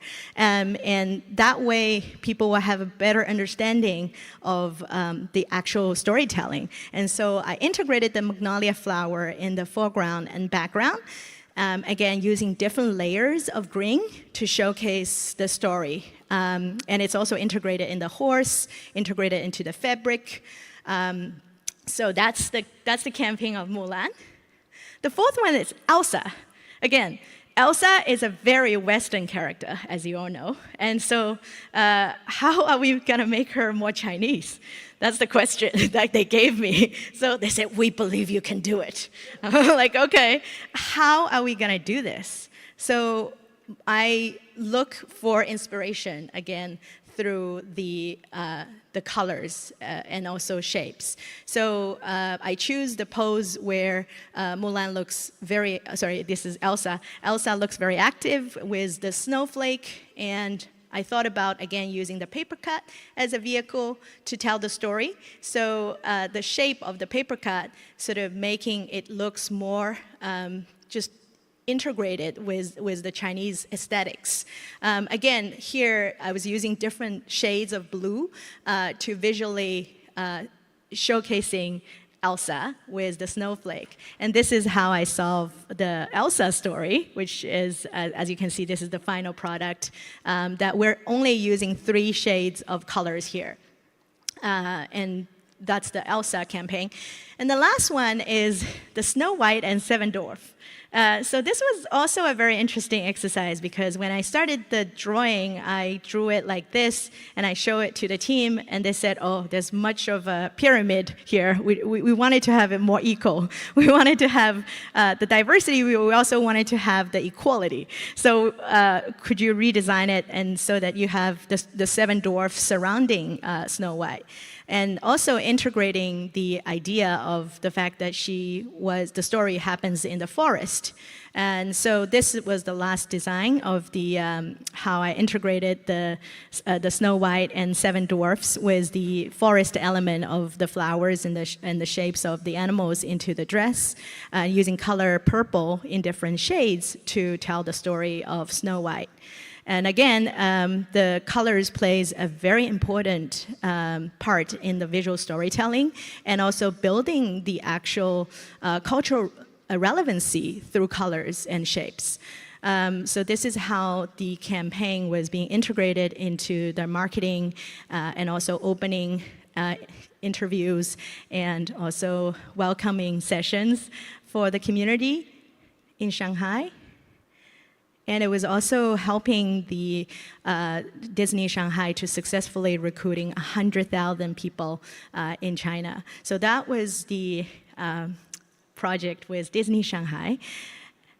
And also a project that I was working on to build the bridge between the East and West.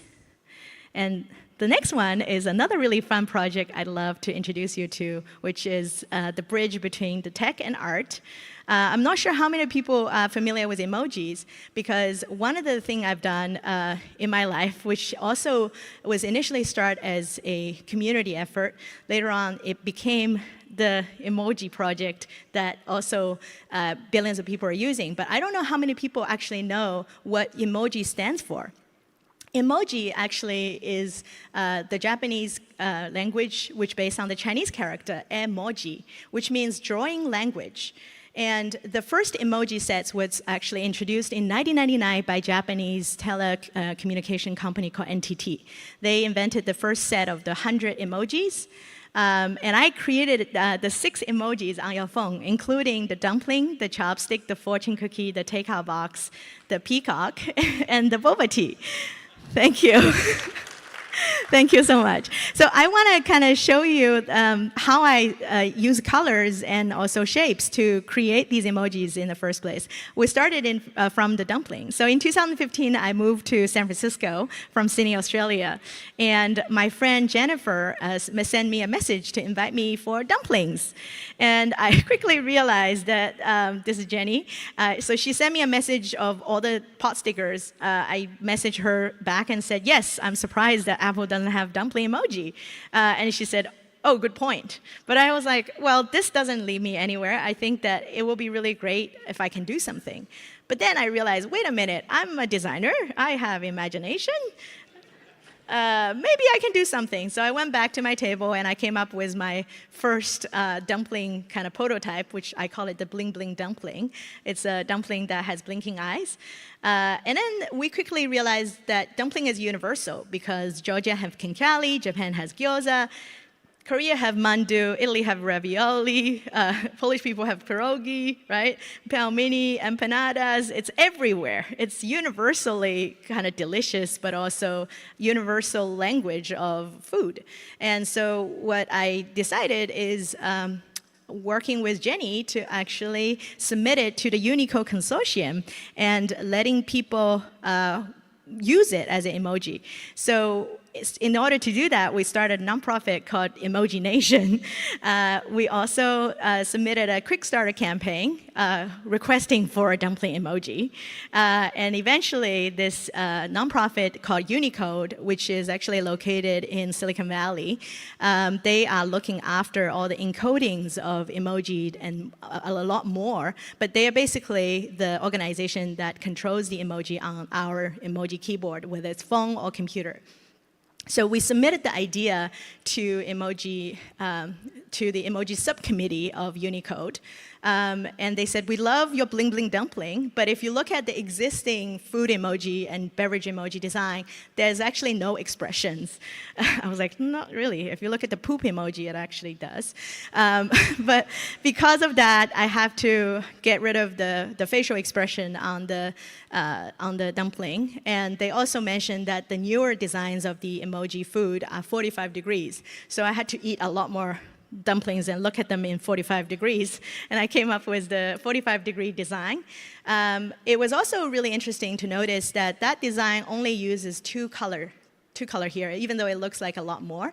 I was only using two colors and basically using the tint of the color to create a gradient. That creates this almost like a 3D effect. So again, I think color can really tell the story in a very powerful way.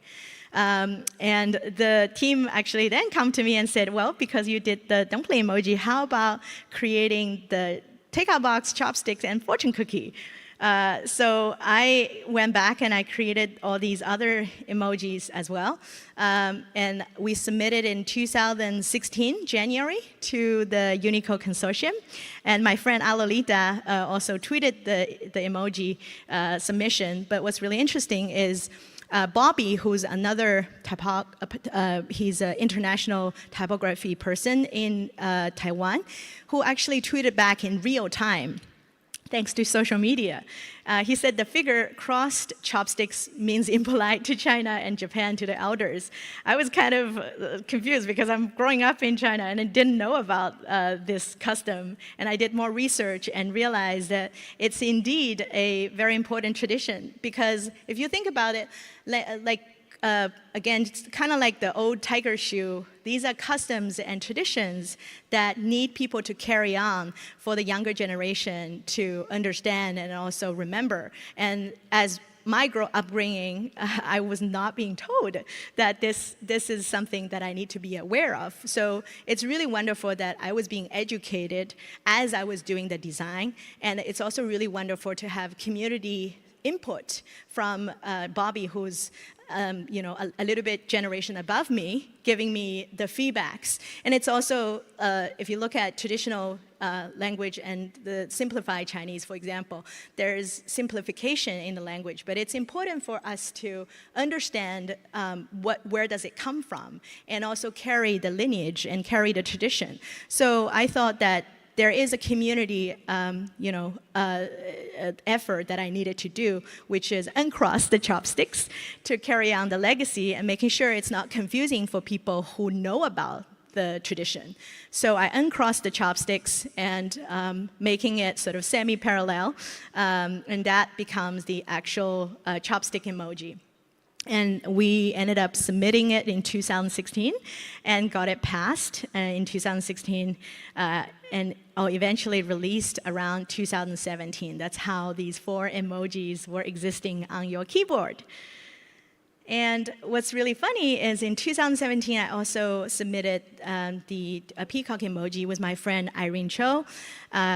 And then 2020, we have the boba tea emoji eventually came to your keyboard. And that was a fun story that I haven't told yet. And so you'll get the chance to hear. So the boba tea emoji, you'll be surprised to hear that, was initially submitted in 2015 and was being rejected. Yes. Can you believe it? It was rejected. It was being submitted around the same time with all the other 4 emojis, but it was rejected because there wasn't enough data. But what's fascinating is these 3 data scientists, Timothy, Sujay, and Ranjita, who reached out to me in 2018 via email. And together we submitted again, and I'll tell you how. And that's how it was being passed 5 years later. So these amazing data scientists, they actually reached out to me and said, we also wanted to submit a boba tea emoji, but we realized that you already submitted and it was rejected. And the reason why it was being rejected was because of lack of data. And we got you. We got your back. So they did a lot of research because they're data scientists and love boba. So they did a lot of research using Google Analytics and also open sourced data on Google, the Google geographic location. So they're able to compare the search result of boba tea with sake and champagne. They almost have similar amount of search results. They also were able to look into the geographic location of the consumption of the boba, and they also did a research in getting the estimation of 3.2 billion consumers in 2023, which is last year. This was 5 years ago. They were able to do the prediction. In fact, I think it's more than that. So that's how we ended up getting boba tea emoji being accepted, because we have robust data points to prove the importance of boba.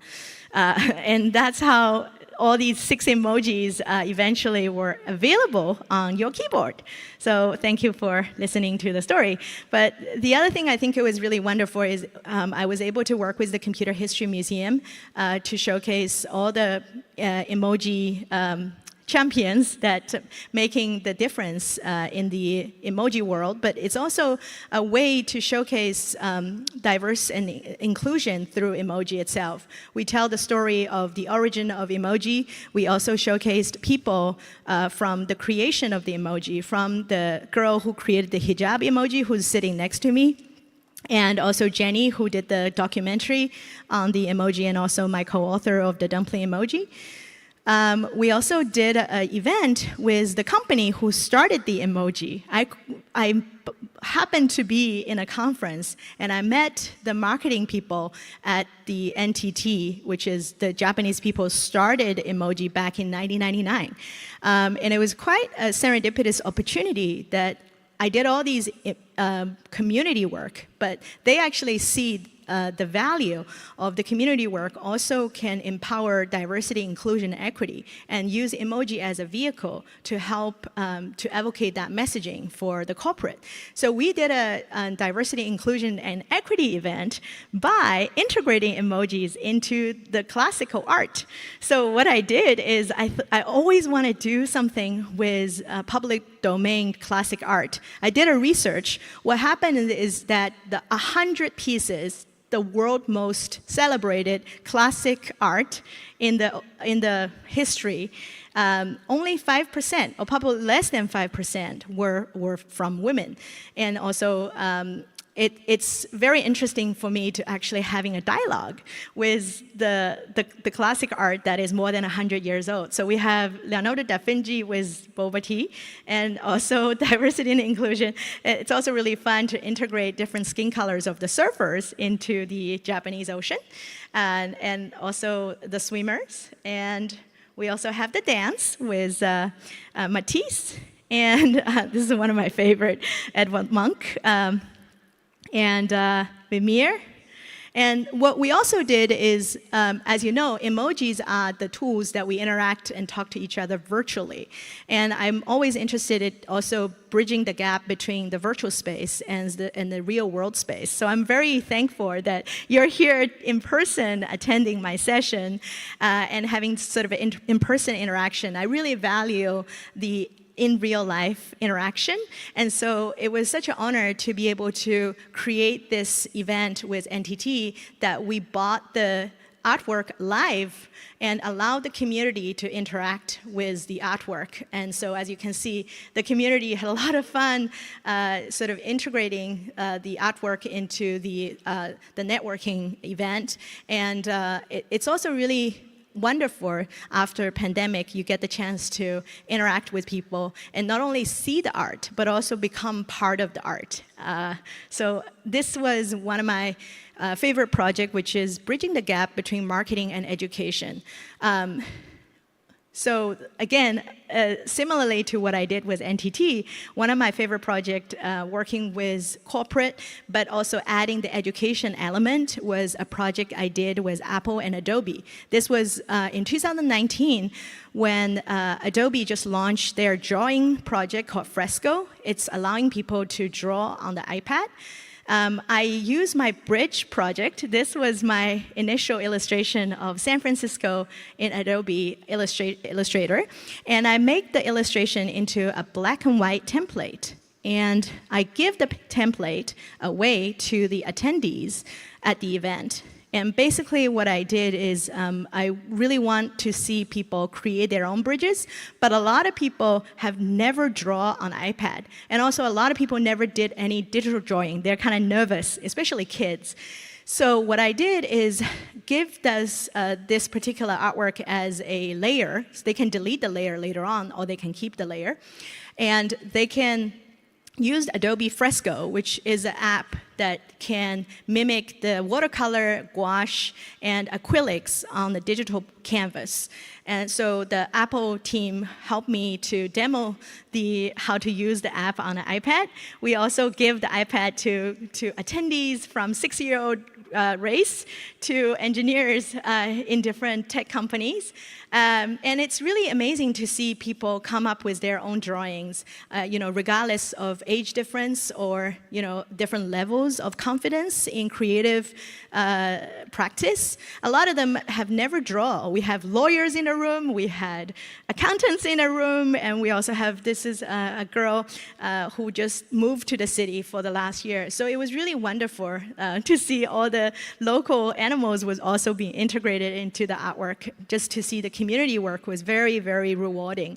And this was one of my favorite tweets I received after the event. Claire, who's an engineer, and she mentioned that you don't have to be an artist to enjoy drawing. Drawing can be, creativity can be for everyone. And this is truly what I believe in. And I think that creative outlet is a really wonderful way to boost not only your creativity, but also your mood, and help to have a sustainable sort of energy for you to work and also for you to socialize. And so the bridges that I've introduced so far, if you still remember, is function, the bridge between function and fun, the bridge between East and West, the bridge between art and, there's a bit of glitch here, art and technology. Again, technology has a glitch. Art and why. Technology has a glitch, and that's why I'm here. It makes sense. Business and nature, and work and life. I believe that creativity serves as a bridge and unifying seemingly opposite sides through respect and understanding.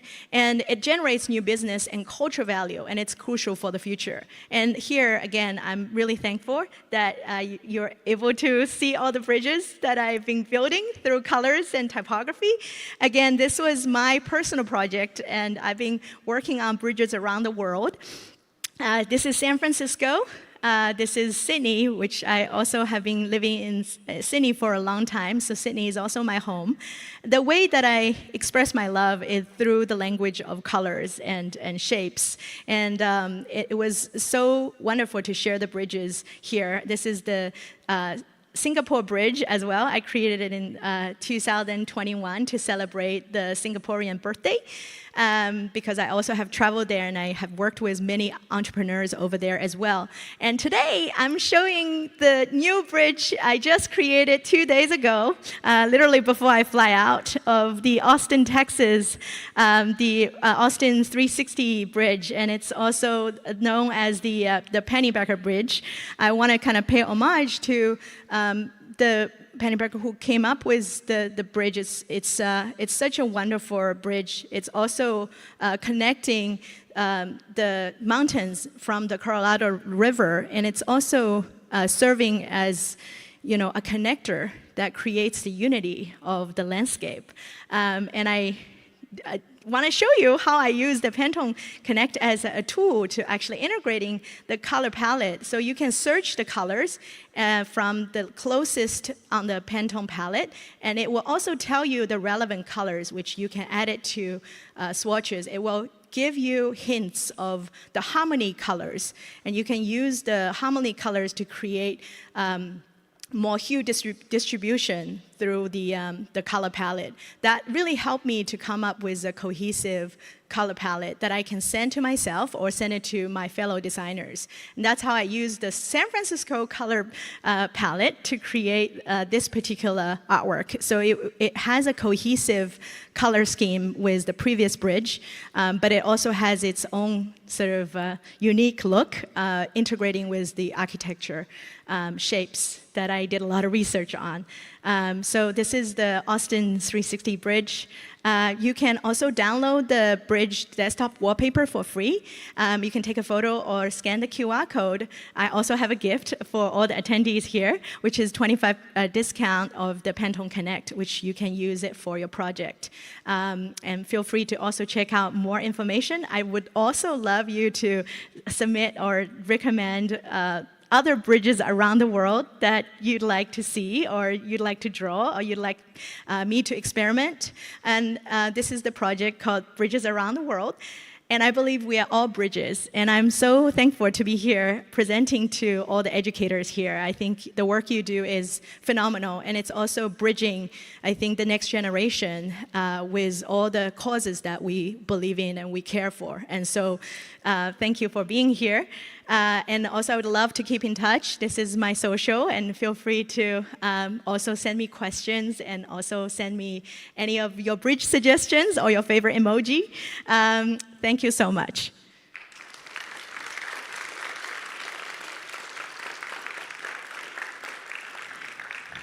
Thank you, everyone. Thank you for being here.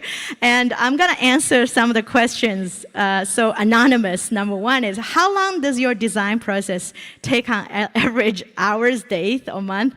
That is such a good question.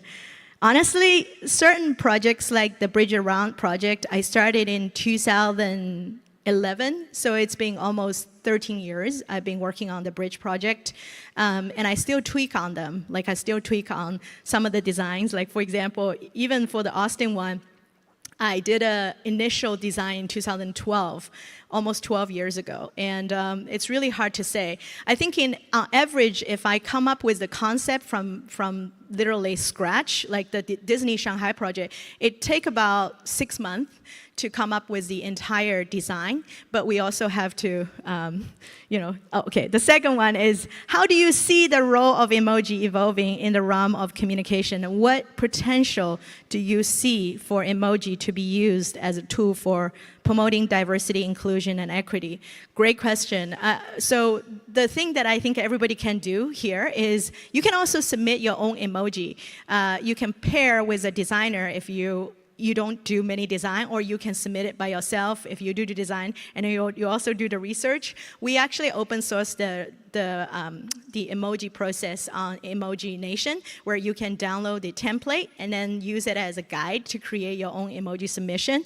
I do believe that emoji, in a way, is a lexicon for our everyday usage, and it's really powerful to promote different culture. One example is there's a artist I have the opportunity to meet in person finally last year. Her name is Lumen. She's based in San Francisco. She was the artist behind the arepa emoji, which is the Latin cornbread that consumed by millions of Latino community.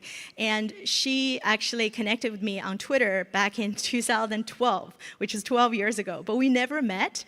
And her design, so she collaborated with another person in New York. His name is Sebastian. So they happen to share the same love of food, and also using the arepa emoji, which is a food emoji, to kind of honor their heritage, but also it's a great way for the Venezuela community to be seen on an emoji keyboard. So I do think that it's incredible. After the emoji was being approved in 2020 and released, all of a sudden we had a lot more arepa restaurant in the city. And more people get the chance to try the food, and you also get the opportunity to let the specific community being seen. And also it's a great way to empower community-run business, small businesses. So I think it's all around a very effective tool to promote inclusion and diversity and equity in a way that is actually very fun, but it's also very functional.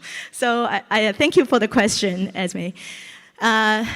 Here's a question from Anonymous. Who inspired you to become an artist? That's such a great question. So my grandfather. So this is the reason why my name is Yi Ying. My grandfather actually gave me the name. So initially my name, my dad gave me was Yan Ying, which in Chinese character means pretty and creative, or beautiful and creative. And my grandpa went back and thought about it for a long time. After 6 months, he cannot hold it anymore. He told my dad, he's like, she's a girl. We know she's a girl. We want to make sure we highlight what's inside of her instead of focusing on the external. So I would suggest you to change the name, the first character, which is pretty, to happy. We want her to be happy and bring joy. And that's how I got my name, Yi Ying. And he was really the person that inspired me to draw when I was like 2 years old. I started to have crayons, and I was able to use color to express myself. So thank you, Grandpa. So that was my inspiration, and thank you so much. I love the emojis. It's kind of fun. I think Microsoft needed to still have the boba tea there. I think that the boba is missing. We gotta tell the Microsoft team, if you're listening, please add boba there. Last question. When you were younger, when did your passion of art begin and blossom? Wow, that is a great question. When I realized I cannot dance. It's a true story. Well, I think it's a way for me to really kind of express myself. Because when I was younger, I was pretty weak, and sometimes I get sick, and I cannot, go to the group activities and to dance with all the kids. And I realized that I could dance with colors.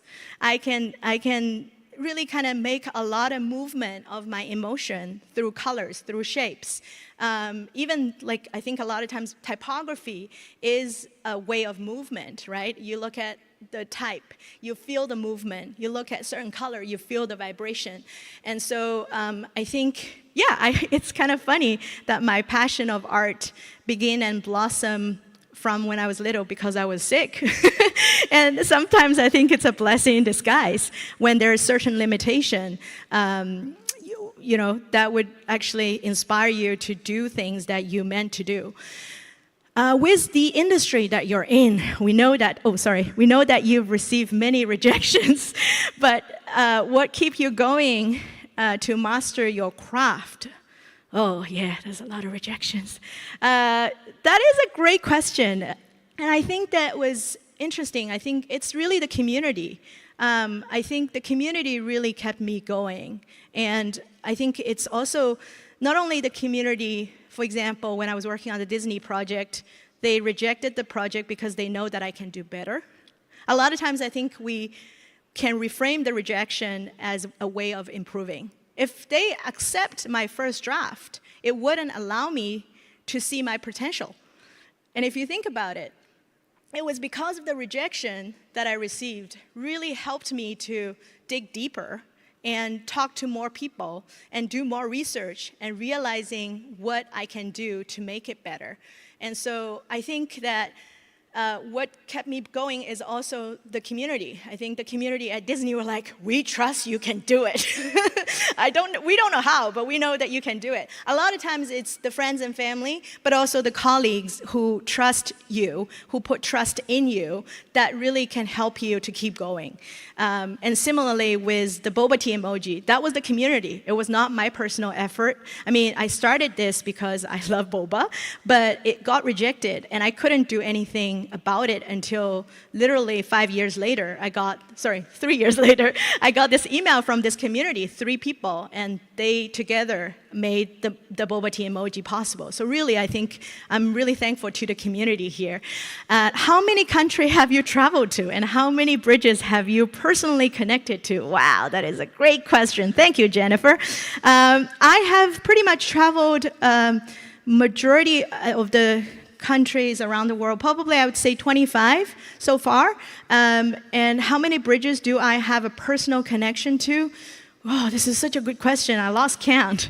So far, I've made 5 bridges, like bridge arts, and I want to do more. And I have actually taken a lot more photos. So please, please, please send me a photo of you on a bridge or with a bridge, and also what other bridge would you like me to draw? I would love to hear from you. And that way I can build more personal connections. Thank you. Okay, thank you so much for staying for all the Q&As, and so lovely to be here with you all. Thank you so much.